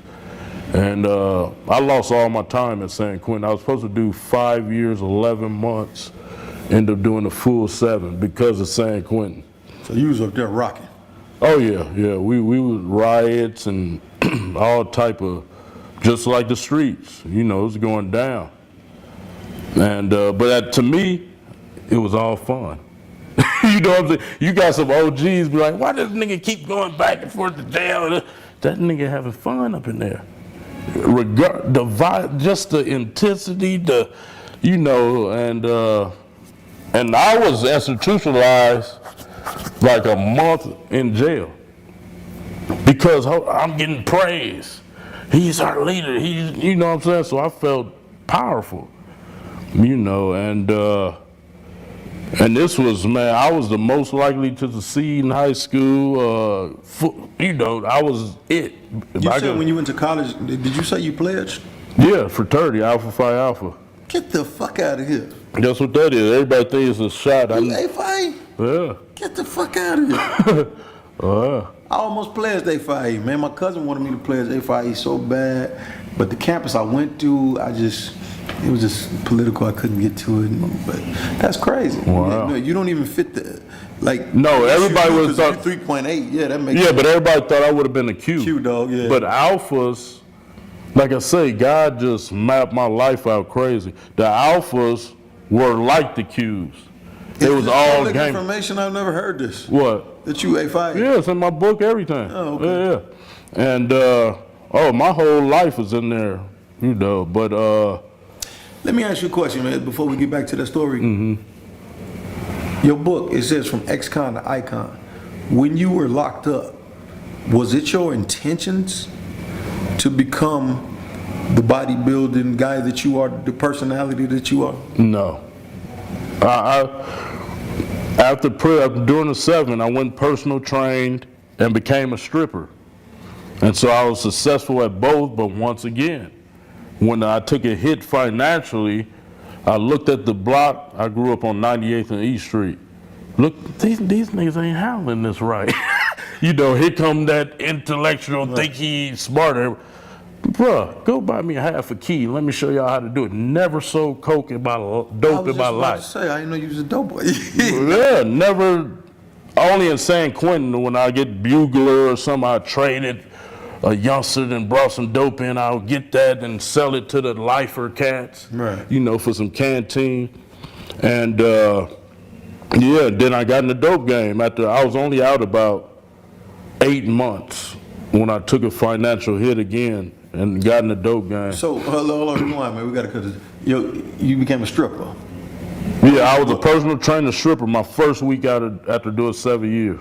What made you say I'm gonna become a stripper? Oh, when I was in the pen, I'm like, I'm gonna put this motherfucker body to use. Right. You know what I mean? If I'd be a gigolo stripper or something, and was making dope.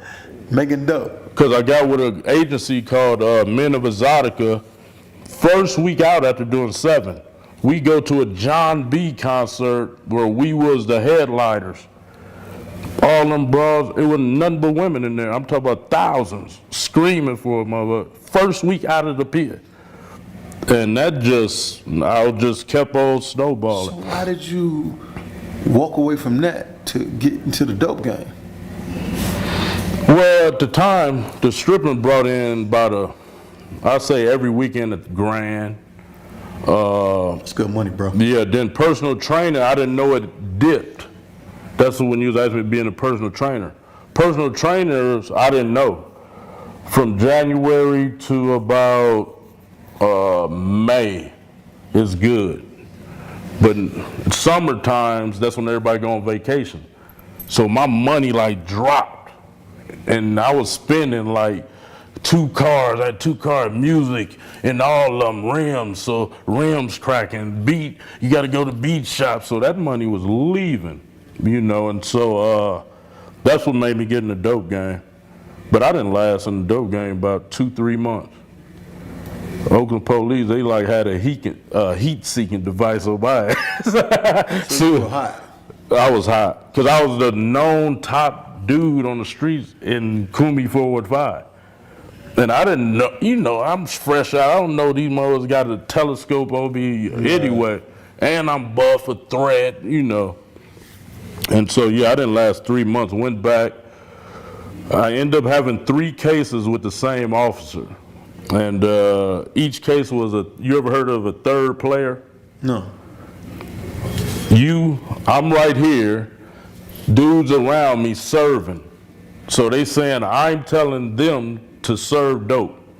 Mm-hmm. No dope never found on me. 3 of those. So I went back the first time. Well, let me ask you, what was your parents at during all this? Right there saying, what the hell are you doing? Moms and dad? Because my little brother was already in the game, and he didn't have to be, because they gave him everything.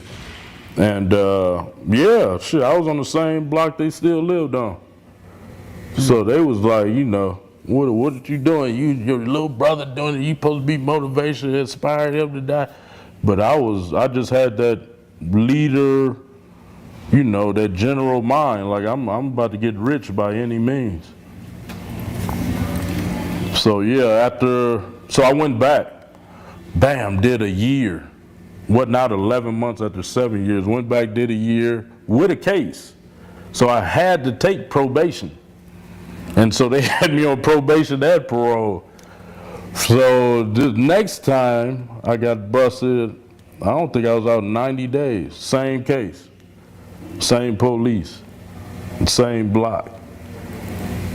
Another one in Frisco. So I seen I couldn't do nothing in Oakland, so I went to Frisco, the Tenderloins, and was running the cats down there, and that's when I became really demonic though in Frisco, because that's a whole nother level of I'll never forget a guy, one of my comrades, gang members told me, Khalid, what you doing out here, baby? You swole. This shit gonna turn you into a demon. I'll never forget he told me, nigga, get out of here. I'm just trying to make a few dollars. I ain't getting all that what you talking about. What do you mean? He mean that it was... What is it? Because what's the difference between Frisco? Because to my understanding, and just Oakland has always been considered rougher than Frisco. Not Tenderloins. Tenderloins, it's way faster. Because you got to think, the police station right there. You know what I mean? And the speed of it, I never seen kids on crack until I went to Frisco. You got teenagers on crack in Frisco. And in Oakland, nigga kick you in their ass. You know, if you wasn't 35, 40 or something, but we talked about 12, 13, 14 kids on crack. And everything's fast. It's in the small little Tenderloin from 4th Street to 6th Street. Like that. And man, people doing demonic shit out there. And it sucked me in. I got real violent when I went to Frisco. And you know, and it was all behind me giving out bundles. Motherfuckers come running off. See them a day later. Where my money? Oh, my nigga. And I, you know, had to get on them. Right. And so, yeah, I didn't last in Frisco. Caught a case. They put the same charge on me, 3rd player. And so went back. I think I did 90 days on that. But when I got out again, what stopped me from selling dope was 2 young cops in Frisco came up to me. They called me my birth name, because I changed my name to Khalid legally, but they called me my birth name. I remember I hopped out of Cadillac on 24-inch rim. They're like, hey, Chuck, let's talk to you, man. Cool ass white young cop. He said, listen here. This the deal. This how they talk, right? We know who you are. Oakland, the whole Bay Area. We know we ain't gonna catch you with no dope, but we gonna tell you, you need to get out the dope game, or you go pay the price. So I took heed. But did I start pimping? Yeah. No, I went back. After they told me that, I went back. I caught a violation in Frisco, being in a drug area. And so at that time, I think I went to Pelican Bay. And so I was around a lot of OG pimps. I was just about to ask, how did you learn about the game, Pimping? Yeah. Well, I had already, during all that time, I had read every book you could think of. Pimp. So you always been kind of fascinated with the game. Right. Yeah, with the pimp, yeah. And so I read all those pimp books, Tar Baby, Pimp, all these books. And so, yeah, I went back and I was around a lot of pimp OGs. And, you know, they was, you know, of course, dope fiends and shit, but they would sit and just tell all these stories.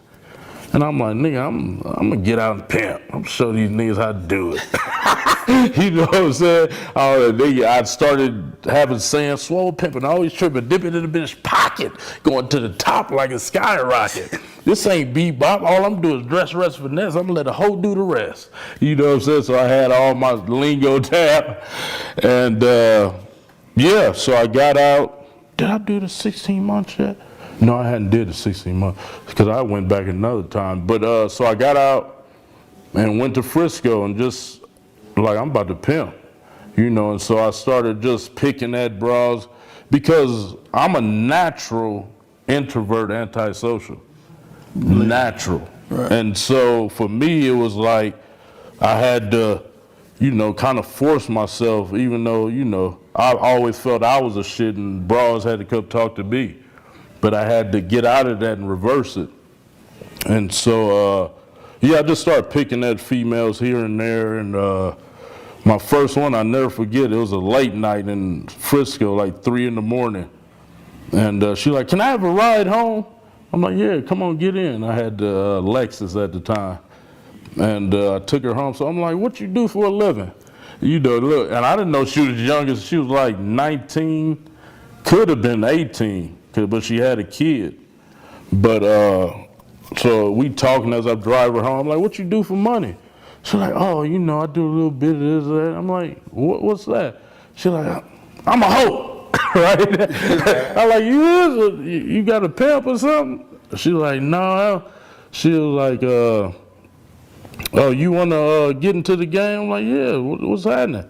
She's like, I call you tomorrow. That easy? Yeah. So I dropped her off at home, and tall girl too.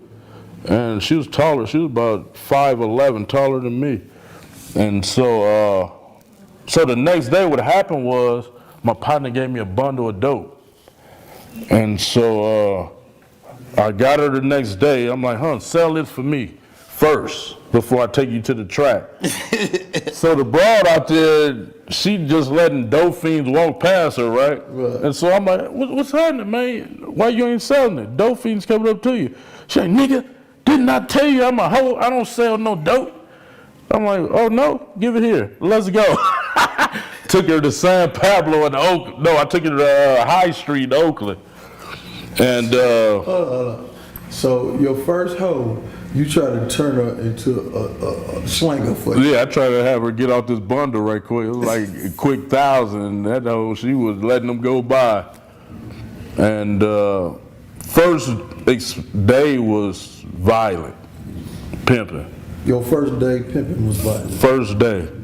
What happened? Dropped her off, and I had another, one of my main females around the corner on Fruitvale.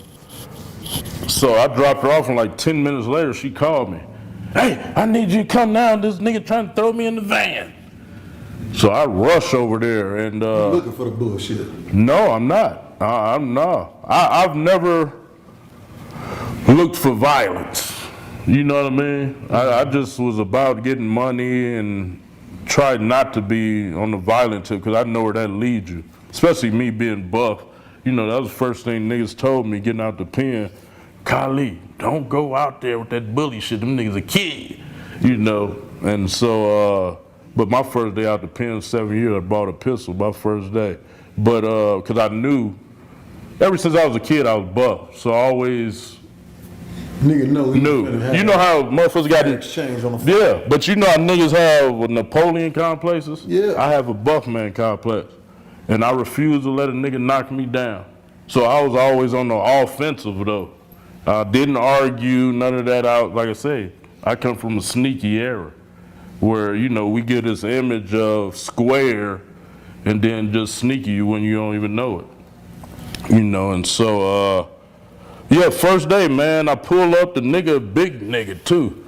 Look like somebody, remember the Iceberg Slim book when he said Kenyatta? Yeah. That's who that nigga, like Kenyatta, had her by the wrist. And man, and it got, you know, a little violent, but she respected me after that because I got her back. But, yeah, that was my first hoe, man. But I couldn't keep him. Because I was, And I got them all in the car. Y'all going to the gym. I was a militant pimp. Well, like Rosebud said, hustler, because I wasn't putting all my energy into just pimping. But you want to take them all to the gym? Yeah, I took them to the gym, man. The whole we high. I don't give a fuck, bitch. You working high. Yeah. And so they all left the next day. What? They like, we ain't fuck with this nigga. He ain't letting us get high or drink or. Do you get high though? After I went back to the pen and when I got out, I was fucking with ecstasy. E-pills, like Thursday, Friday, Saturday, Sunday, Monday through Thursday, I go to the gym. And that's in my book. And, but yeah, so at one time I had, the most hoes I had, I think was 4 at one time. But like I say, I was messing with them San Francisco hoes. So you say something they don't like, you don't get them the dope they want or just whatever, they'll find a reason to cut. And so, back to the story I was telling you earlier, with that first hoe, that opened my eyes to say that these prostitutes are winning. You know, and I want to tell the people this, and they might not see this. A hoe, like I used to tell my hoes, let me give you all my money. You be my bodyguard, taxi cab, provide food, shelter, clothing, bail me out of jail. I give you all my fucking money. To this day, if somebody can tell me that they can do all that for me, I give them all my money. What do you need physical money for if you got somebody that's gonna do? Man, and you know, people were all but pimps, they, you know, of course the guys that's taking underage girls, the guys that's beating these girls. I got like 10 partners with L's. That's why I be so intrigued watching your channel that them dudes getting all them years, you know, but the dudes I know doing years, they was torturing these girls. You know what I mean? Hitting them with, doing some iceberg slim pimp shit. They done read the book, hitting them with iron and branding them. It's what they read about. I mean, they wouldn't want nobody to do that to their mother or daughters. So me being buff, I couldn't whoop, bro. I mean, I'd be doing life, you know, and I always knew that. So at the time I was making money. I had like a little barber shop I was working out. I was cutting hair because I'm a barber. So I was making good money doing that. So my thing was, like Rosebud said in the interview, I tell the hoe, get on. Bitch, I'm caked up without you. I'm your everything. Like if somebody slap you, here I come with the pistol here. So I realized they were winning. The hoes, these are nymphomaniacs with psychological problems. They are winning. And here it is, these dudes, like you doing these videos, 40 to life, 50, like, and this whole back out here choosing another cat. Got another dude. And go get him wrapped up. Then she still, it's not, and so that's what. You know, the police do that on purpose. Without a doubt. They don't charge the chick nothing because they want her to get back out there and catch another nigga. Well, and so it took me, I dibbled and dabbed, and at the time I was still cutting hair, I was still stripping. So I was making money, so I did it for 2 years, you know, would lose a hoe, had to get another one a couple of weeks later, that kept going on. And they was only bringing max, the ones I was dealing with, like $500 a piece a night.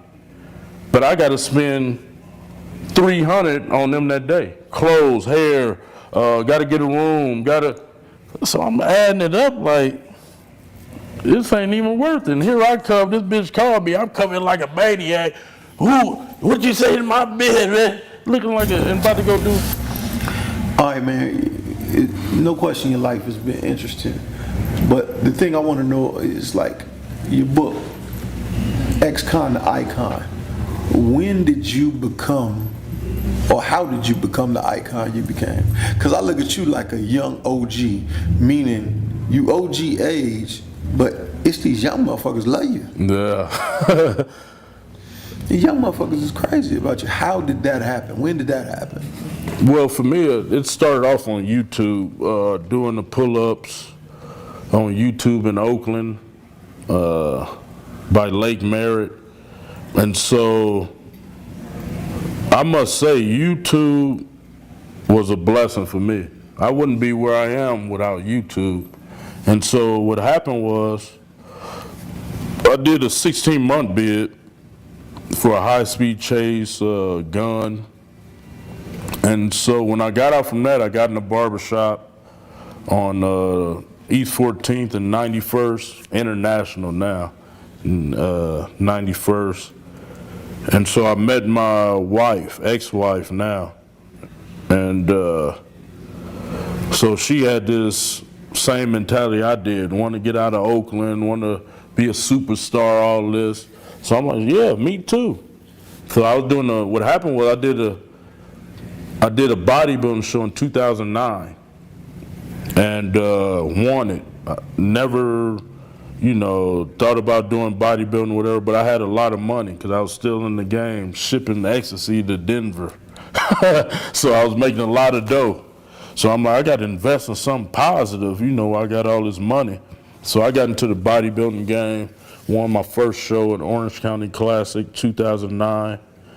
And so from there, we had started planning to move to LA because she had been to LA before.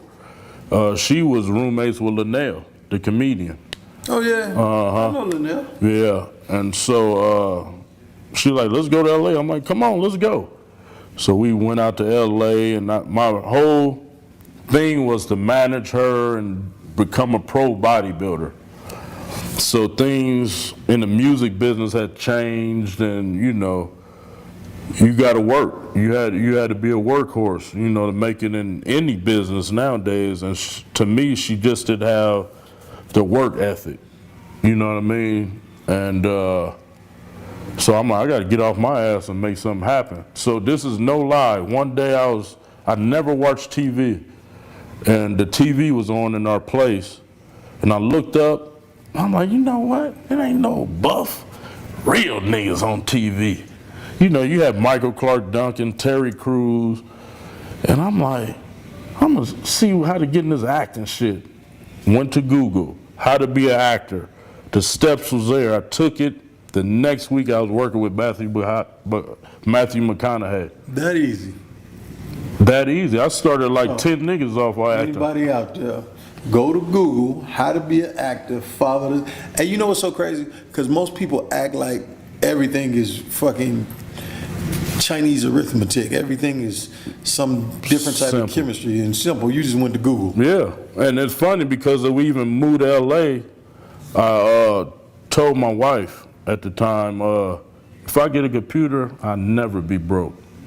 Got that laptop, that was the end of it. Because I've always been a researcher all my life. I would go to the library, research stuff and all that. So when you was in the joint, you never said lifting weights and all that stuff, it was never part of the plan for you to get out and be this bodybuilder? Well, a personal trainer and the far as I seen was personal training and stripping when I was doing the 7 years. That was the far as I seen. I didn't even know about, like when I seen those fitness magazines, I didn't know these dudes like competed or did shows and stuff like that. You was just unfamiliar with that type of... Right. Right. Yeah. And so... now I know you probably get a bunch of letters from people locked up now that talk to you about that type of shit. Letters, no. I shut that down. I used to send dudes packages, books, money. I'm talking about people sending you letters. Oh, from where? Like fan mail from... email. I get so many letters from the joint. It's crazy. I don't know, man. Oh, no, I don't have no address like that. I get emails and, DMs and all that stuff. It would seem to me like if I was locked up and I was a swole nigga, I would say, man, I'm finna hit this nigga Cali Muscle and see what the formula is. That's why they doing emails and DM and stuff. Them niggas, they in there with Facebook and stuff. Yeah, exactly. They do it through that. But I shut all that down too. But your book gives a format of that. In the book, did you talk about how you found it on Google? Yeah. Oh, all that. You better believe it. Well. So let's talk about your merchandising right now. Besides the YouTube, you got the clothing, the money, and the money and the muscle. Well, yeah, I got like 600 items. You got 600 items? Uh-huh. Damn. Well, got the book, got the music. I did 2 albums. Never wanted to do music in my life, but my fans asked for it. Get big. Well, yeah. Exactly. Got I got the supplement line doing well. Now your music is real legit music on iTunes and all that type of shit. Oh yeah. Dig that. I'm not messing around. You know, I took the hustle, being a hustler, all that shit I did, every genre of illegal activity, I just do it legally. Every genre of legal I could do, I do it. When I found out that it's millionaires playing games, I went and bought a game. When I wanted to write a book, I Googled how to write a book. You said once you found out about the gaming, you said you went and bought a PlayStation the next day. Next day. And never played. Well, I hadn't played in 25 years since Genesis. I'm not a video game. Yeah, I had a second Genesis. Yeah, I don't play video games. So when people say that, gaming, I'll be like, I didn't either. I used to laugh at gamers till I seen them numbers. Right. KSI and all them boys. Exactly. Money, yeah. Well, and so I got into that. Man, I got so much book, like I said. I can really admire that because I'm always telling people, man, listen, hip hop is hiring. They making millionaires every single day in hip hop. Wow. So if you could make an album about whatever and that shit go viral or blow up, man, you can get you a check. Yeah. You know what I'm saying? So I really admire that, bro. I seen you shot the videos for him and everything. Yeah. And like I said, I didn't want to get into music because everybody in Oakland was doing it. So you never decided to rap for real? Oh, I got some tracks now, and I'm doing my 3rd album next month. I know now, but I'm saying rap was not your thing. No.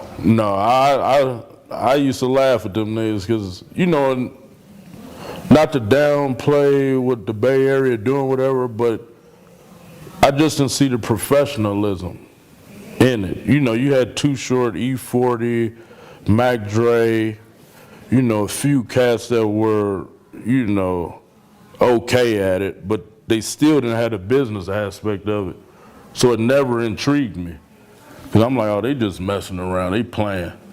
You know, so I never was intrigued. I had all my partners go to the studio making garbage shit and, you know, so it never intrigued me. But you got music now that I seen one of your videos, that motherfucker got like millions of fucking views. Yeah. But like I say, I had built up a fan base. Boy, they gonna follow whatever you do. Right, when they asked for it. Right. If they wouldn't have asked for it, I wouldn't have did it to this day. Now what about the incident when you was the stunt you was talking about becoming an MMA fighter? Oh yeah, that's, you know, like I tell people, youngsters, I always tell them, I started on YouTube 9 years ago talking shit, trolling. I still do. I just get under their skin because I know they gonna go tell their partner, you see this golly mother, and he go watch it or his girl, and oh, I like him, and they become fans. I done turned a lot of haters into fans. Yeah, but you know, and like I do a lot of live stream now on Instagram, Facebook, YouTube, Twitch, and you know, I see the real hate, but it's like, how can you hate somebody that showing you that you can make it? Believe that. That you can be at the bottom, and not only that, being black. And pull it off. How can you hate the, I don't care what it is. The comedic antics, you don't like how my left bicep look, right bicep. That's inspiration. I look at my story and be like, dang, I still read my book like it's not me. And I'll be like, that's amazing. Because I look back on all that like it's a dream. Like, dang, I did all that and that's crazy, you know. Well, okay, now you got 600. I didn't know you fucked me up with that. 600. I got to step my game up. I got a few shirts available now on TwoRealForTV.com.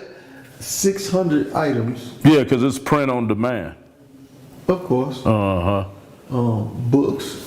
music, TV still.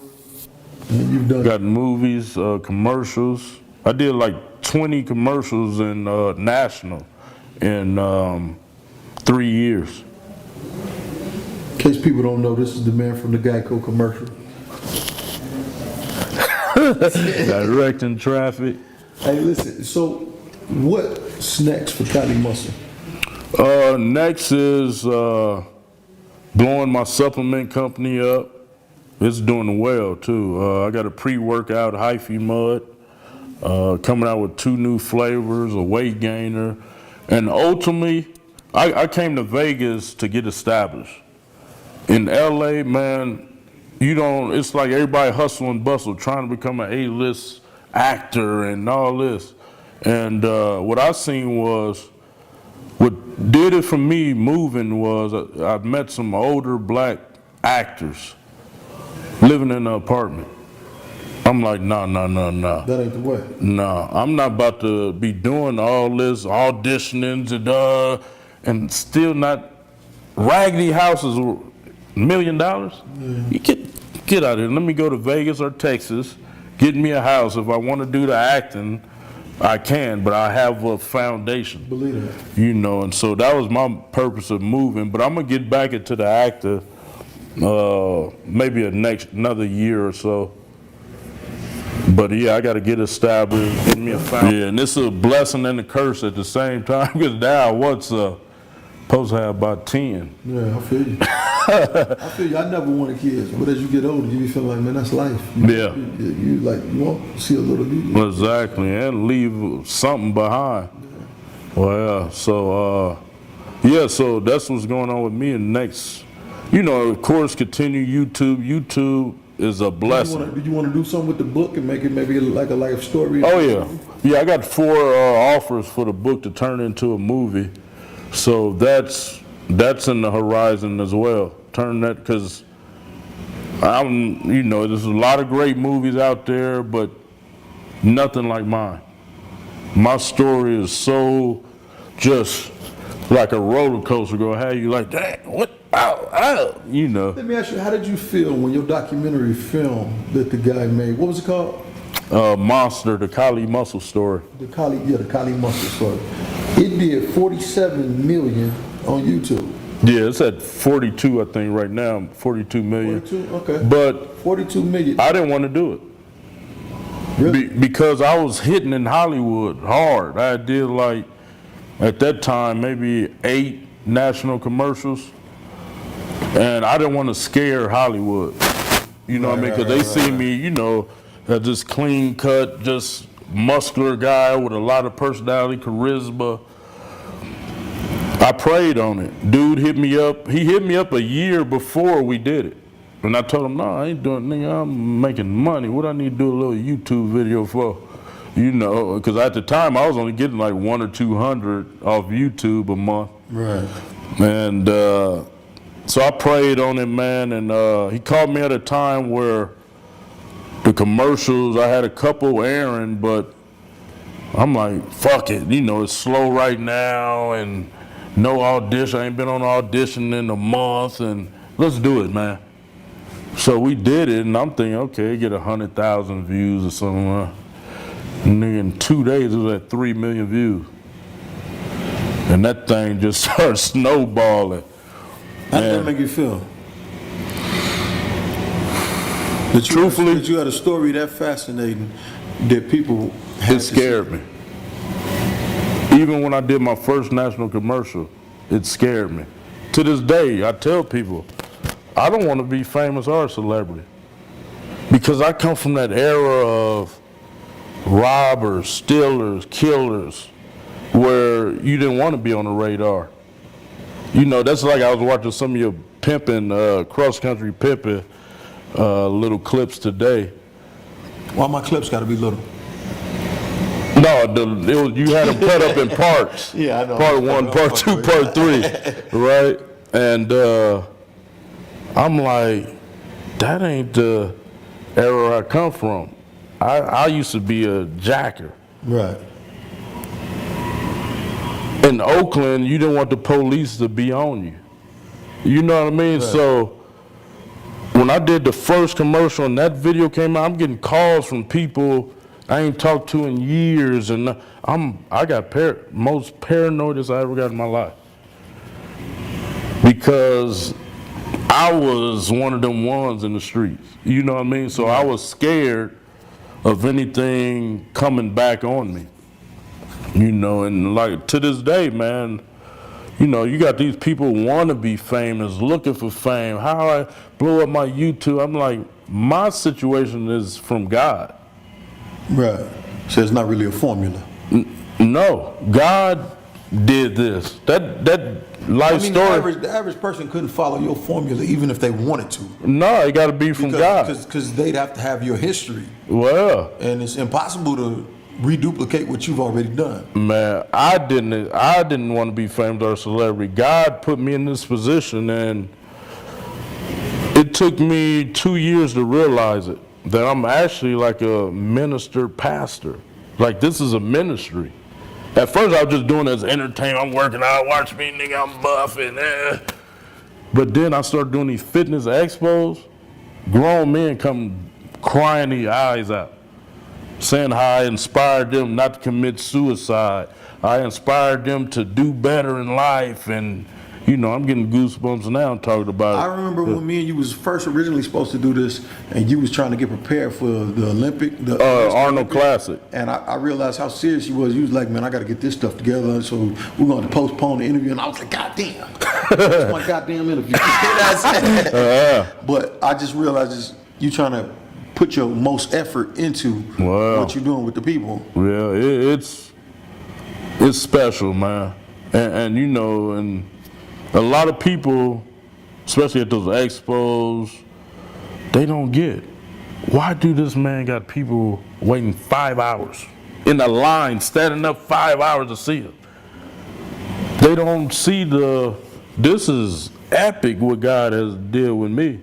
And I'm saving a lot of lives.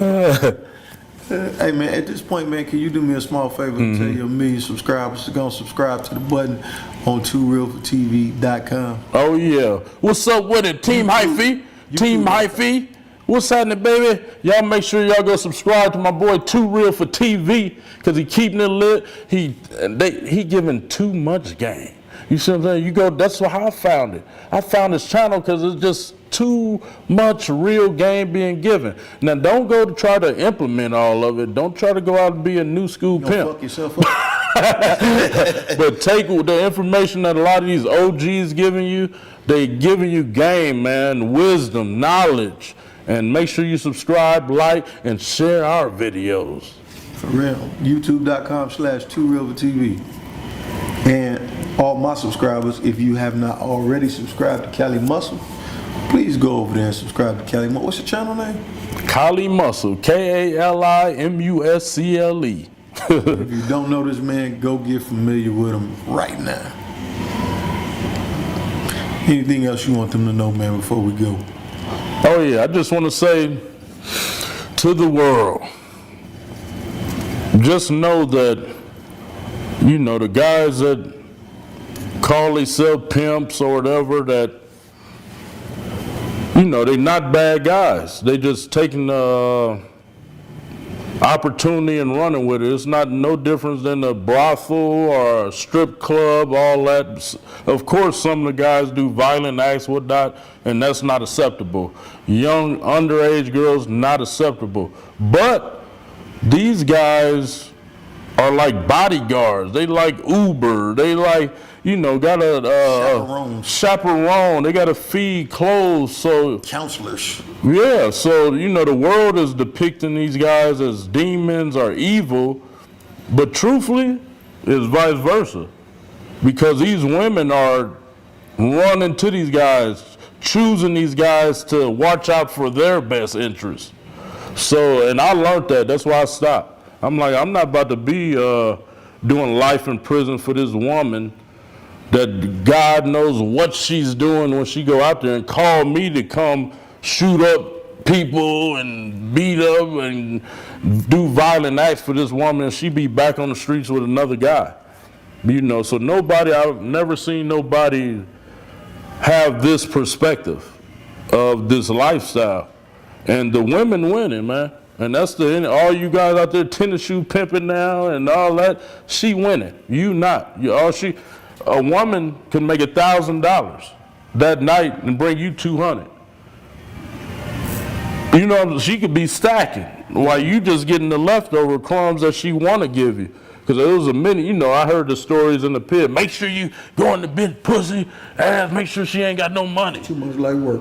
Man, and she could tuck it in the trees or, come on, man. So y'all, the fellas not winning. The women is the one winning in the so-called pimp game. Because like you said in your videos, you said it, I watched a video today, you in 2009 said the game has changed. It is a wrap. It was over. Yeah, that's what I'm saying. You said it was a wrap. Yeah, Cross Country Pimping Part 3. And man, it's sad, man. The stories you This game has changed. You actually got it right. Yeah, yeah, the stories you been putting up lately. All these dudes getting life behind this woman that's a nymphomaniac as it is that love to have sex. Here it is, the guy doing life. It just saddens me, man. That video did a couple 100,000. Yeah, I've seen it. And you know the funny thing about it? I didn't get monetized for that. Why not? No clue. At first they told me something about the title. I changed the title, and then now I don't know what it is. Oh, that's terrible. Was the music on there? No music. Oh yeah, you just talking. Yeah, I'm just talking with photos. Nah, that don't sound right. Yeah, that don't But sound at the right. same time, I'm glad the message is getting across. Yeah, well. Because, you know, a lot of guys be thinking they ready to pimp. Hey, man, before you pimp, check this out, brother. Yeah. You watch these cases, and if you think you still got the nerve for the curve, I wish you much success. Yeah. But like I say, like with me too, like, them women choose these guys or talk them into it. You should come watch my back while I'm out here on the track and all. You know what I mean? So And now, that's most guys. Yeah. That's most guys. And Most then- guys on something else, and they just meet a chick, and the chick turn them out. Yeah. And then them guys, that's the guys that went to county jail and prison, read Pimping, Fillmore, what was it? Iceberg Slim books. I read a whole series like I did. Tar Baby, all in there, reading about all the violence he's yeah, right, reading the violence them pimps did, and like, oh yeah, I'm gonna try that, I'm gonna do that too. My hoe get out of pocket and be doing the L. Hey man, the best game y'all can get is TooRealForTV.com, man. It's the most realistic stuff out there. Iceberg Slim, shouts out to him, but that shit is old as a motherfucker, man. Yeah. You need some modern day game, some modern day information on what's happening. YouTube.com/TooRealForTV. Yes, sir. Hey, what's up with the guys? So yeah, if you want any of my merchandise, books, music, all that, go to kalimuscle.com and it's all there for you. I got ebooks, music, supplements. So it's a one-stop shop. Love y'all. Keep it lit, baby. Boom. And I always told people, whatever I do in life, I'm gonna do what it takes to be the best. If it's on the internet, if it's working 20 hours a day, this gaming, when I started that, was garbage. And these motherfuckers was talking shit. I said, okay, I'm gonna show y'all. You good at the game in there? Oh, in a few months, they thought I had somebody playing for me. What's your game? I play a lot of Call of Duty and Grand Theft Auto. Wow. That's crazy. Well. Y'all will see Maroy gaming shortly. You got the voice for it, they'll love you. Leaving this Hey, they got a PlayStation right now. Yeah, they got one, well, a couple, don't even show their face. Just commentate, 5-6 million subscribers. That's crazy. Eating millionaires. Cut it. So Cut it. Listen, what do they?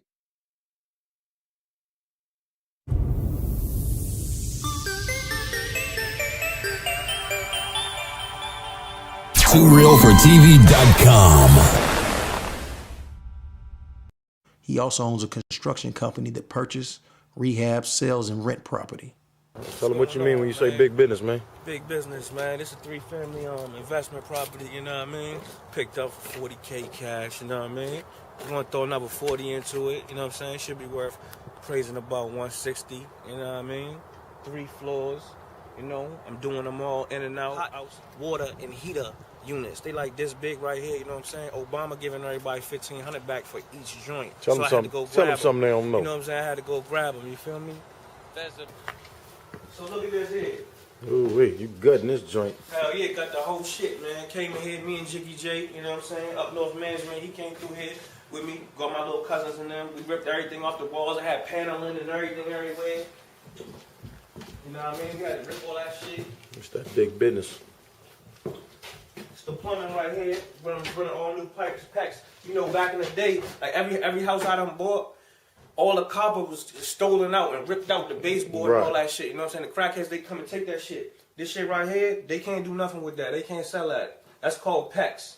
You feel me? And it's bendable. You know what I'm saying? It's easy to run. The other pipes, you gotta, you know what I'm saying, run one this way and put an L joint on there and all that other shit. This shit right here bends. It's flexible. You feel me? Running through the whole house. Bring this out a little bit and make a closet, because this is supposed to be a bedroom. But legally, let me tell y'all something. This used to be a bedroom, and you gonna turn it into a closet. No. This right here is gonna be a closet right here, gonna come out from the bedroom. This was broke. This was covered up. So legally, that's not a room without a closet. Cause they had made this into a bathroom and tried to put the kitchen right there. Some old funny shit. I'm gonna show y'all some more shit upstairs, man. They had some funny shit going on in here, man. But you know, for this legally right here to be a bedroom, you know, more bedrooms add money. So in order for that to be a legal bedroom, it had to have a closet. So I had to knock this wall down right here, and I'm about to bring this out. You know what I'm saying? It got to be enough for a coat hanger to hang in. You feel me? Right. A coat hanger hang there is a closet official room. You feel me? So now I'm gonna show y'all see what it looks like raw. Now I'm gonna take y'all another step right before it's finished. You feel me? It's like one step before it's being done. This right here, this Joe, he's the enforcer. Get a good look at him. He'll fix your whole house, top to bottom, everything, but he'll break your face too. Oh, this shit look nice up here. So this is what it is, man. This is what downstairs, you know what I'm saying? This is a step before it's ready. Cabinets, countertops, spot for the stove. You feel me?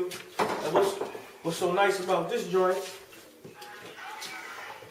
What's so nice about this joint is it was a 2-bedroom before. You know I had to pimp it. It's a 3-bedroom now. Kind of like a little laundry joint, man. I turned that whole shit into a bathroom, bust this open. Now we got a 3-bedroom. More money. More money every month. You know what I mean? Let me take y'all upstairs now. Show y'all what a finished product looks like. This is a finished product joint right here. You know what I'm saying? Ceiling fans in, all the plugs, floors grouted. Then we got one more bedroom. It's a 2-bedroom. This joint gonna go for like $700, $750. You feel me? Cause everything all brand new, everything new, doors new, hands new. Once this is carpet, we good money. Got that closet to make it a legit bedroom. Yeah, it's a legitimate bedroom. So that's what the thing is, you know what I'm saying? So we put 40 stacks, you know what I'm saying? Give me the house. You feel me? Drop another 40 in it, we at 80. You know what I'm saying? It's gonna praise for like 160, something like that. Could be more. 160 is a low ball. When the market turn around, it's gonna be worth 325, 340. And in the meantime, you can put some tenants in there. Yeah, meantime, between time, we renting it out, you know what I'm saying? 900, 800, 700, you know what I'm saying? For all the floors, you dig what I'm saying? Then, we turn around, we go to the bank, and we tell the bank, look, man, I got a $160,000 house. I got 80,000 cash in it. Give me 80,000. They only want a couple $100 a month for that 80 stacks. What I'm gonna do with that 80 stacks? Go get another one. Go get another one. That's big business. You feel me? That's big business, man. Always thinking of his next move, Truth and Power took it upon himself to supply the soundtrack for Cross Country Pimping Part 4, an idea he felt that would help boost his publicity in the streets. Brilliant marketing idea. With help of Too Real for TV's ability to book artists, Truth and Power received the opportunity to record with Too Short, Sugar Free, and Ken Ivy, amongst others. Alright, this happens to be the street that I was born on, man. Sunset Boulevard, man. This is what you call historic, man. It's like, shit, this is the best of the best and been worked at Sunset, man. You know what I'm saying? Yeah. The stories I heard from when I was a little boy, man, it had probably been like, you know, billions of dollars worth of pussy sold on this motherfucker, you know? For real, from to the end. Let me ask you something. Is this something that you traditionally do? Go to the blade before you go hit the track in the studio? I mean, it works, man. It makes for a good vibe, especially for a song like we about to go make, man. It's just good to like walk down Sunset and then ride up 2 blocks up over Sunset and then record some shit, you know, some Pimp shit. So, you know, the vibe is in the air. Hey, yo, TP. What's good, shout? What's up with these squares out here, man? They crazy than a motherfucker. Man, would you let your bitch just talk to you like that? Hell nah. These niggas let a bitch do anything, man. Shit, check this out. Would you let the bitch just break your car up and shit? Hell nah. Well, I already know. Bitch will get shot to the left. Bitch, I need a G, bitch, don't even try. You wanna give me that cat and get a free ride. Think I'ma fuck with you, running around here looking bummy. You can't be with me, girl, if you ain't getting money. Pimp, unless you've been on the blade with a bitch. Pimp C, yeah, you know. No, I ain't say, Pimp C didn't say that. Oh, you said you was interviewing a pimp. A pimp, not the pimp, but a pimp. Oh yeah, you know, nigga like me, man. I don't necessarily go 24/7 all my life and none of that shit, but I've never ever turned down a bitch's money, never ever. And you know, just like what you said, the bitch said, I give mama money. I done been standing around on a few occasions, and the bitch walk up and they ain't even my bitch and go, here go a stack, nigga. Thanks for the game, or you know, nigga, I done had a bitch say, nigga, I never would have ever became a hoe if it wasn't for you. How do you feel about that statement? I feel like, you know, if we turned out a good little innocent girl, you know, I do have like certain little, you know, misconceptions about that. Like, should we do that? Right. But some bitches need to be a hoe, bitch. You a slut, whore, tramp. You fuck for free all day. The scrubbiest motherfuckers on earth. You ain't got nothing to your name. You kind of cute, and you stupid. You could make a good hoe. She's a candidate for a hoe. You could make a good hoe, and I mean, and yo fucking. From that dirty life you living in fucking, I tell you, 6 months, you'll be comfortable in the motherfucking, you'll be proud of why you fuck and fuck for a purpose, and your nigga gonna be fly, you gonna be fly, and you be like, damn, this nigga sure told me that shit. 6 months is some good hoeing, and the nigga gonna realize you're a real one, and start you know, treating you like a superstar princess. You know what I mean? You gonna earn it. Shit, basically, all that fucking for free. That's what I ain't been rapping about. Have a session set up. That's what I ain't been rapping about.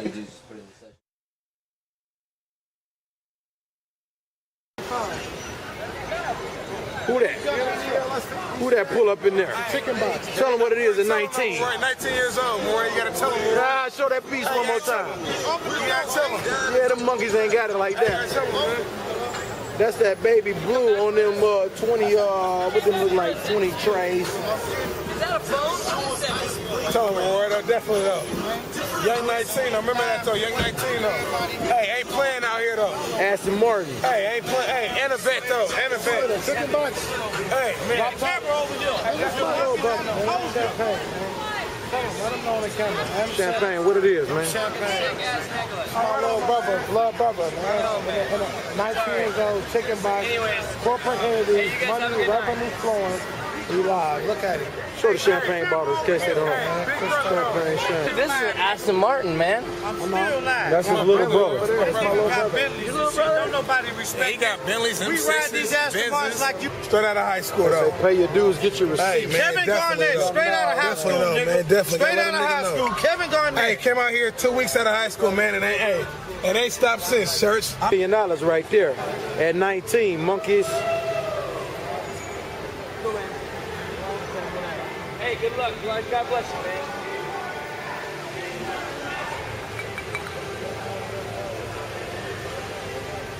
That's Young Now right there, man. Making Vegas look good.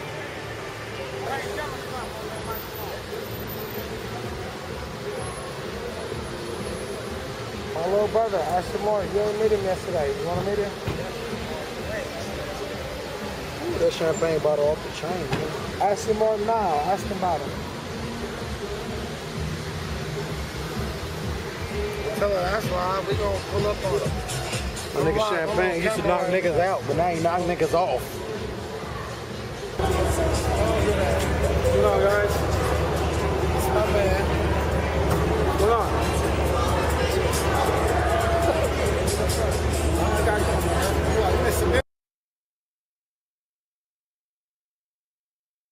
In every profession, there's a friendly competition with your colleagues, and the pimp game is no different.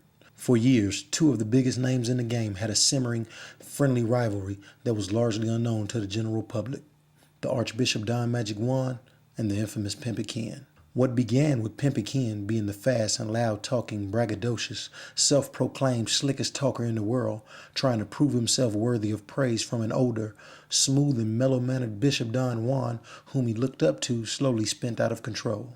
Pimping got white motherfucking hoes, nigga. You understand me? Yeah, nigga, I'm driving new business around here. Yeah, these niggas counting me out. You understand me, nigga? But I'm so down, nigga, I gotta step on the dime to get close to mine, nigga. I mean, y'all know what the time it is. Niggas got their pattern for me. You understand? Niggas see me in the vine, then they wanna, you understand me, copy my style. Niggas see me motherfucker getting endorsed by Murray. Nigga, you ain't never seen a pimp get endorsed by Murray until Pimping selling tapes out the trunk, huh? And had hoes. Was rich, you know what I'm saying? Having money, you know what I'm saying? Jury, nigga shot me 3 times by my shit, nigga. You understand? From motherfucker Jermaine the Tree, nigga, the Too Short, nigga, I laced all you, nigga. You know what I'm saying? You ain't never heard a nigga talk slick as me. Yeah, me the nigga that talk slick as me, nigga. Yeah, motherfucker.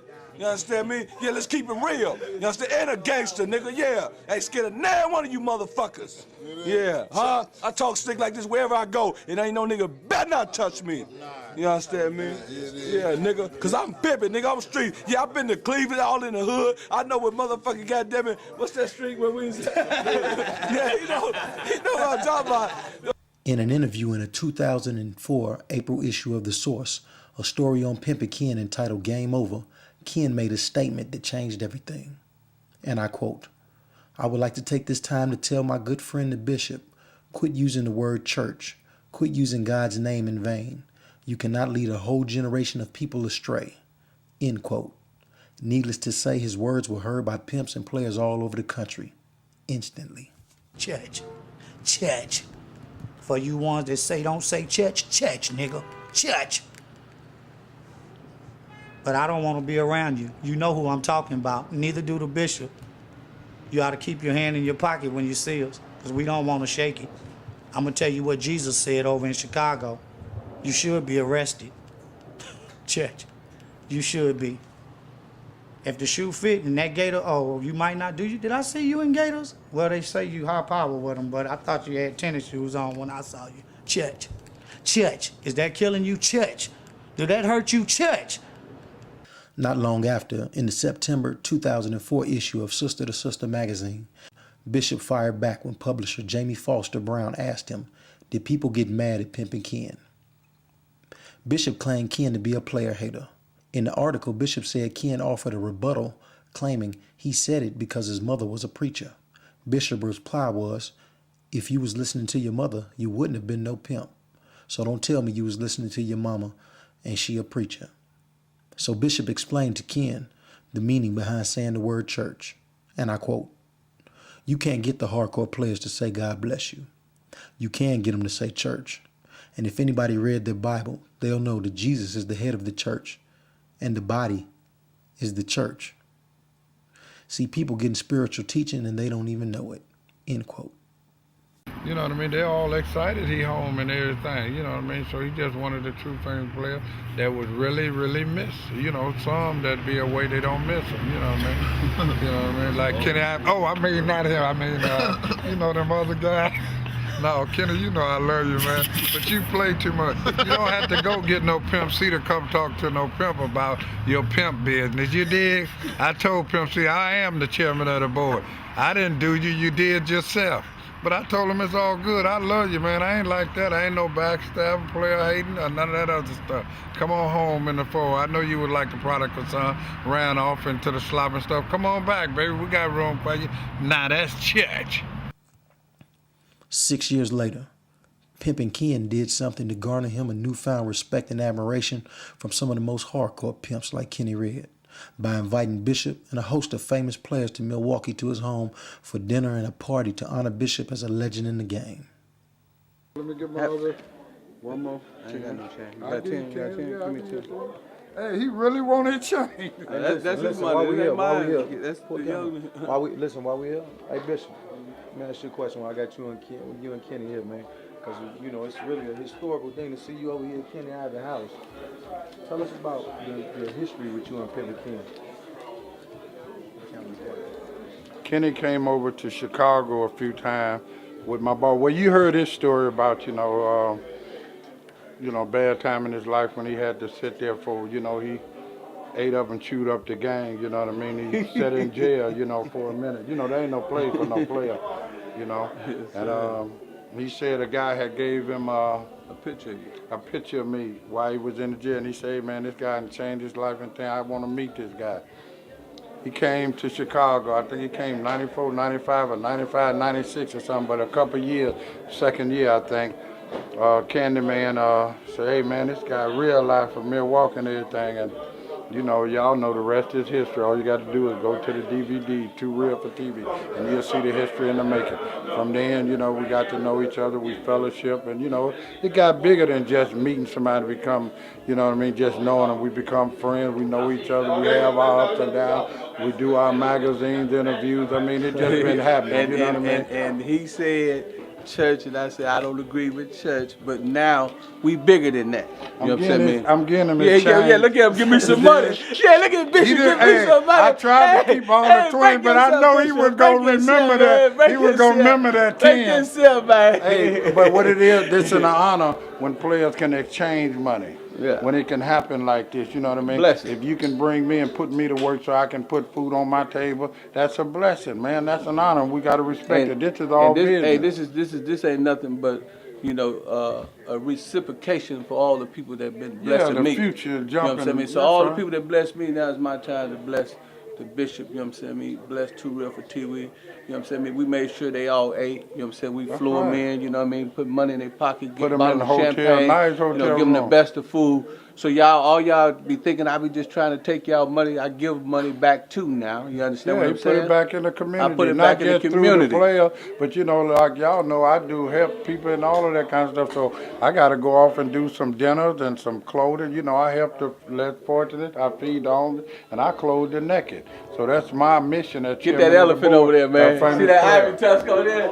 Yeah, man. Hey, well, hold on. Get them lions too, man. You understand what I'm saying? Yeah, we on the safari. Get that giraffe. Get that giraffe. Hey, but guess what though? Get them leather animals down there too, man. We just want to let Animal Planet know you ain't got nothing on us.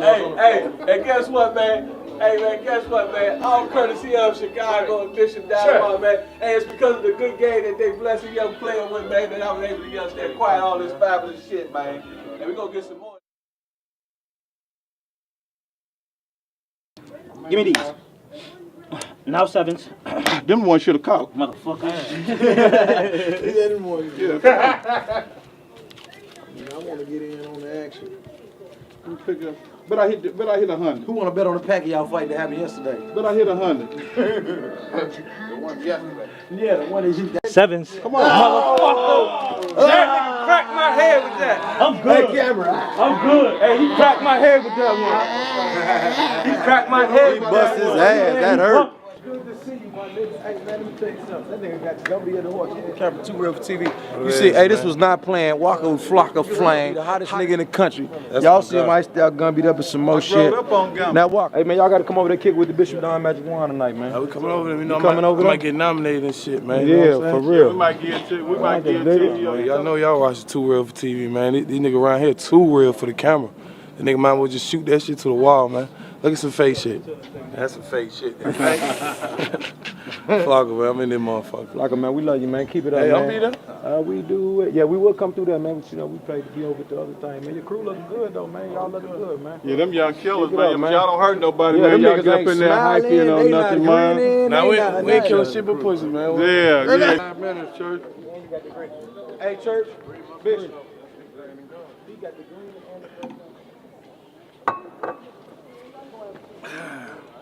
Hey, Church. Hey, that's my man right there. Look what he got on, though, Church. That's my man. See, he got the green and the I met him gold. earlier, ain't I? That's the guy here. Love you, Church. Tell him what they said when we was in Connecticut. He was the hottest nigga about to happen. Sure, yeah. He blowed all the way up. My daughter, everybody like you, man. Bishop's daughters right there, man. Yeah, that's beautiful. Got a little helium in there. That play alive, Jack. That play alive right there. I like you, man. You live, Church. Hey, I wanted to come to your show and stuff, man. How you doing? I wanted to come to your show, man. Yeah, but Bishop come to your show. Your show better. Yeah, believe that. This is motherfucking Charlie Boy. In case y'all don't know who Charlie Boy is, on my mama, on my hood, I look fly, I look good. Now everybody know, yeah. What's up, nigga? What's good, bro? What's happening, fam? You looking good? I'm trying to keep up with you, man. Stop it, nigga. You shining. Hey, man, your single's hot. Everybody bumping it. We got it on the ringtones and some more shit. That's what's up. What you doing in Milwaukee, nigga? Man, I'm out here. I got a show tonight, man. Oh, you at the Walker just shit? like that. No, Walker got his own spot. I got my own venue tonight. Onyx. Club Onyx, you know what I'm saying? Yeah, man, we got a party tonight, too. So when you get done with your concert tonight, you got to come over and pay homage to the bishop. No doubt. That'd be a blessing. You hear me? No doubt. Yeah, come over and pay homage to the Love, church. church. That's all. But you a player though, Charlie Boy, man. I love that shit, man. Oh, I be bumping that shit when I'm getting dressed. That's what's up with it. Yeah, That's man. what's up with it. You know what I'm Yeah, that saying? shit is real hot, man. Get it in. We fucking know with what the you. business Hey, is, Pinky man. gonna be Real there. I niggas know you fuck know with who real Pinky is. That's why I put it on this side. What's up, Pinky? Go give him some, kick him to some of that hot shit. Charlie Boy, 33rd, Battery Jive. Milwaukee, we out here getting it in. You know what's up with it. On my mama, on my hood, we looking fly. As you can see, we looking good. You should too. Every day, all motherfucking day. Get it, got it good. Yeah. Tell them they watching Too Real for TV. You watching Too Real for TV.com. One more time. Too Real for TV.com. I don't think they heard you in the back. Too Real for motherfucking TV.com. Sing it to them one time. Man.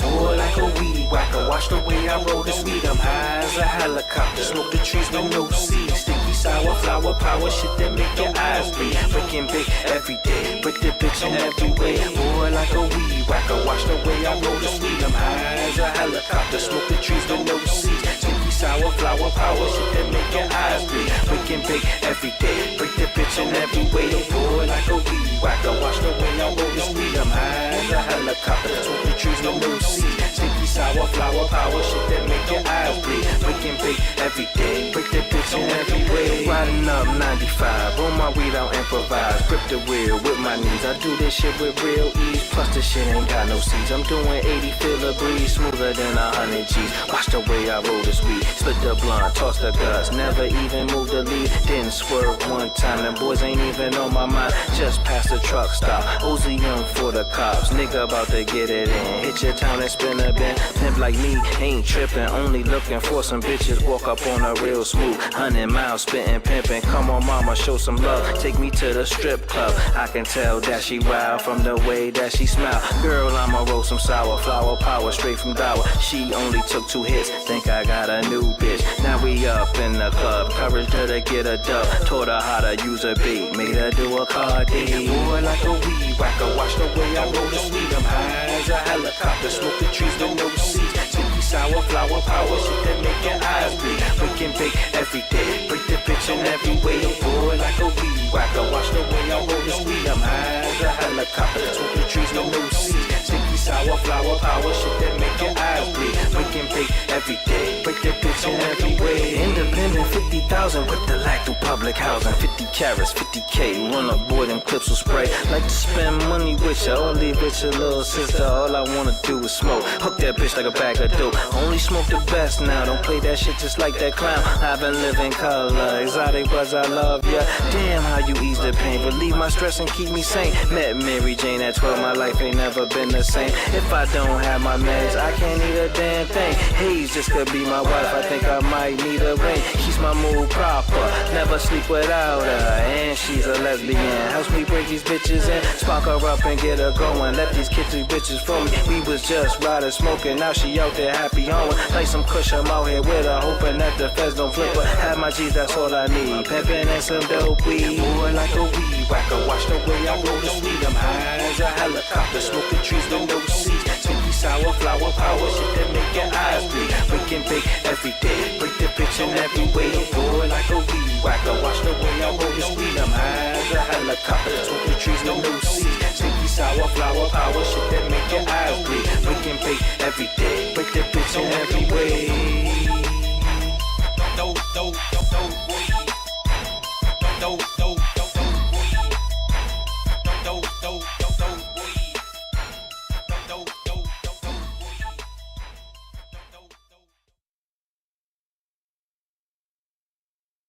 Man, y'all heard y'all mama, y'all daddy talk about this man. This man is a motherfucking legend, man. Yeah. You know what I mean? You know what I mean? I always kept 1 or 2 hoes, man, but this is the first man I done seen with 15 hoes, man. I'm talking about how many Cadillacs you had? At one time. How many Cadillacs you had, man? Shit, hey, 20. 20 Cadillacs at one time, man. I mean, when niggas weren't even decorating Cadillacs, John Brown was decorating Cadillacs, you know what I'm saying? I'm talking about the man had so much motherfucking jewelry, man. I used to call him Mr. T, man. Mr. T didn't even have no shit back then. I'm saying, man, this is a real nigga, man. It's an honor, man, to pass this trophy on to you, Mr. J. Everything, man. The man was pimping for real. He like Kenny Red. When you look at Kenny Red and you think of a pimp, you think of, damn, Kenny Red, that nigga's a pimp. So he you know, they you know, cause you know he was a jury type pimp.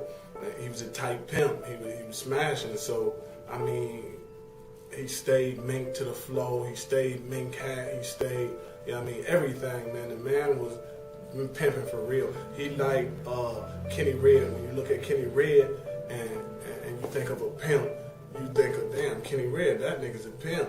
So he you know, they similar. When you look at John Brown, without saying a word, you be like, damn, dog, a pimp, man. So that's what it is. It's like real flashy and flamboyant. Yeah, he a pimp for real. We out there, True Real TV. Man, you know what we got it you is, on True Real TV, and I'm fucking with the nigga that's running shit. I ain't fucking with the cameraman, nigga. I'm fucking with the nigga that's running shit. Own the shit. CEO of that motherfucker. Roy, what's up? Man, what's happening? Let these niggas know I know you, man. Hey, man, niggas I be fuck acting with like we don't know each other. What's this here, though, man? Last time I saw you using some other shit. What's this shit right here, This is man? another one of my toys, man. You know, I'm one of them niggas like toys. You know, I'm really a kid out here. Yeah, I got a couple of them out here, though, I'm man. a kid in the streets. Just another one of my toys I play in, man. You know, this G55 bin, not 500, man. 5.5. See the pipes out the side? I see that. That mean I will smoke you niggas. But how we know it's yours? Do it have any Mac Dre stamps on it or something like that? Because how we know it ain't a rental or something? Everything I do. Okay, well, make me know that it ain't no. Okay. You know, it's authentic, All man. right. Dre everywhere. Now we know. Okay, now we know it's official. All right. Okay. And these motherfuckers right here, about the size of a 5-year-old. Yeah. Them grown ups. Whole lot of inches, all this shit. Okay, now And we I know got it's it official. filled up with bitches. One thing about it, right? I be everywhere, my nigga. Anybody know me? And I be in the hood. I be in the grimiest places and shit, right? So I be on that East Coast and down south, right? So niggas be looking at me like, man, where I know this nigga from? Where I know this nigga from? HBO, BET, all this shit. Oh, that's Pimping, man. I know you from cross country Pimping, man. I be like, man, this nigga Maroy is everywhere. But that's what it is, my nigga Pimps. They recognize that cross country pimping before that other shit, huh? What? I be like, wow, this nigga, for real, your DVD be like moving, Maroy. Yes, sir. See, they fuck with me though. That's what I'm talking about, man. You niggas recognize it and what it is, and I keep it P, my nigga. You know, I'm a real nigga. Come shake my hand when you see me. Because I'm probably gonna be with a bunch of them things right there, man. Yo. Believe that. That's how I'm moving. Hey, let's go up in this club, man. It's like this, man. A lot of these dudes scared to have their game tested, man. It's like this. When a nigga got his bitch on the track, you got niggas riding by screaming at the bitch. You got niggas walking the bitch down. Say, bitch, you know what I'm saying? Fuck with my pimp and choose up, choose up. You know what I'm saying? That's the type of game that the pimping was about. You got the niggas that put their emails in the strip clubs. You got niggas that's coming in the strip clubs, tipping the bitch. You know what I'm saying? Getting at her, you know what I'm saying? Hey, you know what I'm saying? It's such for the record, you know what I'm saying? Getting at your female. But, you know what I'm saying? Nowadays, like, you know what I'm saying? Like Pimp C said, it's space age. You know what I'm saying? Everything is on the internet. When you're on the internet, You hiding, you know what I'm saying? You sitting there at the room, you babysitting the female. Nigga want to call your female, you want to get mad, you know what I'm saying? It's the same game, you know what I'm saying? Anywhere it go. If you don't want to hide the female, put her out there and put her out there in the aspect of where a nigga can get at her, where a nigga shoot at the bitch, you know what I'm saying? Because on a serious note, man, if your game that weak that a nigga can pick up the phone and say, hey man, I'm such and such, I got this, I got that, and come fuck with me, and she leave, you doing something wrong, man. You doing something seriously wrong. You need to tighten your shit up, cause my shit's solid, man. You can go wherever mine's at, wherever my game at. Come test me, man. Let me know what I'm doing wrong. You know what I'm saying? That's serious. You know what I'm saying? I like to get a phone call from a nigga serving me because I know my game's weak. Step your game up, man. So basically, you saying that you don't see nothing wrong with your chick putting her number on the internet for the purpose of a trick to call her, and then a pimp nigga just calls you bitch. Say, man, work is work. You know what I'm saying? You got to be at your work. You got to be at your job non-stop, man. You know what I'm saying? That's like a dope dealer, you know what I'm saying? On the corner running up to the car, you ain't gonna get mad at the other nigga running up. It's game, man. You know what I'm saying? You can't be offended by, you know what I'm saying, the contest or something. You can't be offended by the competition. Cause, hey, like I look at it, the best competition is no competition. So eliminate that. Tighten your shit up, man. Step your game up. Make a good product. Put some real shit in her ear.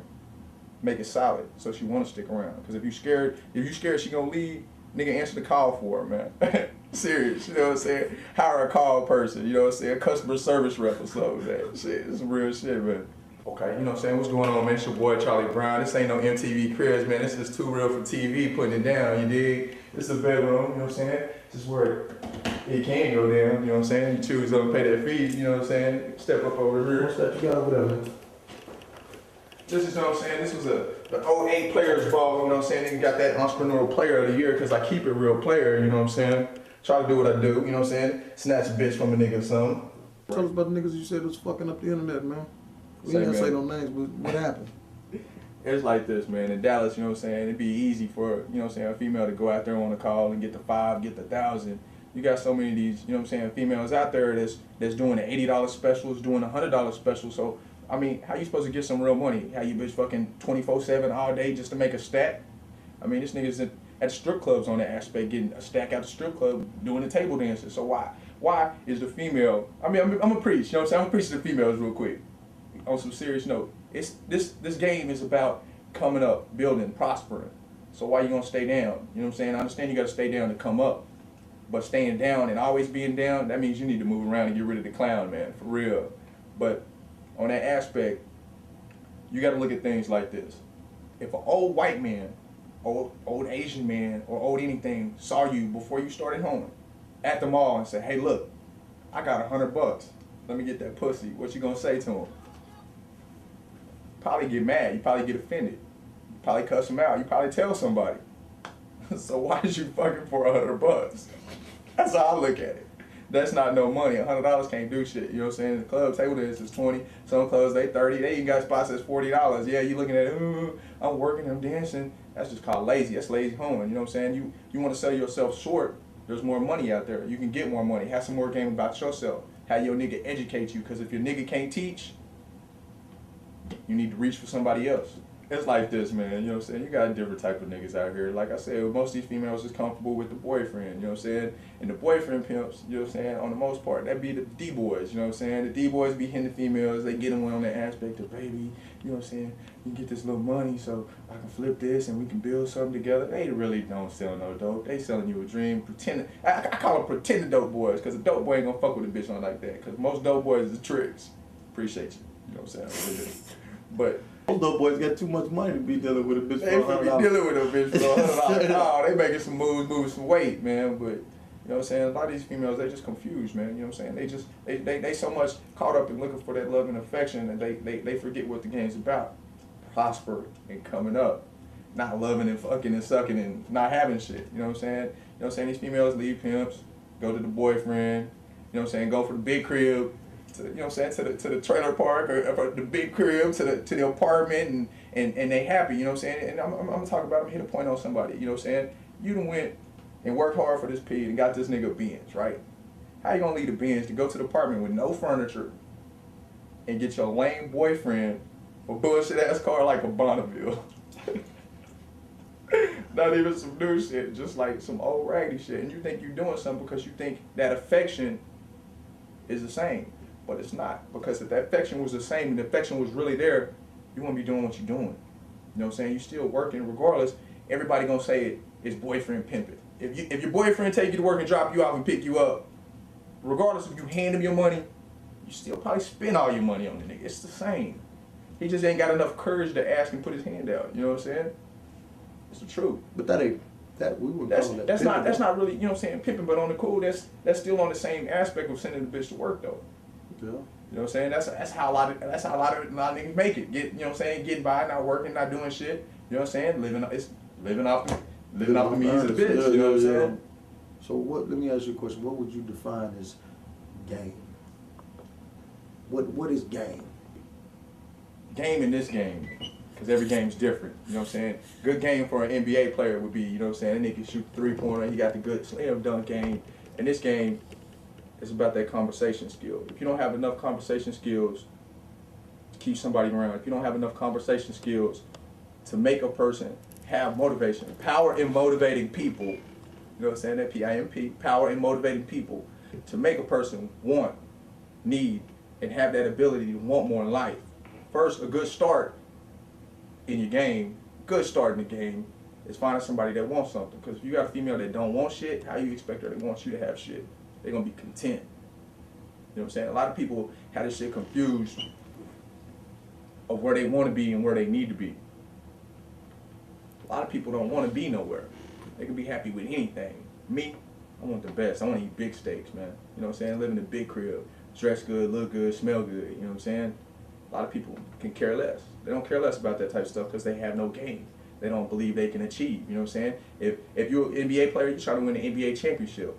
You're the pimp. You're trying to have the best. You're trying to rock the big jewels. You know what I'm saying? You're trying to rock the big whip. You know what I'm saying? If you got the Benz this year, you're trying to work hard to get the Bentley. You know what I'm saying? You ain't trying to be content. Oh, I got the dog, so I'm going to keep this. I'm a player. I'm pushing around town. Nah, man. You're supposed to constantly be trying to build, constantly trying to climb. And when that climb and that build declines, or that climb and that build goes away, it's time for something different. If you're a female and your dude ain't trying to do nothing, he ain't trying to prosper, he ain't trying to make you have more, he ain't trying to do better, it's time to get traded. Trying to go to a new team. You know what I'm saying? So you go to championship, everybody on the team supposed to get a ring. You know what I'm saying? That's why you see veterans, I'm gonna say veterans, try to move to a team where they know they gonna win the championship. It's like this. Everything life. If you was to go fill out an application to go get a job, you're gonna do your research on the job. You're gonna look and see the benefits, what the pay is, what you gonna get out of it.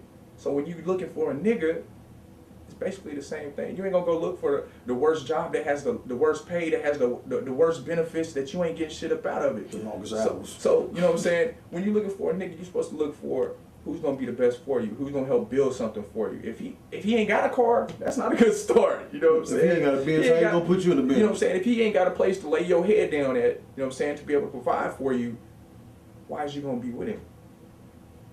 But you think you can build it with him? You think you on boyfriend, girlfriend shit, you think you're gonna work hard and all day it's gonna magically happen? Nah, shit ain't gonna happen, man. It's a repeat cycle, 360 degrees. It ain't gonna take place. I'll get you right now. Here we go. We're going over here. Fuck with the kiss you down next month. There we go. Check.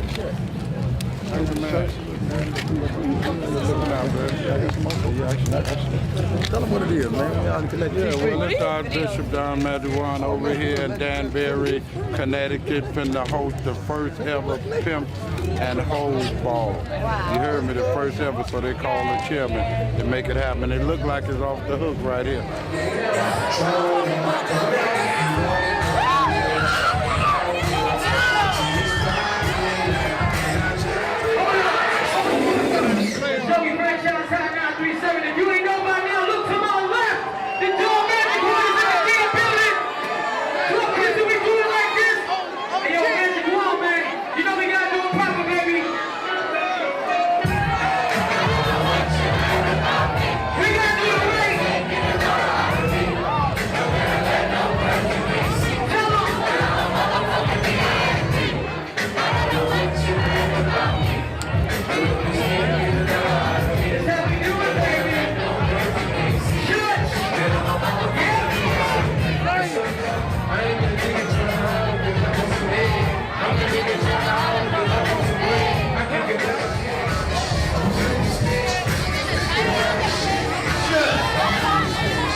these college students, y'all too hard. I love it though, man. This is a pimp ball for real.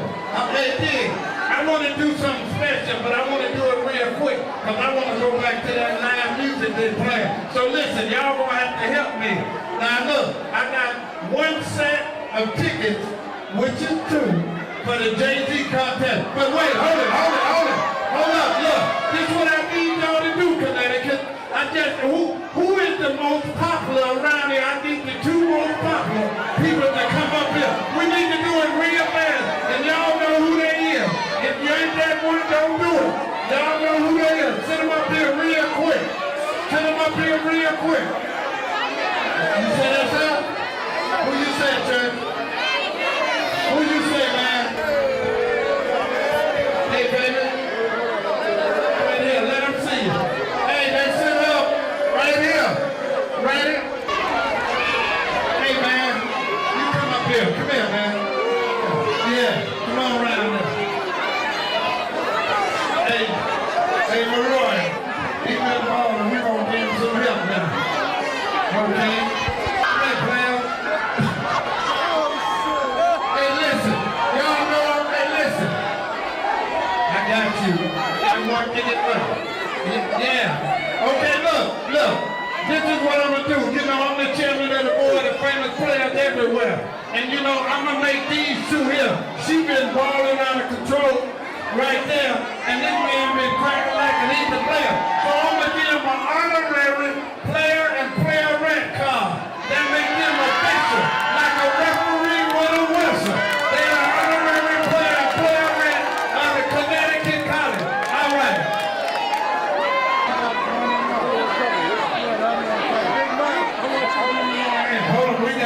Hold on, Big Mike. Mike to the mixtape, the king of the mixtape is in the house. Give it up for Mike. Come on, y'all. Come on, Connecticut. He brought me in here. Come on now, give it up.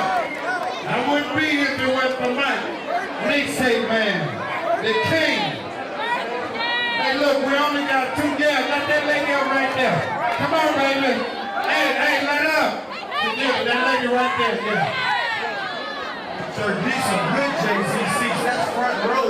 Hey, listen, these ain't in the balcony. These ain't no nosebleed seats. Hey, player, man, out of crime, you got it early. You know Pimp supposed to show up, man. That guy live there got his Pimp truck and his cane. Now that's pimping, Jack. Let your school see who he is. Give it up, boy, y'all. She one of y'all. It's one of the one. Come on, baby, I want to get you one too, man. You know that. There's another one of y'all one. Tell them who you is. This is Kim from CTI. What's going on, Connecticut? Now let's get back to balling. Because this is player ball, Pimping home. Hey, Connecticut, let's get it on.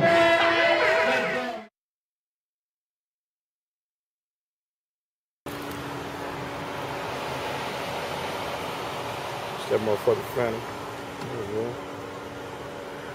Man, what you doing in one of these, man? Man, the game is big business, my nigga. It ain't big, you know what? That's right. Right now, right? You've been spitting businessman for a long time, Check though. this out. Oh yeah, Businessman Records, my nigga. Listen, see this shit right there? J Diggs presents Businessman Records. Spread it open one time for Diggs him. Nation, new album. Y'all go get this shit. Double disc? You gave him a double dose? Yeah, half dead, half living. This shit ain't no All right, gimmick. the fuck out of that. Half This shit ain't dead. no gimmick, my nigga. I've been Half out here living. with this shit, huh? Two-tone rose. Yeah. That's Add how that you shit do up. it. You feel me? Playboy Maroy, what's up, my nigga? Two River TV, you know what it is. Yeah, only for our fans. Only reason I'm doing this because I go to every ghetto in America and I be hiding and motherfucker run up on me like, yo, I don't know you from Outlaw, I don't know you from Pop, but I know you from that Kosh Country. Woo woo. You Say it again, though. Huh? You know I'm paranoid on the shit, right? Say that cross. They know where that cross country, though. Woo woo. I say, yeah, that's me on that cross country. Yeah. Woo woo. You feel me? And I be humble, but they fuck with me. So I give a shout out to my nigga Maroy, H. Ryder. For the fans, I did this for y'all. I fuck with y'all. But y'all see, I stepped it up a notch. Y'all fuck with me, man. I heard niggas talking about big boys and heavyweights, my nigga. I'm a motherfucking outlaw, order, second generation, 5-star general lieutenant around this bitch. Operating the thug laws as a warrior, nigga. Thug in peace, we out here with Pop. And like I said, I don't even know what to call myself. I'm a sumo wrestler. I'm this motherfucker. Big boy. Niggas is heavyweight, big boys. I'm a sumo wrestler. Step your weight up, man. I weigh like 800 pounds around here right now. TooRealForTV.com. TooRealForTV.com. HRotter.com. Go get the record. It's out right now. HRotter, go find it. All you bitches that's really trying to find a nigga, MySpace me, man. That nigga Jay Diggs, the king of MySpace. I got some MySpace game from that nigga. Y'all look out, bitch. Holla at me. Believe that. HRotter. Got it. Where we at? Yeah, I'm over here trying to see my man. I know he's in the area. Very, shit's getting scary. Dallas is live. Dallas is like our second, maybe third home to me. You know what I'm saying? Like I'm really comfortable in this town. It's a live city. You know what I'm saying? The niggas got flavor. The town got flavor. Beautiful women. Good weather. Big city. And they support Too Real for TV, which is most important. Hey, church, I think I'm outside. The governor, y'all know what it do, man. Cross country, no, man. Just sitting down in the town, you know. Y'all been on the internet, y'all see what's going on, man. And hey, how about it? I'm going to take a little vacation, but when I'm come back, I'm back in it. You boys watch out, man. We talking about Bugatti, man. Ain't fucking with nobody. Nobody. Church, hey, he gonna be gone, but not forgotten. It's gonna be a slight, small break, and Too Real for TV gonna hold him down.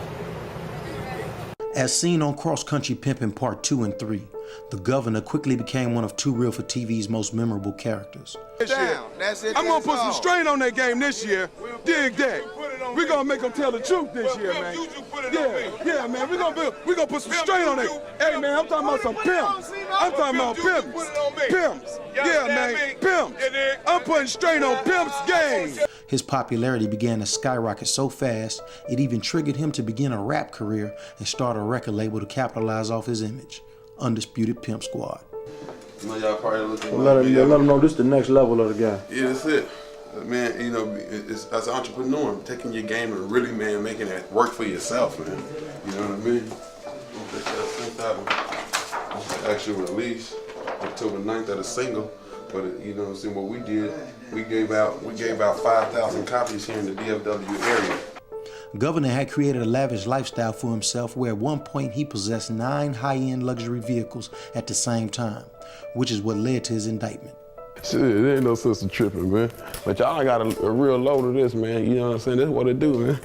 You know, it's being comfortable, waking up, being comfortable, and feeling good about yourself, man. You know what I mean? A lot of you niggas probably don't feel good because you know you waking up in that motherfucking stinking ass hotel room, then you jumping up in that little ass shower, man. Then you gotta go jump in your Benz, and then you know your motherfucking car don't match your house. We make the whips match the houses, man. You understand? All this shit go together, it's chemistry. You dig? Otherwise, this shit gonna blow up in your face, man. As the federal documents state, an investigation began on Expressway Financial Incorporated, who provided financing and leasing agreements for individuals who derive their income from illegal activities, such as drug dealers and pimps who use their illegal income to purchase luxury automobiles. It was also to arrange to title these transactions in names of third parties with their knowledge and consent in order to conceal the source of payment and true ownership of the automobiles. That's a charge of money laundering. Upon the FBI seizure of the vehicles from Governor, they found a handgun in his possession. That's a charge of ex-felon with a firearm. At the time of the indictment, Governor possessed a Bentley Flying Spur, 2 Infinities, an Aston Martin, a Cadillac DTS and an Escalade, a Chrysler 300, and 2 Mercedes Benzes. Yeah, man, you know, y'all know how we do it. Oh, ain't the Benz, you know what I'm saying? Yeah, man, you know, that new CL550, you know what I'm saying? I was gonna grab that CL63, but I'm gonna be for real with you. This motherfucker here came quicker. The folks said, well, if we get you the CL63 AMG, you got to order it because it come off the assembly line. I said, well, check this out. What can you get me less than 30 days? We can get the CL55 here. And that's what I did. But guess what? I'm finna get that 63. You know what I'm saying? Hey, man, it's for real around here, man. Get y'all a real load of this motherfucker, man. You know what I'm saying? You know, come on, Louis. Yeah, his name Louis. Y'all wanna see Louis? Come here, Louis. Come here, boy. Yeah, man, how many times y'all seen a Chihuahua walk around with a $400 collar around his neck, huh? Yeah, man, you know what I'm saying? That even the dog got Louis around his neck. Y'all see that, man? The dog wearing Louis. Ooh, might as well step your game up, man. You know what I'm saying? The pooch wear Louis, you know? Yeah, we talking about push start, you know what I mean? And if I'm gonna ride at CL 550, I'm gonna get them fully loaded, you know what I'm saying, with the night vision and the dashboard, you know what I mean? Yeah, man, we gonna get them real fully loaded around here, man. Let y'all get that's that new Undisputed Pimp Squad too. Whip it up. Whip it up. You dig? Hey. Whip it up. Feel that? Let her hear that whip it up, you know what I'm saying? Hey man, but this how you got to. Just so they know this is not the only whip though. Oh nah, man, you know what I'm saying? I got the Bentley over here at the other garage, man, you know what I'm saying? Nigga got whips that's gonna pull in the night once everybody come on home, man. You know, so the garage and things be full around here, man. You know, it's almost like parking on the north side of Chicago. Ain't no parking when the hoes come home, man. You know what I'm saying? Also seized from Governor was 3 bank accounts from Pavilion Bank and U.S. currency from his home, which totaled over $107,000. Governor's trademark flashy jewelry was also confiscated as evidence. Ironically, before Governor had to turn himself in, his rap career began to show signs of promise. His records were beginning to sell. He was doing shows performing around the country and getting booked to do features on other rappers' songs. But Governor was sentenced to 33 months in federal prison.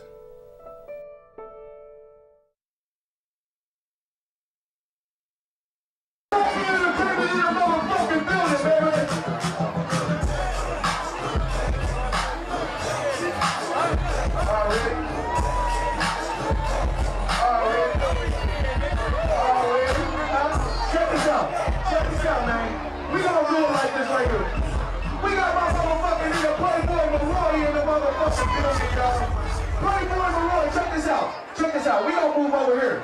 Let this player through this motherfucker. We got my nigga Playboy Maroy in this motherfucking building. Excuse me, Miss Lady. Excuse me. We got a goddamn event coming through tomorrow, man. We got this goddamn player boys, man. Hey, folks. What that bitch gonna be like tomorrow? Let them know what it's going down tomorrow. Tomorrow we giving away $1,000 to the baddest bitch in the club. We giving a trophy to the biggest player in Minnesota. We know some real niggas in Minnesota. We giving out a trophy to the biggest player in Minnesota. Let me say this. Come on, 2rivertv.com. Check it out. My nigga Cersei in the building. I see you, Bill. Come out tomorrow. It's going down, man. $1,000 to the baddest bitch. If it's 10 baddest bitches, we give away $10,000. Say it loud. $1,000 to the baddest bitch. DJ family, let's keep this motherfucking rocking. That player let it know what it's gonna be. I was booked to host and film a cross-country pimping party in Minnesota. But once the event's commercial hit the local radio station, protesters and police showed up to protest the party. The police towed the DJ's vehicle while he was trying to unload his equipment. Majority of people coming to the party didn't even try to enter. And while the event was not based on the concept of pimping and prostitution, simply a theme party, it's hard to defend it when one diehard Too Real for TV fan showed up with a woman on a leash.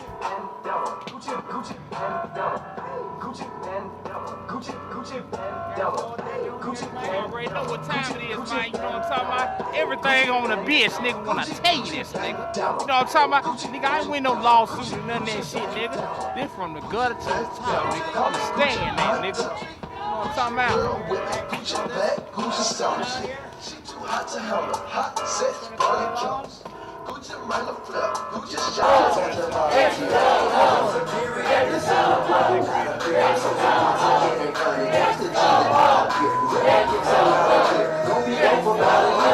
Funny thing is, I was booked to give away $1,000 to the sexiest woman in lingerie. Far from a pimpish act. But the word pimp is so taboo, most don't even bother to see what the event is about. I'm not a pimp, I'm a businessman, and entertainment is my business. Ironically, I was booked by a promoter named Country Chris to film his birthday party in the ultra-conservative Mormon state of Salt Lake City, Utah, along with Bishop Don Magic Juan. And the funny thing is, everywhere Bishop went, people wanted to take a photo with him.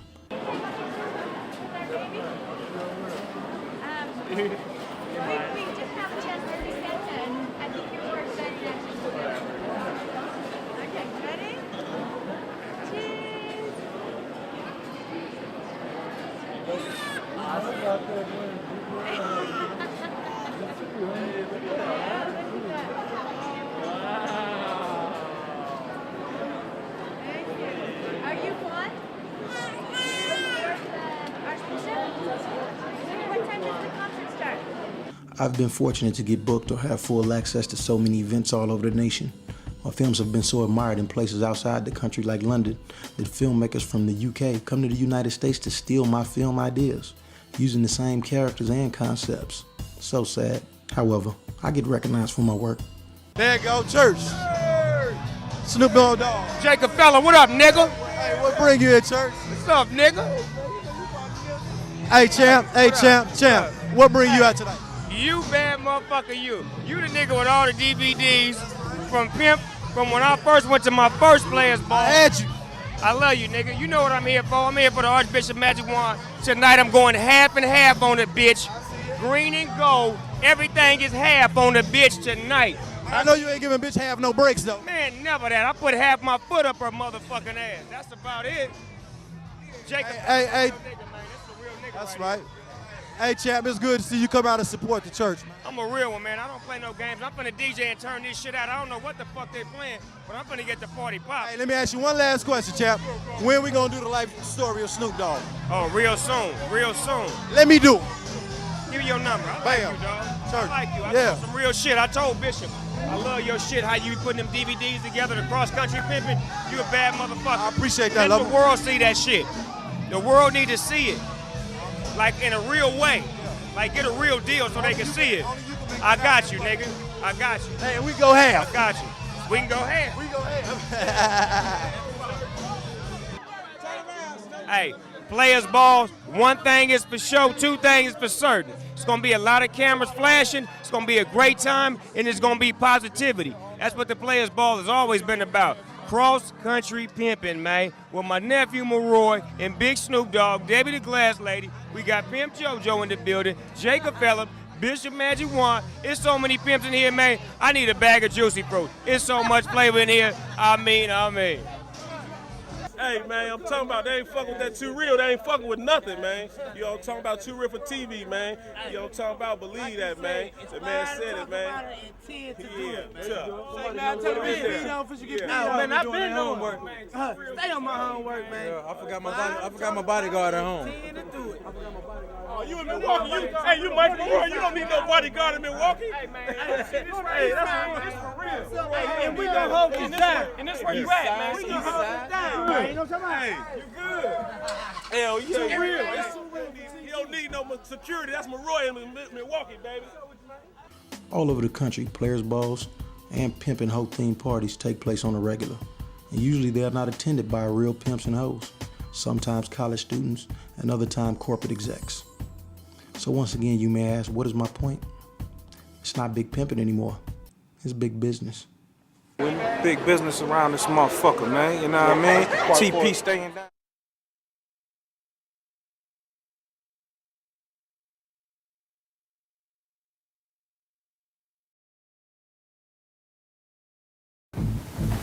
A pimp supposed to be like God to his woman. You know what I'm saying? What you gonna do when your chick call you a bitch ass motherfucker, a bitch ass nigga? That's what they call a motherfucker. You know what I'm saying? What you gonna do then? You know, you gonna be finesseful? You gonna pout? What you gonna do?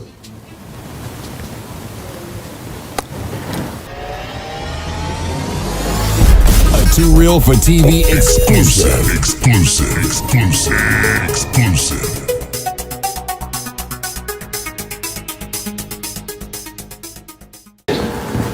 Ladies and gentlemen, I'm here with none other but one of the most highly decorated street generals in Chicago history, King Bert. Man, it's going down, man. It's going down. Are y'all ready? Yeah. Boom. The motherfucking Pimp of the Year. Yeah. In order to meet the criteria for Pimp of the Year, yes, you got to have some motherfucking fly jewelry. Sure. You got to be able to back it up with some more fly jewelry. Yeah. Your suit got to be custom, and your mink got to be custom, and you got to be sitting on about 100 G's. You dig? Quick. That's all. Maybe 200 G's. I'm talking about what you got on, man. I'm talking about, I need my man Links, man. This is a big event, man. This shit ain't been in Milwaukee in 10 years. Hey, man, I feel like... King Bert, man, it's a pleasure to be here with you, brother. Hey, man, I'm glad you got in touch with me. It's a pleasure being with you. Hey, man, I could not miss up the opportunity to come see you. King Bert got his new book out. It's called King. I had to get it because, you know, so many people have written books and, you know, about the game, but a lot of them have been fictitious, half-truths. I know with you, we're going to get the real nitty-gritty. Tell us about your book, brother. Well, it's based on a true story. Names have been changed to protect the guilty as well as the innocent. Right. Guilty. You know, but first of all, where can they get a copy? They can get the book from Amazon. Boom, there you go. You don't need Amazon, barsandnoble.com. So the man been on his business if you get it at Amazon. You already know. Nookbook, all the ebook outlets. Oh yeah? Yeah. And it looks like a pretty smooth read, man. You know, it looks like a short book, which I'm assuming that means you have a part 2 coming. Well, let them read the book. Okay. You know? I got my autographed copy, so I'm very honored about that. Tell me, man, Bert, man, you know, everybody's seen you on Cross Country 3. You won Pimp of the Year in Milwaukee. We all know you was notorious. You won Pimp of the Year in Chicago. You won Pimp of the Year a few places. Yeah, a few times. So, in your career, what do you feel about the game right now in 2017?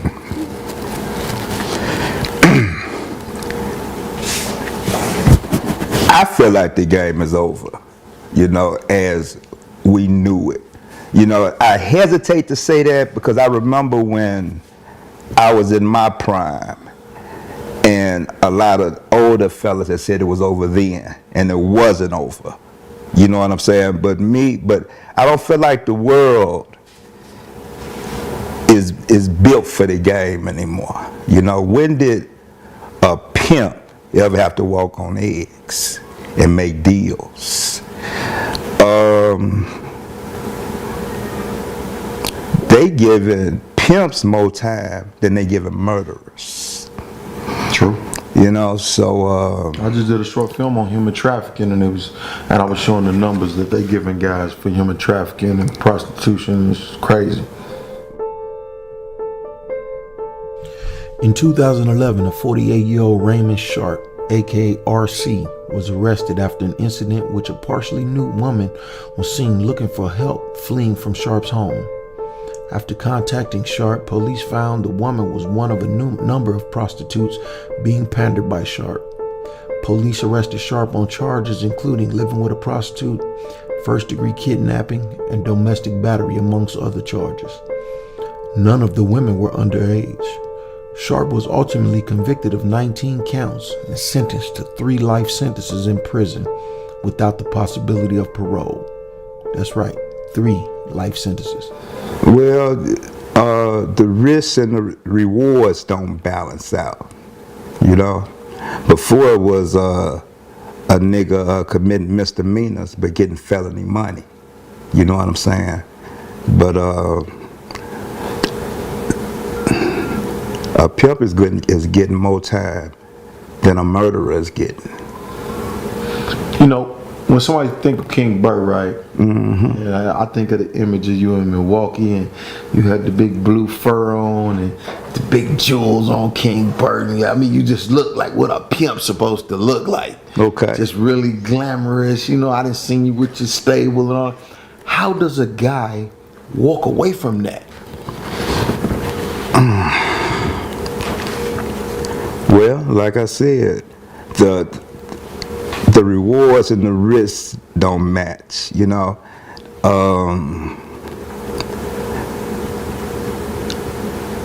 I've seen my dreams come true, and I've also seen my nightmares come true, you know, and I don't even want to know what's going to happen next, you know. So I mean, it wasn't easy. It wasn't easy, but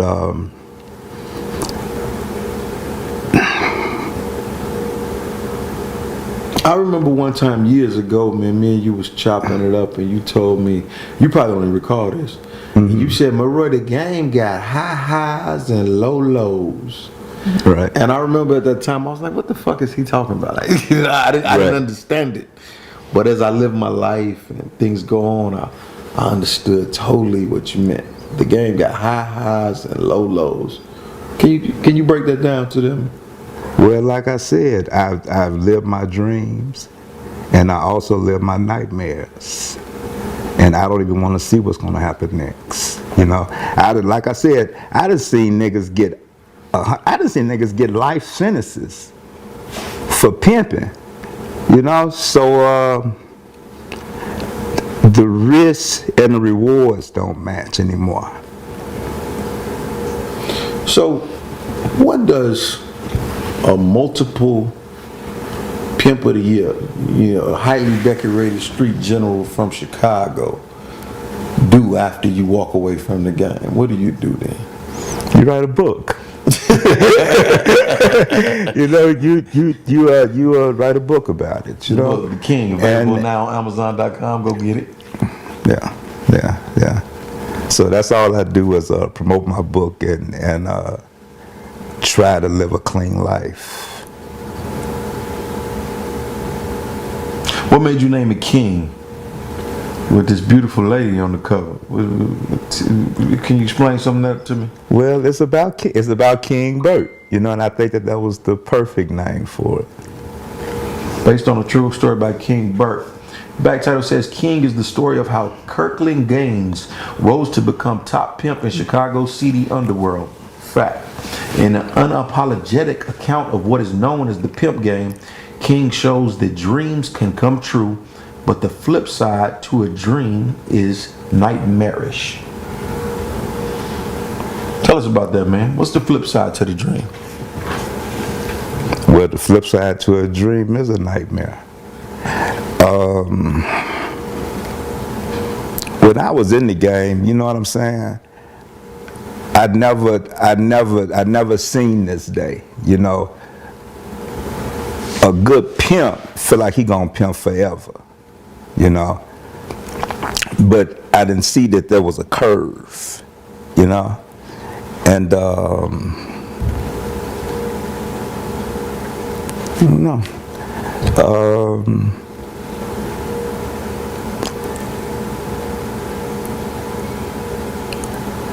The flip side of a dream is a nightmare. You know what I'm saying? Just read the book. I'm definitely going to read the book. Just read the book. I'm definitely going to read the book. I encourage everybody else to go out and get the book, man. You know, man, I'm definitely going to read the book. Tell me, man, what is the life of a, like, just for a minute, if you could take me back, you know, because I'm a square, man. I ain't no pimp. I ain't never had 4 or 5 bitches go out. I ain't never had no full length mink coat. Went to a players ball. Everybody gave me the pimp of the year. I never got that. Tell me, what is that like when you in that, I mean, in your prime? I'm talking about, like, maybe not your prime, but like 2000, 99, when you was King Bert. I'm talking about hitting hard, when your name was the most popping name in Chicago. Well, you're at the top of the game. You're at the top of your game, you know. Everything that up until then had led up to that, you know. It was the highest point of the game for me.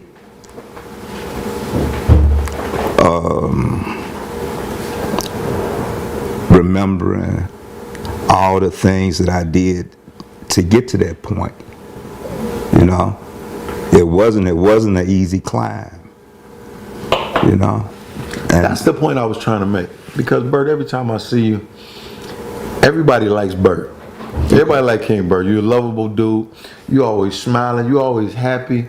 But then when they talk about the pimp game, and they talk about how ruthless it is, and they talk about how seedy the underworld is, and how diabolical a pimp got to be, that don't seem like your character makeup. Well, I did what I needed to do, you know.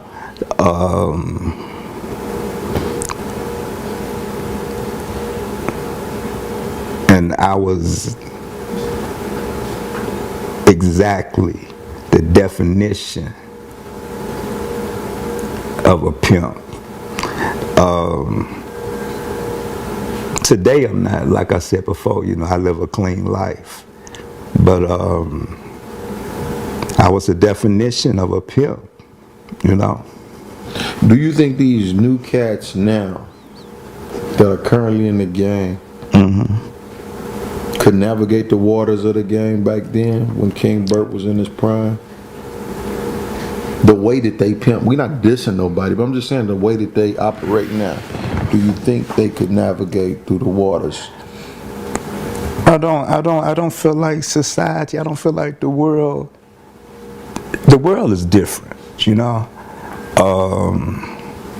The world is different. It's not the 70s, it's not the 80s, it's not the 90s, it's not even the 2000s. You know, the world is different. A lot of stuff that we got away with, that I got away with, I don't see these young fellas getting away with it. Because the world is different. I mean, they didn't change laws and everything. What they say by force, fraud, or coercion. I mean, for real, what is coercion? You know what I'm saying? No. I don't see them getting away with what we got away with. You know, it's a different day. It's a different world. When you look at the speed of the game now, just the whole format of the game now, what do you think is the most changed? Is it the laws, the pimps, or the chicks?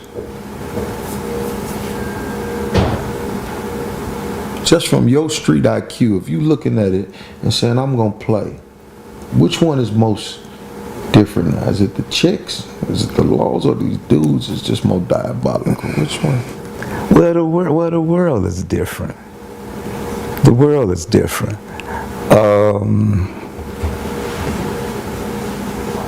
The world changed. The laws changed. I feel like the women are just a reflection of the men. You know, the whole world changed. You saying that what we was talking about, the difference between these chicks, these dudes, and the laws now? You saying it's the world? The world is different. The world is different.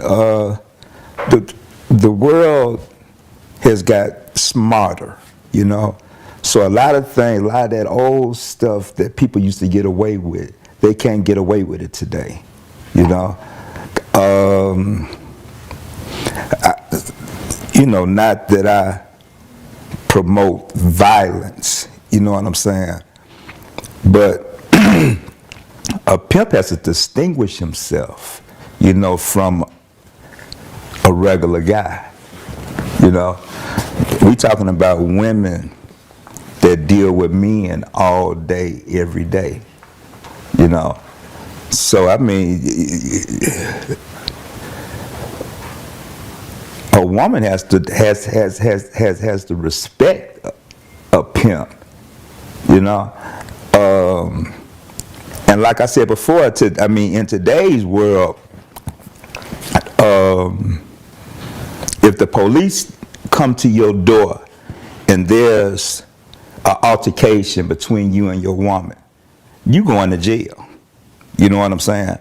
So when did a pimp ever have to walk on eggs? Walking on eggs and pimping don't even go together.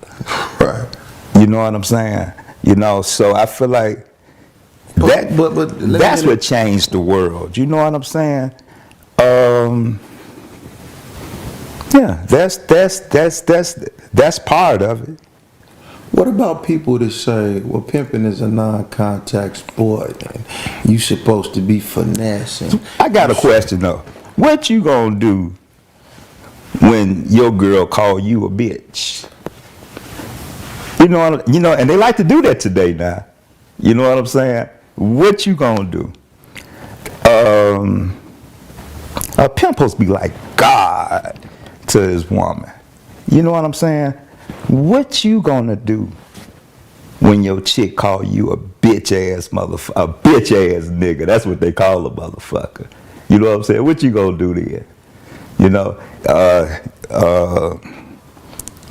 You gonna be finesseful. You gonna pout. What you gonna do?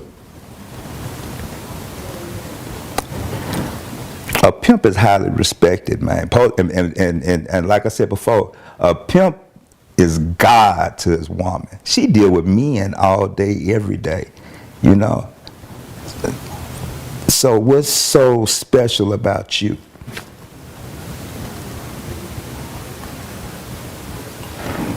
So how do you instill that God-like a concept into this woman? Well, she know the last thing she want to do is disrespect me.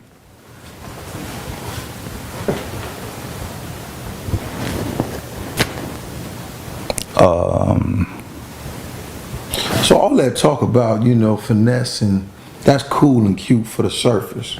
Right. But the real deal is discipline has to be instilled. Definitely. Definitely.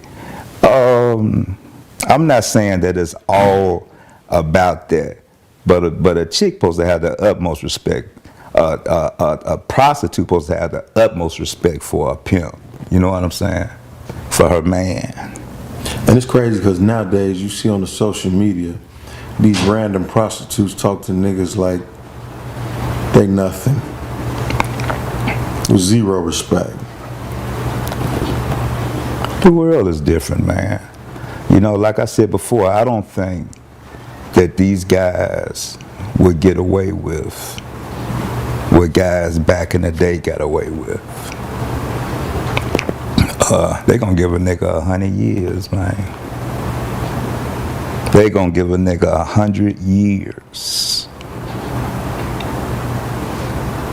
I'm 55 years old, man. You can't do 100. You know what I'm saying? And not that, not just that. I'm claustrophobic too. Yeah. You know what I'm saying? Yeah, so. So tell us about the book, man. What does, when a person get this book, after they get through reading this book, what are they gonna walk away with, man? I think that they'll have better insight. Will this book make me a pimp? Well, you know something?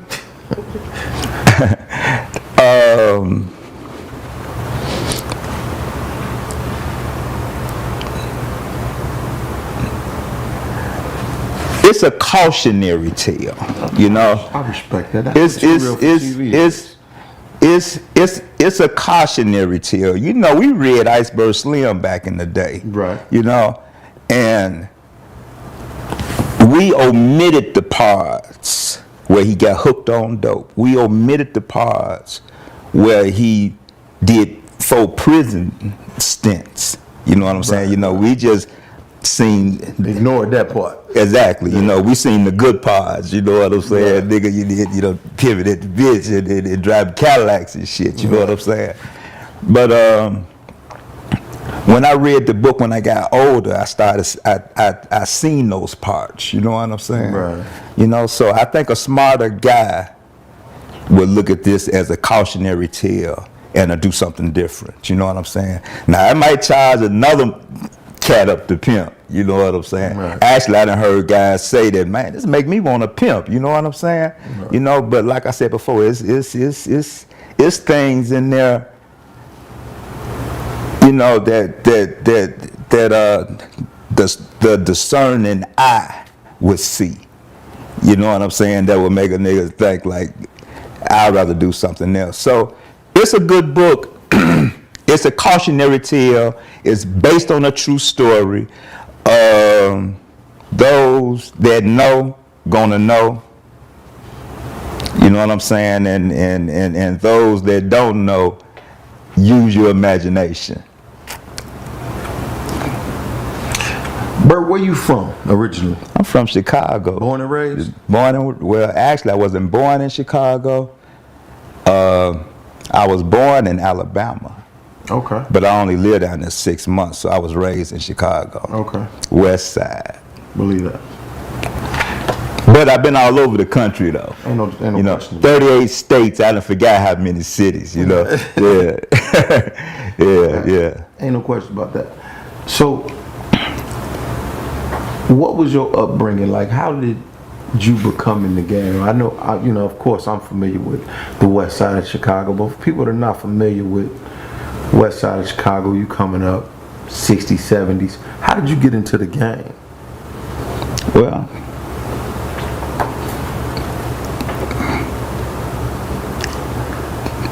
the big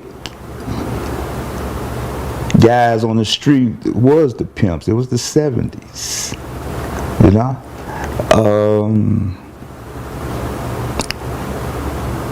I wanted to be a pimp from a young man, and actually, most of the pimps, I hate to say real, but most of the real pimps I know wanted to be pimps from kids, you know, and that's what I seen when I walked out my door was a pimp, you know, with his hoes. So as a kid, King Burt you never wanted to be nothing. You never desired to. I didn't want to be a doctor, a lawyer, Indian chief, a fireman, none of that. I just wanted to pimp. Just wanted to pimp. Yeah. That's cool. Yeah. I just wanted to, and then I felt like I wasn't going to do anything else. You know, I didn't see this day, you know, square, not in the game. You know, born again Christian. I didn't see this day coming. You know, I didn't think I was going to do nothing but pimp. You know what I'm saying? For real, we did Pimps Up, Hoes Down together.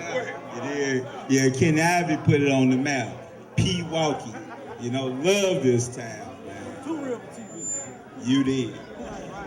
King Bird, spit it for me. Anyway, thank you for the honor. Thank you for the honor.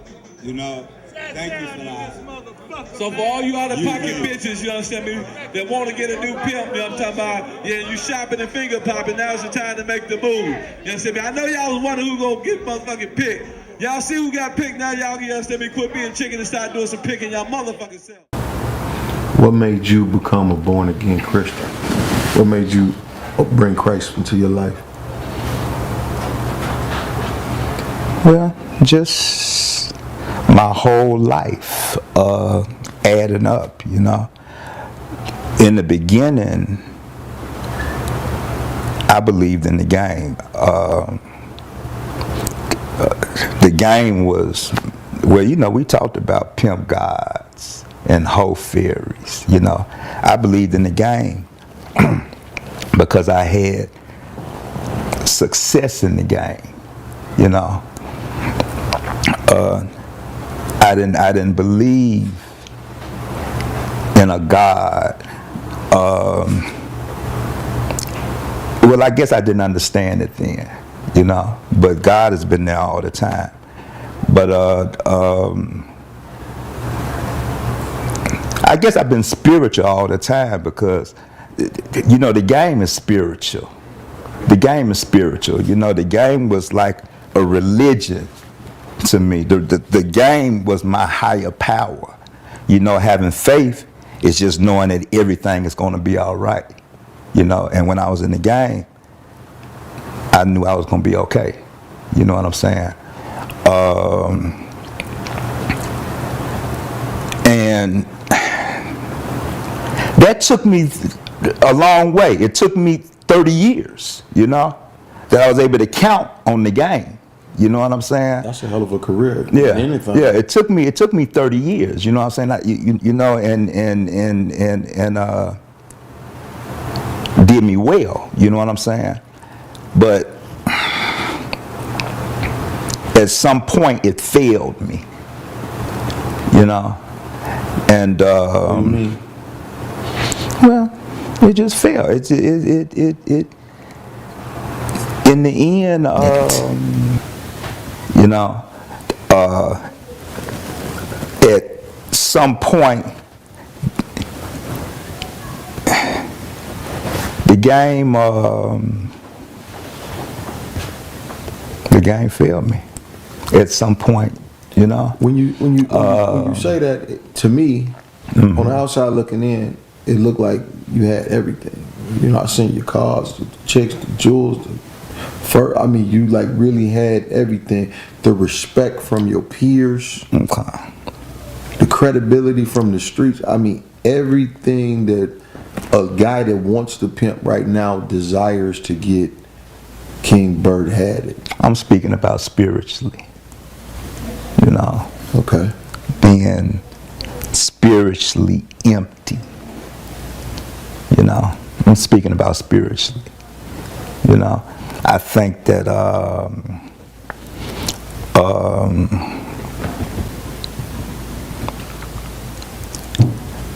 if I hadn't took the path and went through what I went through, I would think that money was everything. That money would make me happy. You know what I'm saying? But it's a spiritual thing, Maroy. Okay, all right, man. It's a spiritual thing for me. I want to know. You know? Let me ask you this: this failure and the spiritual thing you speak of, is it in this book? You say who? You said this what? The spirituality that you speak of. Will I find the answers to that through this book? Will this book tell me about that? Well, you know, you got to. Well, it's. I'm trying to sell the book, brother. Okay, okay, but what I'm saying is, I think it's going to be different for each person that read it. You know, no, because Bert, I've been knowing you for years. And I've had conversations with you for years. Okay. This is the first time I've had a conversation that felt, you know, kind of heartfelt, where it's like you saying something and not saying something. I don't know everything that's been going on with you in life. Okay. I'm just trying to figure out what's going on. You know, I feel like it'll be heartfelt. It'll be spiritual to a person because, you know, spirit touches the spirit in another person. You know, what comes from the heart reaches the heart. And I poured my heart out in that book. Okay. You know, so to answer your question, yeah, I think that it would be a spiritual journey for whoever reads it. You gotta get it. The book King, Amazon.com. You gotta get it. You did. What's next for King Bert? Are we still King Bert? Are we still King Bert since we're not the pimping no more? Is it still King Bert or what? I'm still King Bert. Okay, all right. You know, I'm Bert King on Facebook. Go at him. But what's next for you, brother? Like I said before, Maroy, just promoting my book, living a clean life.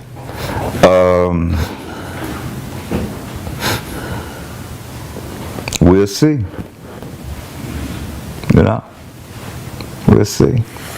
Hey man, I can't wait to read the book. I just got my hands on it, man. I'm about to read it right now. And I look forward to it, man. I've always thought this man was a very intriguing brother, very charming, just top flight everything, you know. So to hear a brother like this say the game is over and he walking away from it is, I can't wait to read what's inside this book. I really can't. Always been top flight with me, brother. Hey, thank you for the opportunity. Hey man, thank you, man. You know, you come to Vegas, I had to see my man. My man come to Vegas, he don't go get a hotel room like everybody else. He got to rent big old mansions and shit. You know what I'm saying? That's King Bert for you, man. You know, but hey man, the book on Amazon.com. Anything else you want to tell them, man? Get the book. It's a good book. Any brothers out there in the game right now? What advice would you give them right now? Be careful. Be careful. You know, I hate to say, like I said before, I hate to say that the game is over, because when I was in the game and it was older fellas telling us that it was over, and it was far from over. You know what I'm saying? But like I said before, you know the way the world is today, It's a lot of risk these guys taking. You know what I'm saying? And if not today, further on down the line, you know, because before. And then let me say this here. You know, I think that is real one-sided. You know what I'm saying? They ruining guys' lives and they giving these girls an out. Yeah. You know what I'm saying? It's not even fair. You know, so before, you know, a woman had the opportunity either to pay you or to leave you. You know what I'm saying? But now, she got another option because there's an FBI agent who would love to hear her story. You know, he took you cross state lines. What? He kicked you in your butt. What? Be careful. That's what I would have to say to him. A lot of young cats not coming up don't have mentors in the game. Okay. They kind of just like ear hustle off a movie that one Too Real for TV dude made. They think they're going to get some game from that. Right. Or they pick up a book, Iceberg Slim, think they're going to become a pimp. When you was coming up, did you have a mentor in the game that was able to polish you and tell you to watch out for these downfalls? Because what you're doing now is like mentoring. If you tell a dude, hey man, be careful, watch out for this. Like I said, the world changed. It was a whole different world because really, I got the game the hard way. I mean, I had guys who I snuck a peek at, you know what I'm saying?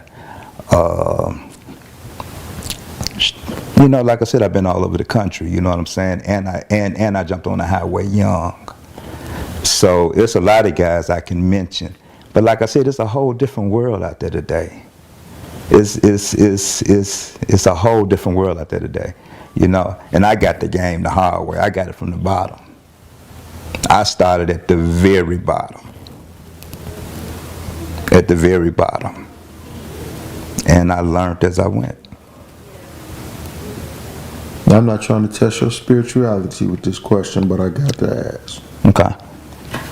Bad young chick, 22 years old, out here in Vegas. King Bert, I seen you in the movies. I like your flavor. I got something for you. Trying to choose up and fuck with you. I need it for real from a veteran pimp. What does King Bert say in 2017? So basically, you asking me if I would take the money. I'm just saying. My partner, man. To be honest,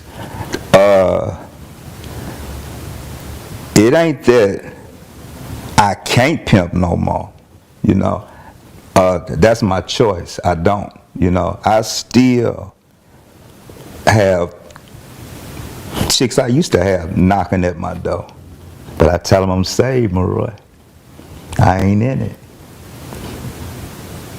That's beautiful, man. Yeah. That's beautiful, man. I really respect that coming from you, man. Yeah. Because I know you the motherfucking truth.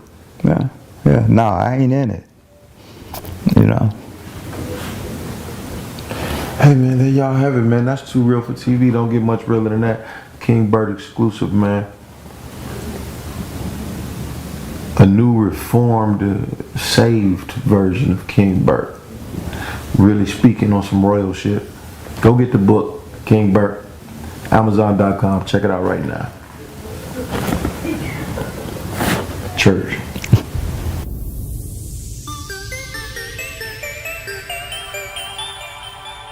TooRealForTV.com.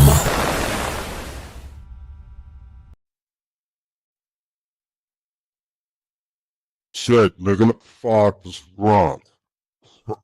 Okay. Alright.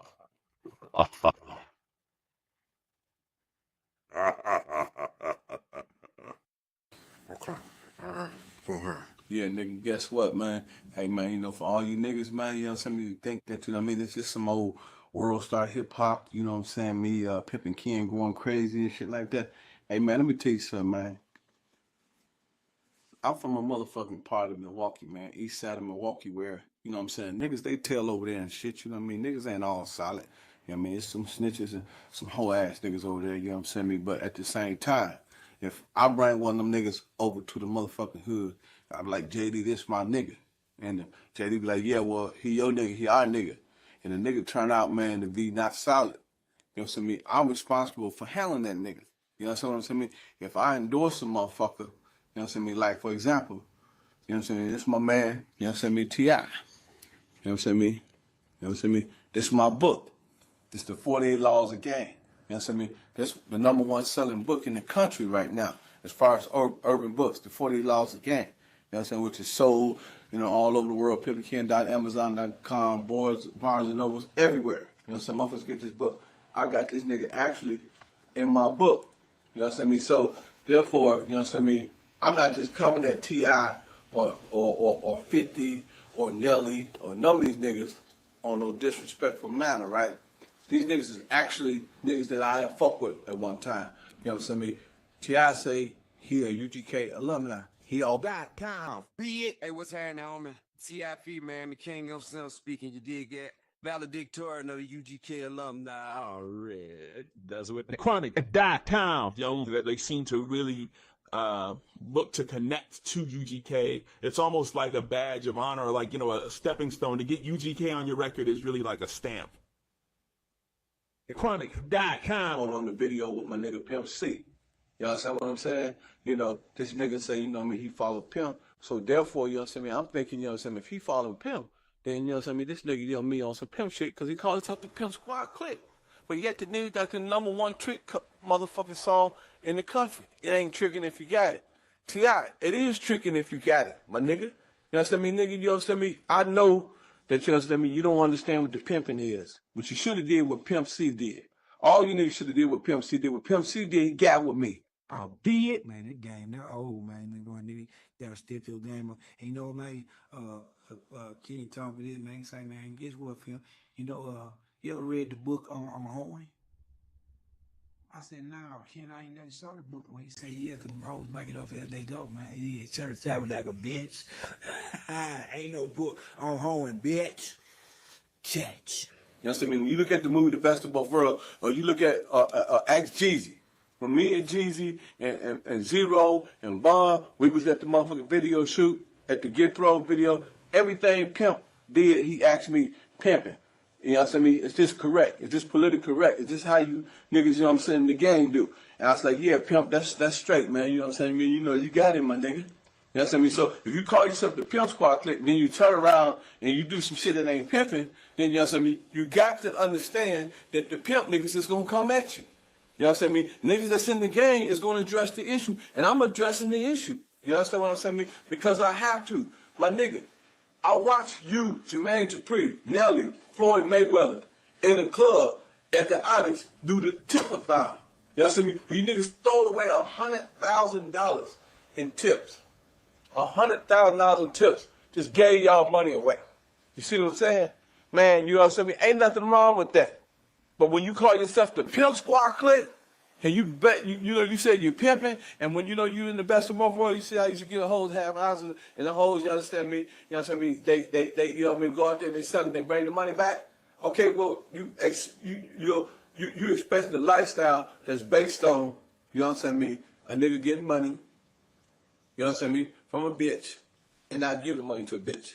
You understand me? But in your demonstration, you say you ain't tricking if you got it. You understand me? Now, you understand me?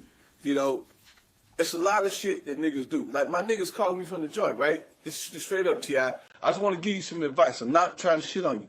Look at yourself on TV, my nigga. You understand me? This is you, right here.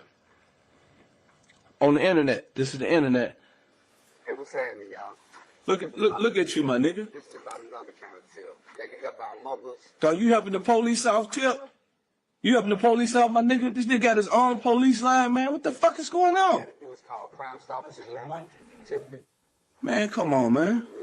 The number of Crime Stoppers in Atlanta. Watch this, nigga. Tips. That's 404. Atlanta tip line. Yeah, hey, I got a tip for you, my nigga. You know You understand me, my nigga? You just really need to get on out the rap game, man, or quit rapping about this motherfucking pimping and this hustling in the game, man. You don't get on no motherfucking TV, man, and have a motherfucking police line, my nigga. How you gonna tell motherfuckers to stop crying, nigga? You walking around with motherfucking pistols and silences and shit like that. Mac Booney Country, all you niggas, I fuck with you niggas, man. But I'm gonna tell you niggas, man, you understand me, the shit that your man doing ain't right. Like I said, the mob bring a motherfucker to the mafia, and this nigga ain't right. The mob gonna have the motherfuckers responsible for bringing them to the motherfucking light. This nigga's in my book.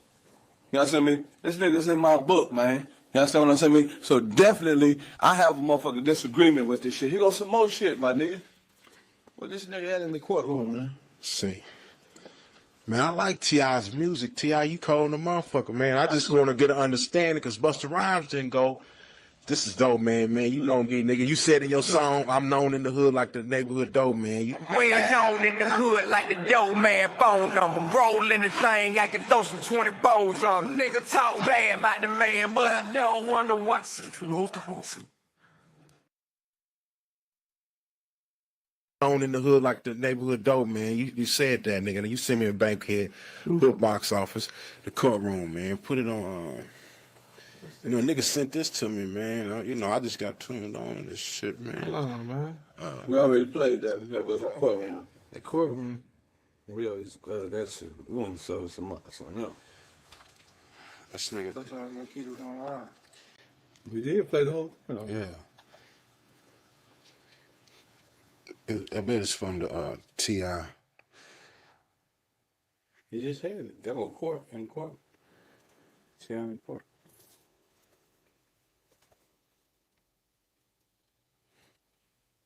Yeah, man, that's just, I mean, you know, the man doing this thing, it's got, you want to see the actual testimony, you want to see the news. Oh, that's the baby mama drop. We all can relate to that, T.I., the baby mama shit, but okay. I can't say I went in over there, you know, testified, man. Okay. That my nigga. You know what I'm saying? We just showed you with your own police tip line. Now, my nigga, here you is, walking in the courtroom. You understand what I'm saying? With the police. You dig what I'm saying? And testifying against another nigga, man. You know what I'm saying? I don't know. Listen, man. I don't know why you was there. But, man, the bitch Lil' Kim, she didn't go and testify.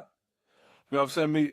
When Tony Yayo and Busta Rhymes, they had that drama, they didn't testify. You know what I'm saying? I know some niggas get caught with keys and all that. That's a lot of pressure. And them niggas testifying and they, you know what I mean, they trying to get out of trouble. But my nigga, in this situation, you ain't in no trouble, my nigga. You ain't in no trouble. They ain't finna indict you because, you know what I'm saying, you don't go take a stand against them. Like I said, man, I got you in my book, man.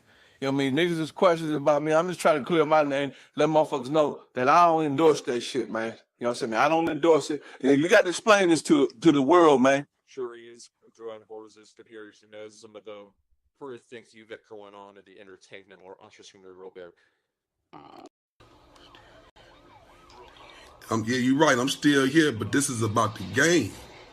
You feel me? If we keep playing with these type of guys, it's a possibility none of us gonna be here. Somebody got to step up and speak out. That's right. I am the game. You the game. We all the game. That's why I said tune in. That's why I said tune in. KP, hello. Hey, I'm gonna tell you, you ain't talking to a young one now.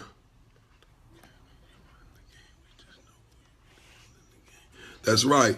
But I'm responding to the game. We all make up of the game. All of us make up of the game. That's what it is. And this is what I'm addressing. I'm addressing the game. Every man in the game. That's why I call for this public announcement to the game. You feel what I'm saying? Because it's being destroyed. It's being taken out one by one. We watching men of the game being destroyed, taken out. You feel what I'm saying? They being ashamed away from the game. You feel what I'm saying? A lot of these guys are being ashamed away from the game. Why they? That's right. It might be a setup. So just sit. I'm not going to answer no more of your questions, KP, without no disrespect. I'm trying to answer out. You know, I don't want to get into that. But I'm here to kick some game right now. So, you know, at the end, if you still ask them, we can chop it up. I'll give you my number. We can chop it up over the line, whatever. But right now, I need to get this point across right now, okay? Because what we dealing with right now is a lot of sucker shit. You feel what I'm saying? And the reason why I take it upon myself to feel like I need to address it, because you're not talking about a guy that got in this shit in his late 20s and his late 30s and all that. You're talking about a guy that was bred in this shit. And it offends me when I see a lot of things going on. You know, we hearing all this shit about Maroy. We hear all this shit about Pimping Ken. We hear all this shit about Rayon Payne. We hear about all this shit about these guys. Now you hear about this shit about G-Gov, the governor. You feel what I'm saying? So now when you have made it to this top of the ladder, where you come at G-Gov, the governor, that's me. I'm going to speak out. That's my job. You feel me? It's a lot, just like a lot of the OGs paved the way for me. I have paved the way for a lot of the dudes that them came after me. So if the people before me that paved my way don't feel like what I'm saying is relevant, they are allowed to leave. But if the people that I have paved the way for in the game that feel like what I'm saying is relevant, I want you to stay in. I want you to listen to what I'm saying. Because right now I'm still active and attractive and I'm still down and around. So I'm going to tell y'all what it is. Y'all got to stay away from these suckers. Stay away from the suckers. Everybody have to stay away from the suckers. You feel what I'm saying? It's too many suckers around. Y'all letting too many suckers in the circle. Y'all letting too many suckers call themselves P's. Y'all letting them get in. You OG niggas, y'all get broke. Y'all let these young motherfuckers in your car because they got some money, they got some weed, and they gonna give you a jug. And half of these niggas ain't right. Y'all let these suckers around, they say anything to anybody. Y'all allow them anything to come out these niggas' mouths. Let me tell you, I remember when pimping was a non-contact sport. The reason why it was a non-contact sport, because you had real gentlemen playing the game. You had real men dressed and suited and booted, gated and tailored, and they didn't have time to fight. They didn't have time to argue. They was getting money. This is 2016. We're dealing with a new era of suckers. We're dealing with these guys coming from McDonald's. We're dealing with these guys coming from schools. We're dealing with these guys coming from home, from babysitting. And they jumping in this motherfucking game. They don't have the code, the ethics. They don't have nothing. They coming in this shit blindfolded with their hands in front of them and they walking like this and they bumping into everything. It's time to stop letting these punks around. And then when they start attacking P's, here and there, the fake P's grab a hold to it and run with it. That's why I understand what you were saying, my man that was asking all the questions in the beginning. I understand why you were saying what you saying. You saying the OGs know the real. I know this. But you got a lot of these youngsters that are easy manipulated. Why? Because they are not real P's. A real P cannot be manipulated.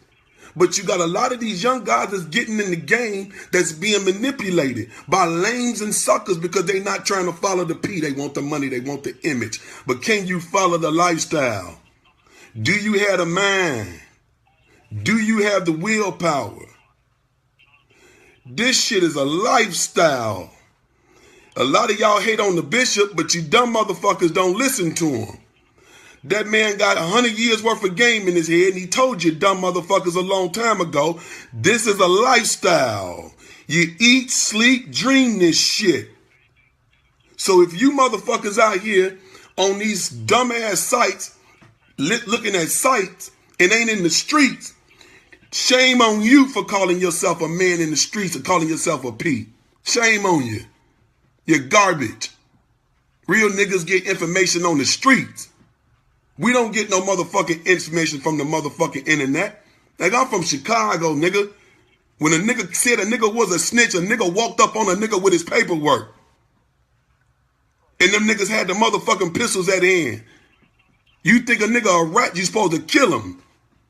You don't let no motherfucking rat run around. But you bitch ass niggas, y'all ain't no real niggas out here. Stand up. Stand up to the streets, nigga. Stand up, nigga. Stand up.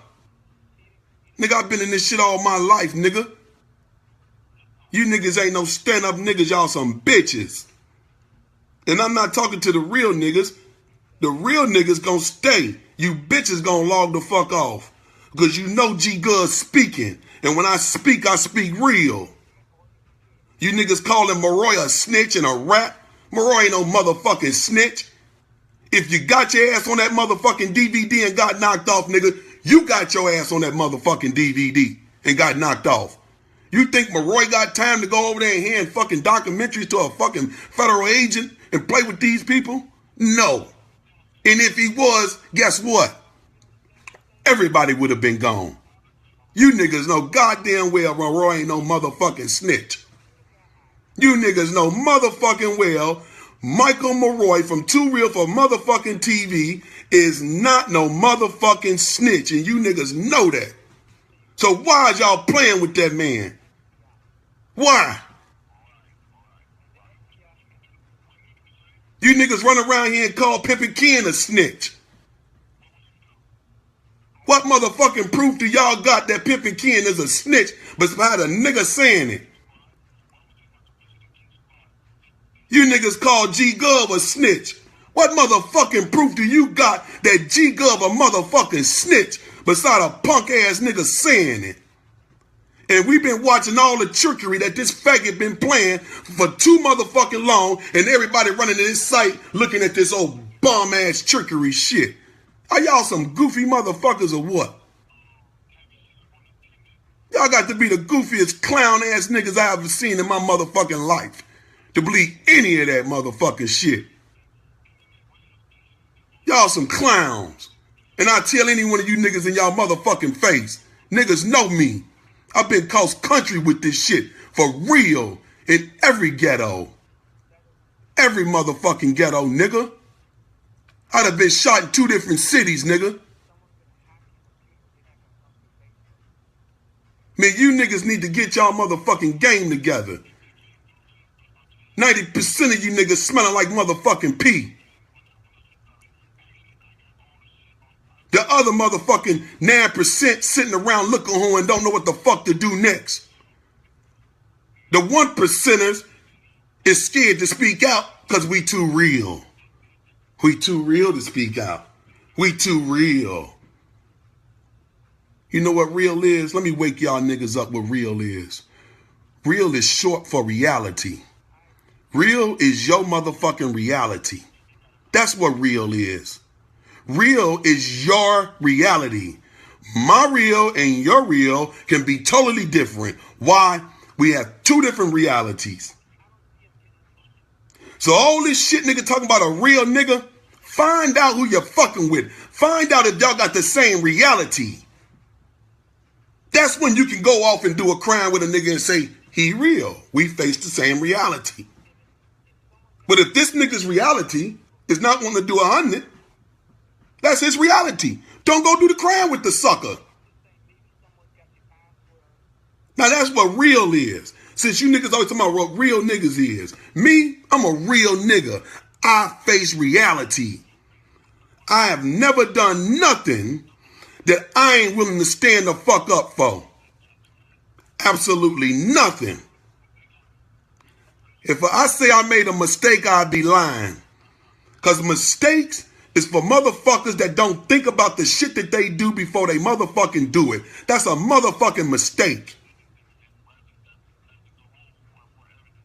Y'all keep playing with that motherfucking clown ass Rayon Payne, a convicted rapist. Keep playing around on this site. I done told you niggas too many times. He done hacked my phones. The man done hacked my computers. Y'all think this shit a game playing with this man. Y'all want the real on Rayon Payne? I done told you motherfuckers stay off his site. He tracked your IP address. This man sent me a hacker shit in my phone today trying to get me. Leave that man alone. Do y'all think this shit is a game? This man will hack your motherfucking computers. Nobody knows about no Rayon Payne, no motherfucking Kiko. Who knows about this dude? But y'all got niggas vouching for him. That's where Pimping Ken come in suspect at. This is where the suspect shit come in at. Do I know if Ken a snitch or not? No. But Ken, you are suspect if you fuck with this nigga Kiko. Why? Cause nigga, you done shook hands and met all of us, but you won't bring your fucking friend out. You're fucking with this clown and you won't bring him out. That's what we talking about. Can I call Ken a snitch? I don't know. But your behavior is suspect to the streets. I'm telling you what's real. Ken, your behavior with this little fella is suspect. Your behavior with this Rayon Payne dude is suspect to the streets. I'm telling you what real niggas saying. Fuck this internet shit. This ain't about the internet no more, nigga.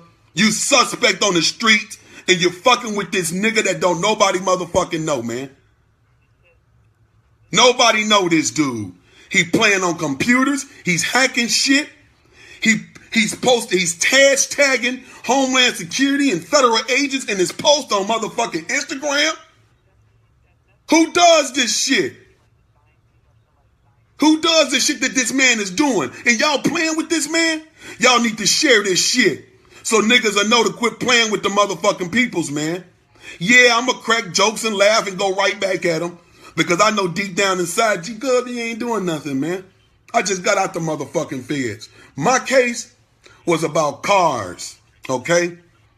My federal case was about cars. It was a money laundering charge for cars, not pimping, okay? No pimping, money laundering, spending too much money. My case does not constitute for ratting. It constitutes for you forfeiting assets and doing some fucking time and coming home to your peoples. That's what my case constitutes. And if any nigga know me across the globe, y'all know, G-Gov don't play them games. I got niggas from all over the globe, man. I fuck with them. From Dallas, from Chicago to Los Angeles, Memphis. Come on, man. Florida. Niggas know, boy, I'm solid. I'm stand up. I don't play those games. I don't play those games, nigga. Never ratted, never snitched, never had to, nigga. I never had to do no shit like that. And I thank God that I never had to. I thank the God that I never had to. Because I know some real niggas been put in some real positions in life that caused them to have to do some shit like that. But I thank God I never had to. I thank God. You niggas got to get y'all game tight.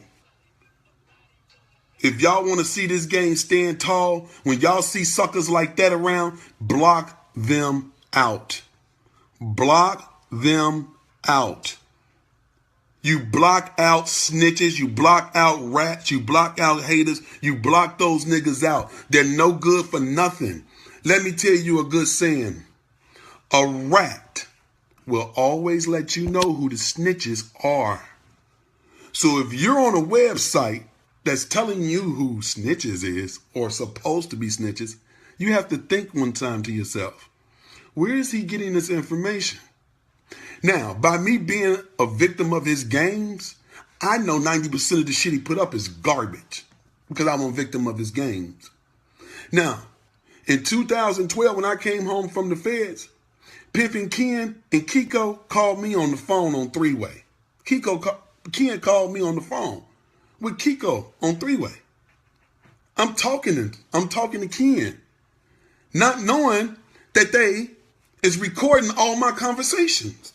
Now, Pimping Ken, Ivory, will vouch that I'm telling you the honest to God truth, okay? This ain't no joke. I'm telling you the truth.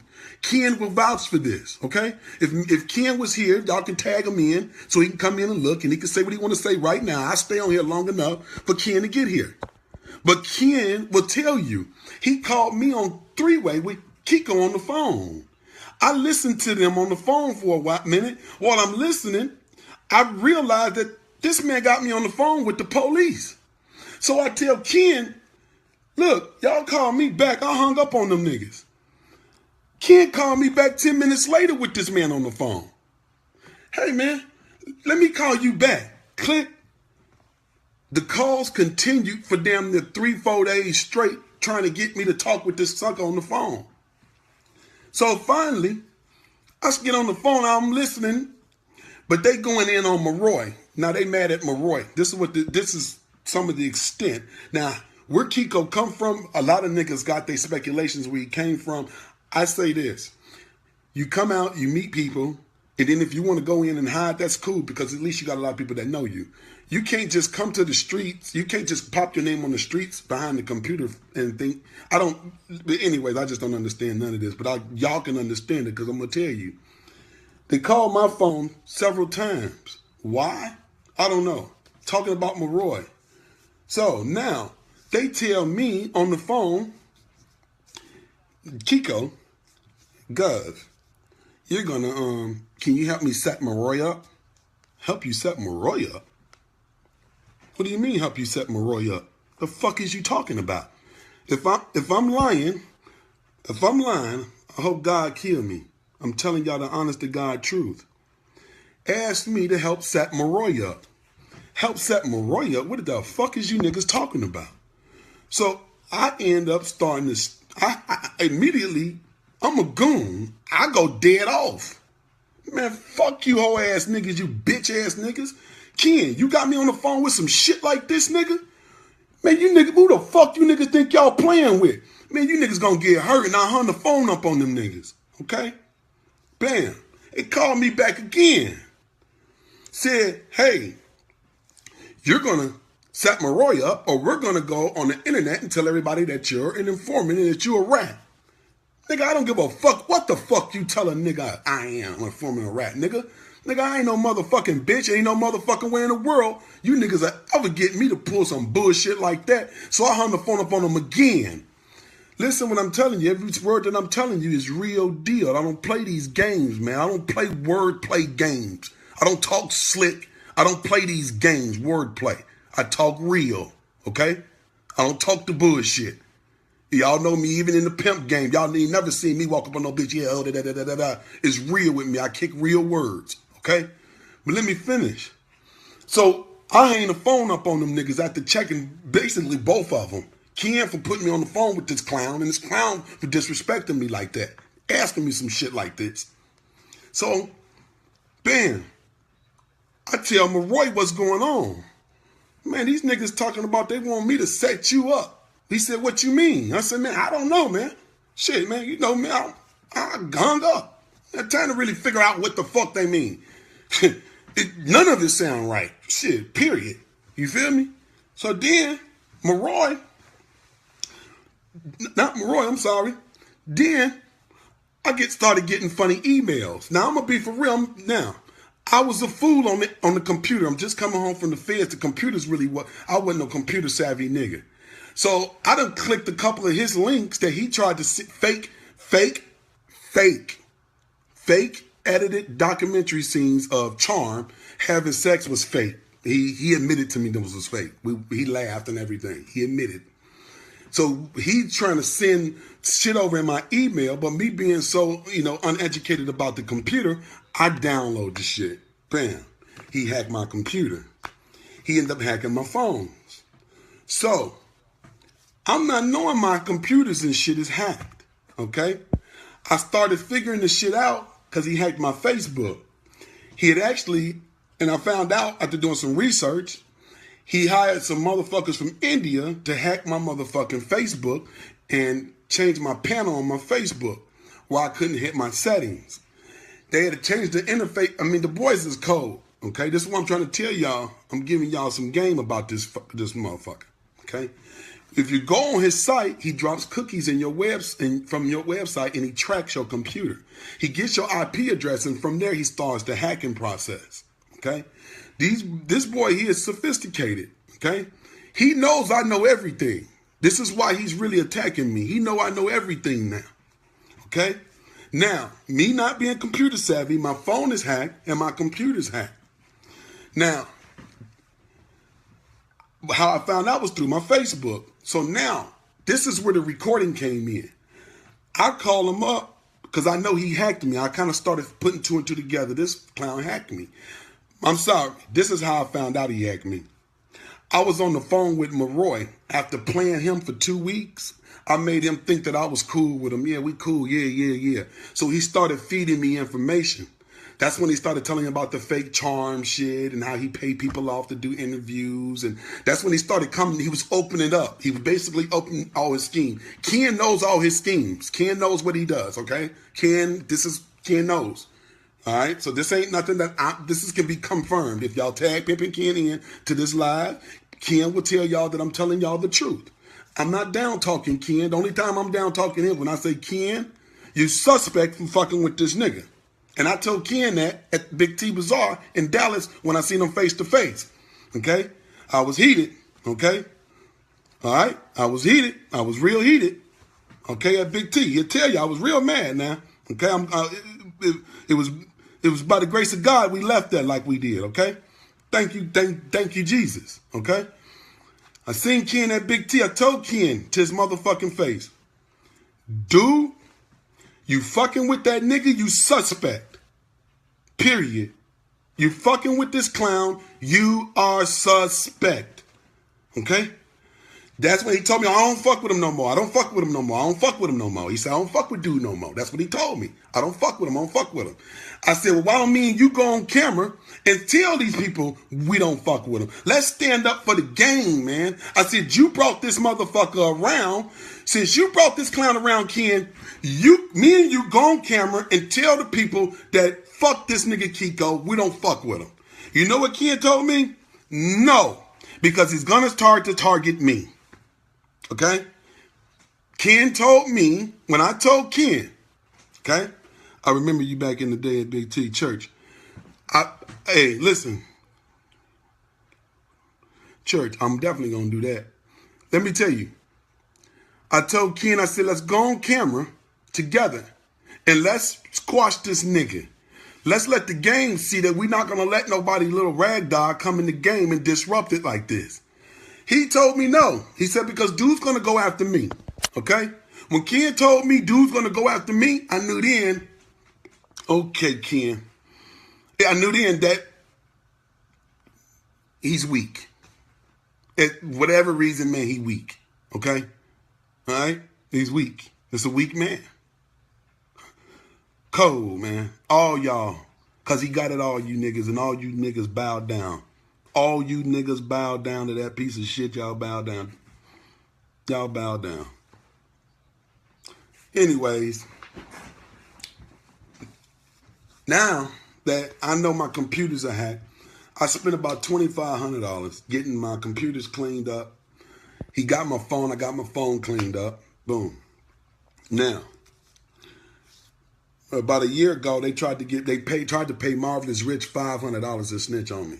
Well, not snitch on me, I'm sorry. They tried to pay Marvelous Rich $500 to say that I put him in the feds. Marvelous Rich took the money from them, okay? Called me on the phone and told me, Gov, they gave me $500. I'm supposed to do a radio show. But I took the money from them. I'm calling you to let you know that I ain't going to do it. I'm not going to sit there and do no shit like that. I said, Marvelous Rich, Marvelous Rich. I shook my head because I knew for him to get the money, he had to talk about me bad anyways. Even though he did the right thing, he got the money, he called me. But he's a young man. He's only 23. But I said, Marvelous Rich, okay, that's cool. That's cool, Marvelous Rich. I said, but I need you to go on interview.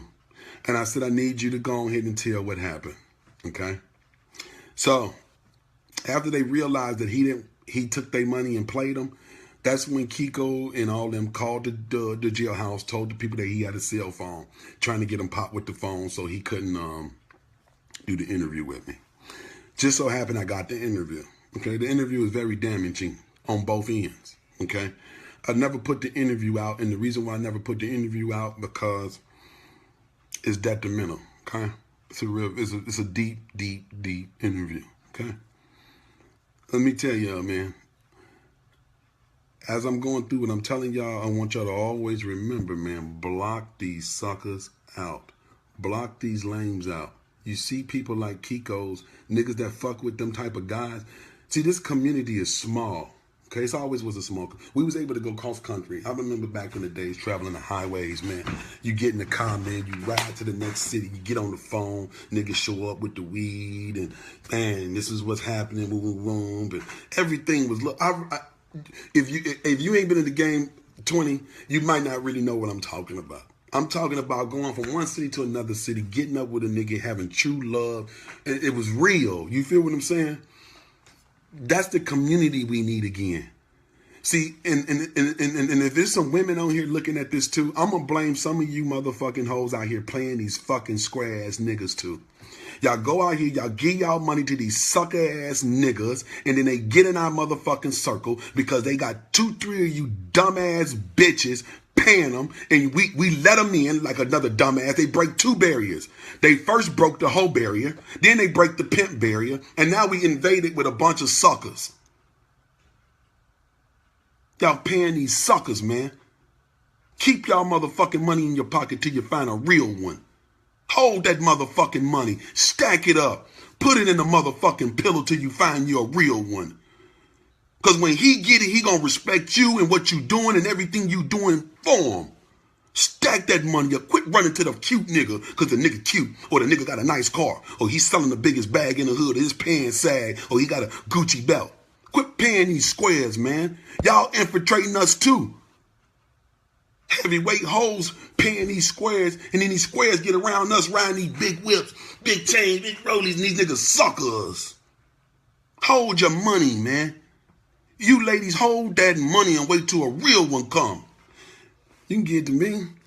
but there's more real ones out there than me. Find your real one. Hold it. Quit paying these fucking suckers. They got the game looking soggy. These niggas don't live like this no more, man. This my office, man. These niggas ain't pimping no more, man. These suckers, man, they tricking y'all. And y'all tricking y'all motherfucking selves too. Quit tricking yourselves, man. Quit tricking yourselves, man. Real talk, man. Quit tricking yourselves, man. There's some real ones still around here, active and attractive. Quit tricking yourselves. Y'all letting these suckers in. Y'all letting these suckers in because y'all think they cute. Y'all letting these suckers in, man, I'm telling you. Get them out. Get them out. Check them out. Make them see if they standing up to the paint. Make them stand up to the paint. Make them sweat you. Make them spit some pimping. Make them kick that game. See, that's what hoes made niggas do back in the days. We had the pimp ours. We had the pimp ours, man. We had the Mac. We had to really Mac. We couldn't act. We had the Mac. These niggas is acting and knocking y'all. We had to stay down on our game. We had to be around the OGs to get the real game. Because these young niggas didn't know what to say to knock nothing. Y'all jumping in the car with these faggots. Get out the car with these faggots. And if you got a faggot ass sucker now, leave him tonight. Leave him, get out that house with that sucker. Because he a cancer to the game. He a cancer. Get up. Get your money. Go get your money back. He done tricked you all this time. Get up and go get your motherfucking money back and stack it up and find you a real one. So we can get these suckers out this game. That's it.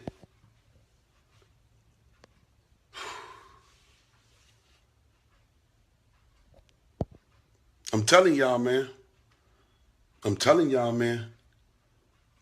I'm telling y'all, man. If y'all don't want to follow these rules, man, y'all don't want to get on y'all game, move these suckers away from y'all, man. Get these suckers out your life. Get these sucker pimps from around us. Get these niggas that ain't doing nothing, man. You coming around looking, horn, smelling, nigga. Nigga, we gonna smell you out, nigga. We gonna peel you. I remember we used to peel you lanes, man. You suckers couldn't come around us with them bitches, man. We gonna get them up off you, man. Get you on out the way quick, nigga. The only way we knew if you was real if you came back 2-3 times with a new one. That's when we knew you was down. You couldn't just be knocked once. You couldn't be knocked twice. You had to be knocked 2, 3, 4, 5 times. And the nigga say, man, yeah, he pimping, man. He keep coming back. Man, you niggas, man, I'm tired. See, my days in this game is limited, I'm gonna tell you. And the reason why, I done did what I had to do. I came, I saw, and I did what I had to do. I did more than a lot of niggas did at my age, and I accomplished a lot. You feel what I'm saying? By the good game, by God did it. Don't think that, oh man, the pimps believing in God. We got the Bible. We believing in the word. And God has carried me this far in this game. And he has gave me a voice to speak out. I don't want to speak bullshit. I have to speak facts. Some of us here will be sent to speak facts. And some will be sent to speak garbage. Some people are kings and some people are jokers. Some people are the truth tellers and some people are liars. That's just the way we have to accept this shit. But us, the real ladies, the real men of this game, it's time to stand up, y'all. Stand up. They human trafficking, stand up. Come on, human trafficking, they stand up, man. Stand up, y'all. Y'all see what they doing. They can't penetrate the game when you're dealing with real pros and cons, man. You can't do that. What they doing in the game is because there's a lot of fakes in the game. At 300 years, go to them fakesters. And go to them niggas that ain't. Come on, y'all know. Y'all know who getting that time. Them fake ass bitches, them fake ass niggas getting, they on the powder, popping X pills, talking about they pimping. You come on, y'all know what I'm talking about. I know I ain't see no lights on that. And I'm not trying to put you down, but I'm saying this. It's time to take control. If you're out there doing powder, doing them drugs that ain't for being constructive, y'all know what I'm talking about. Get out, leave it alone. Move away from it. Let's take control. Let's stand up. Let's be productive men. Let's grab the game, y'all. It's time to tighten up. Tighten up, y'all. Tighten up. We ain't lost. Tighten up. Tighten up. That's all we got to do. Just tighten up, man. Tighten up. Let's tighten up on them. Come on, man. We still here. There's still some downwards here. Tighten up. You girls, you ladies, tighten up.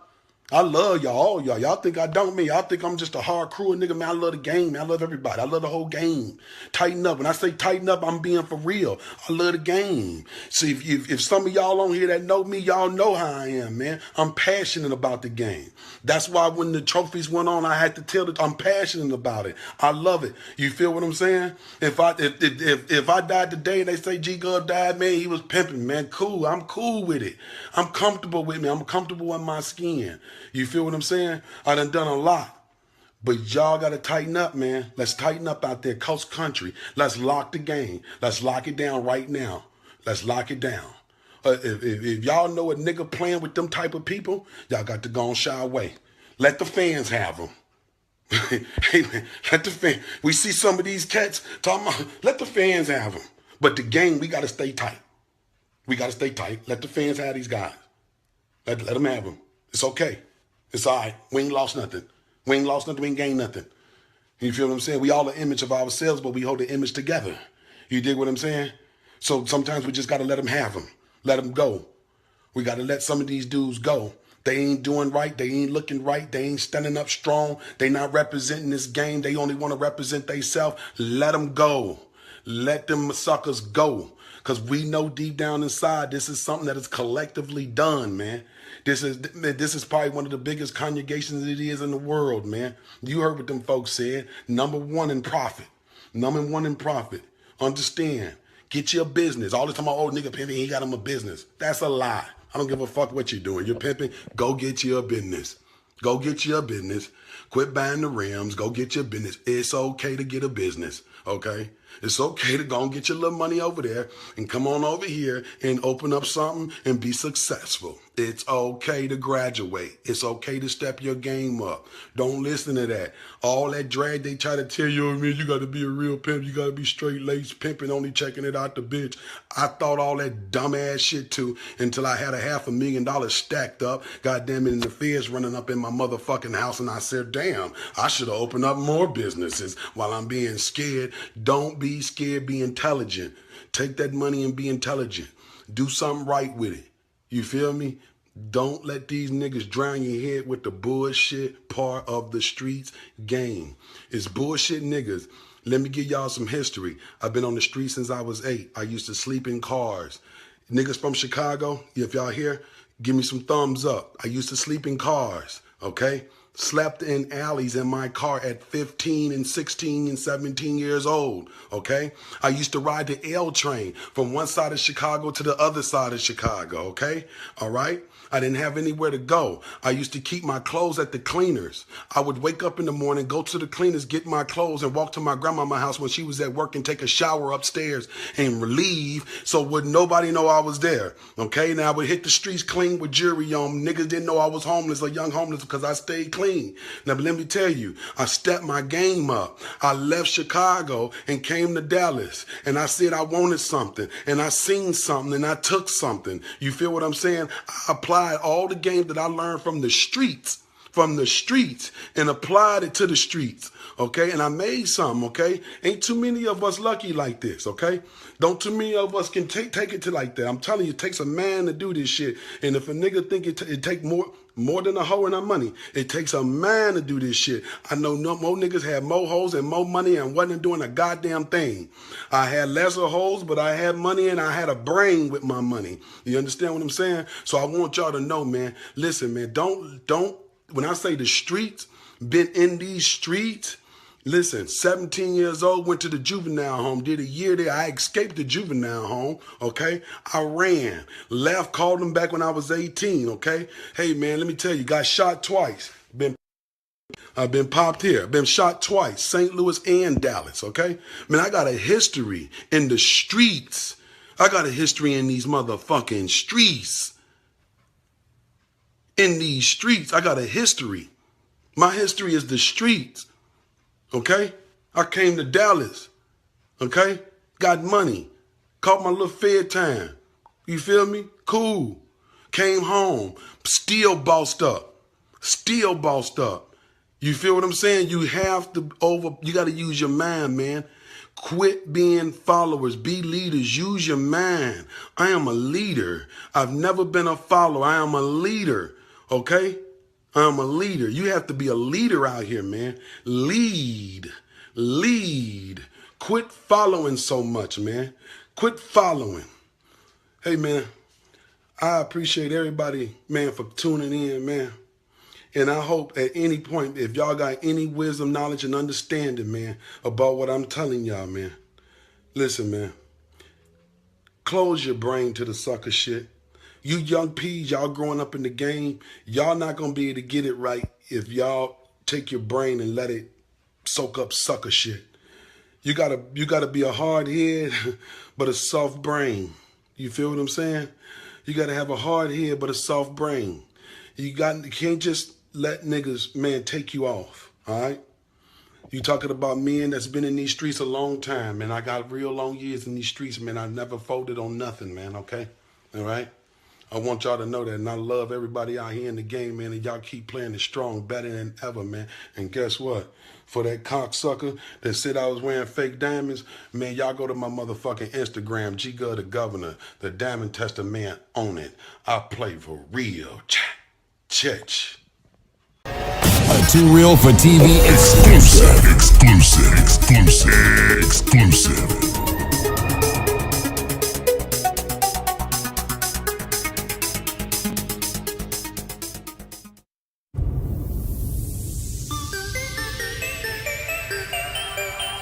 TooRealForTV.com.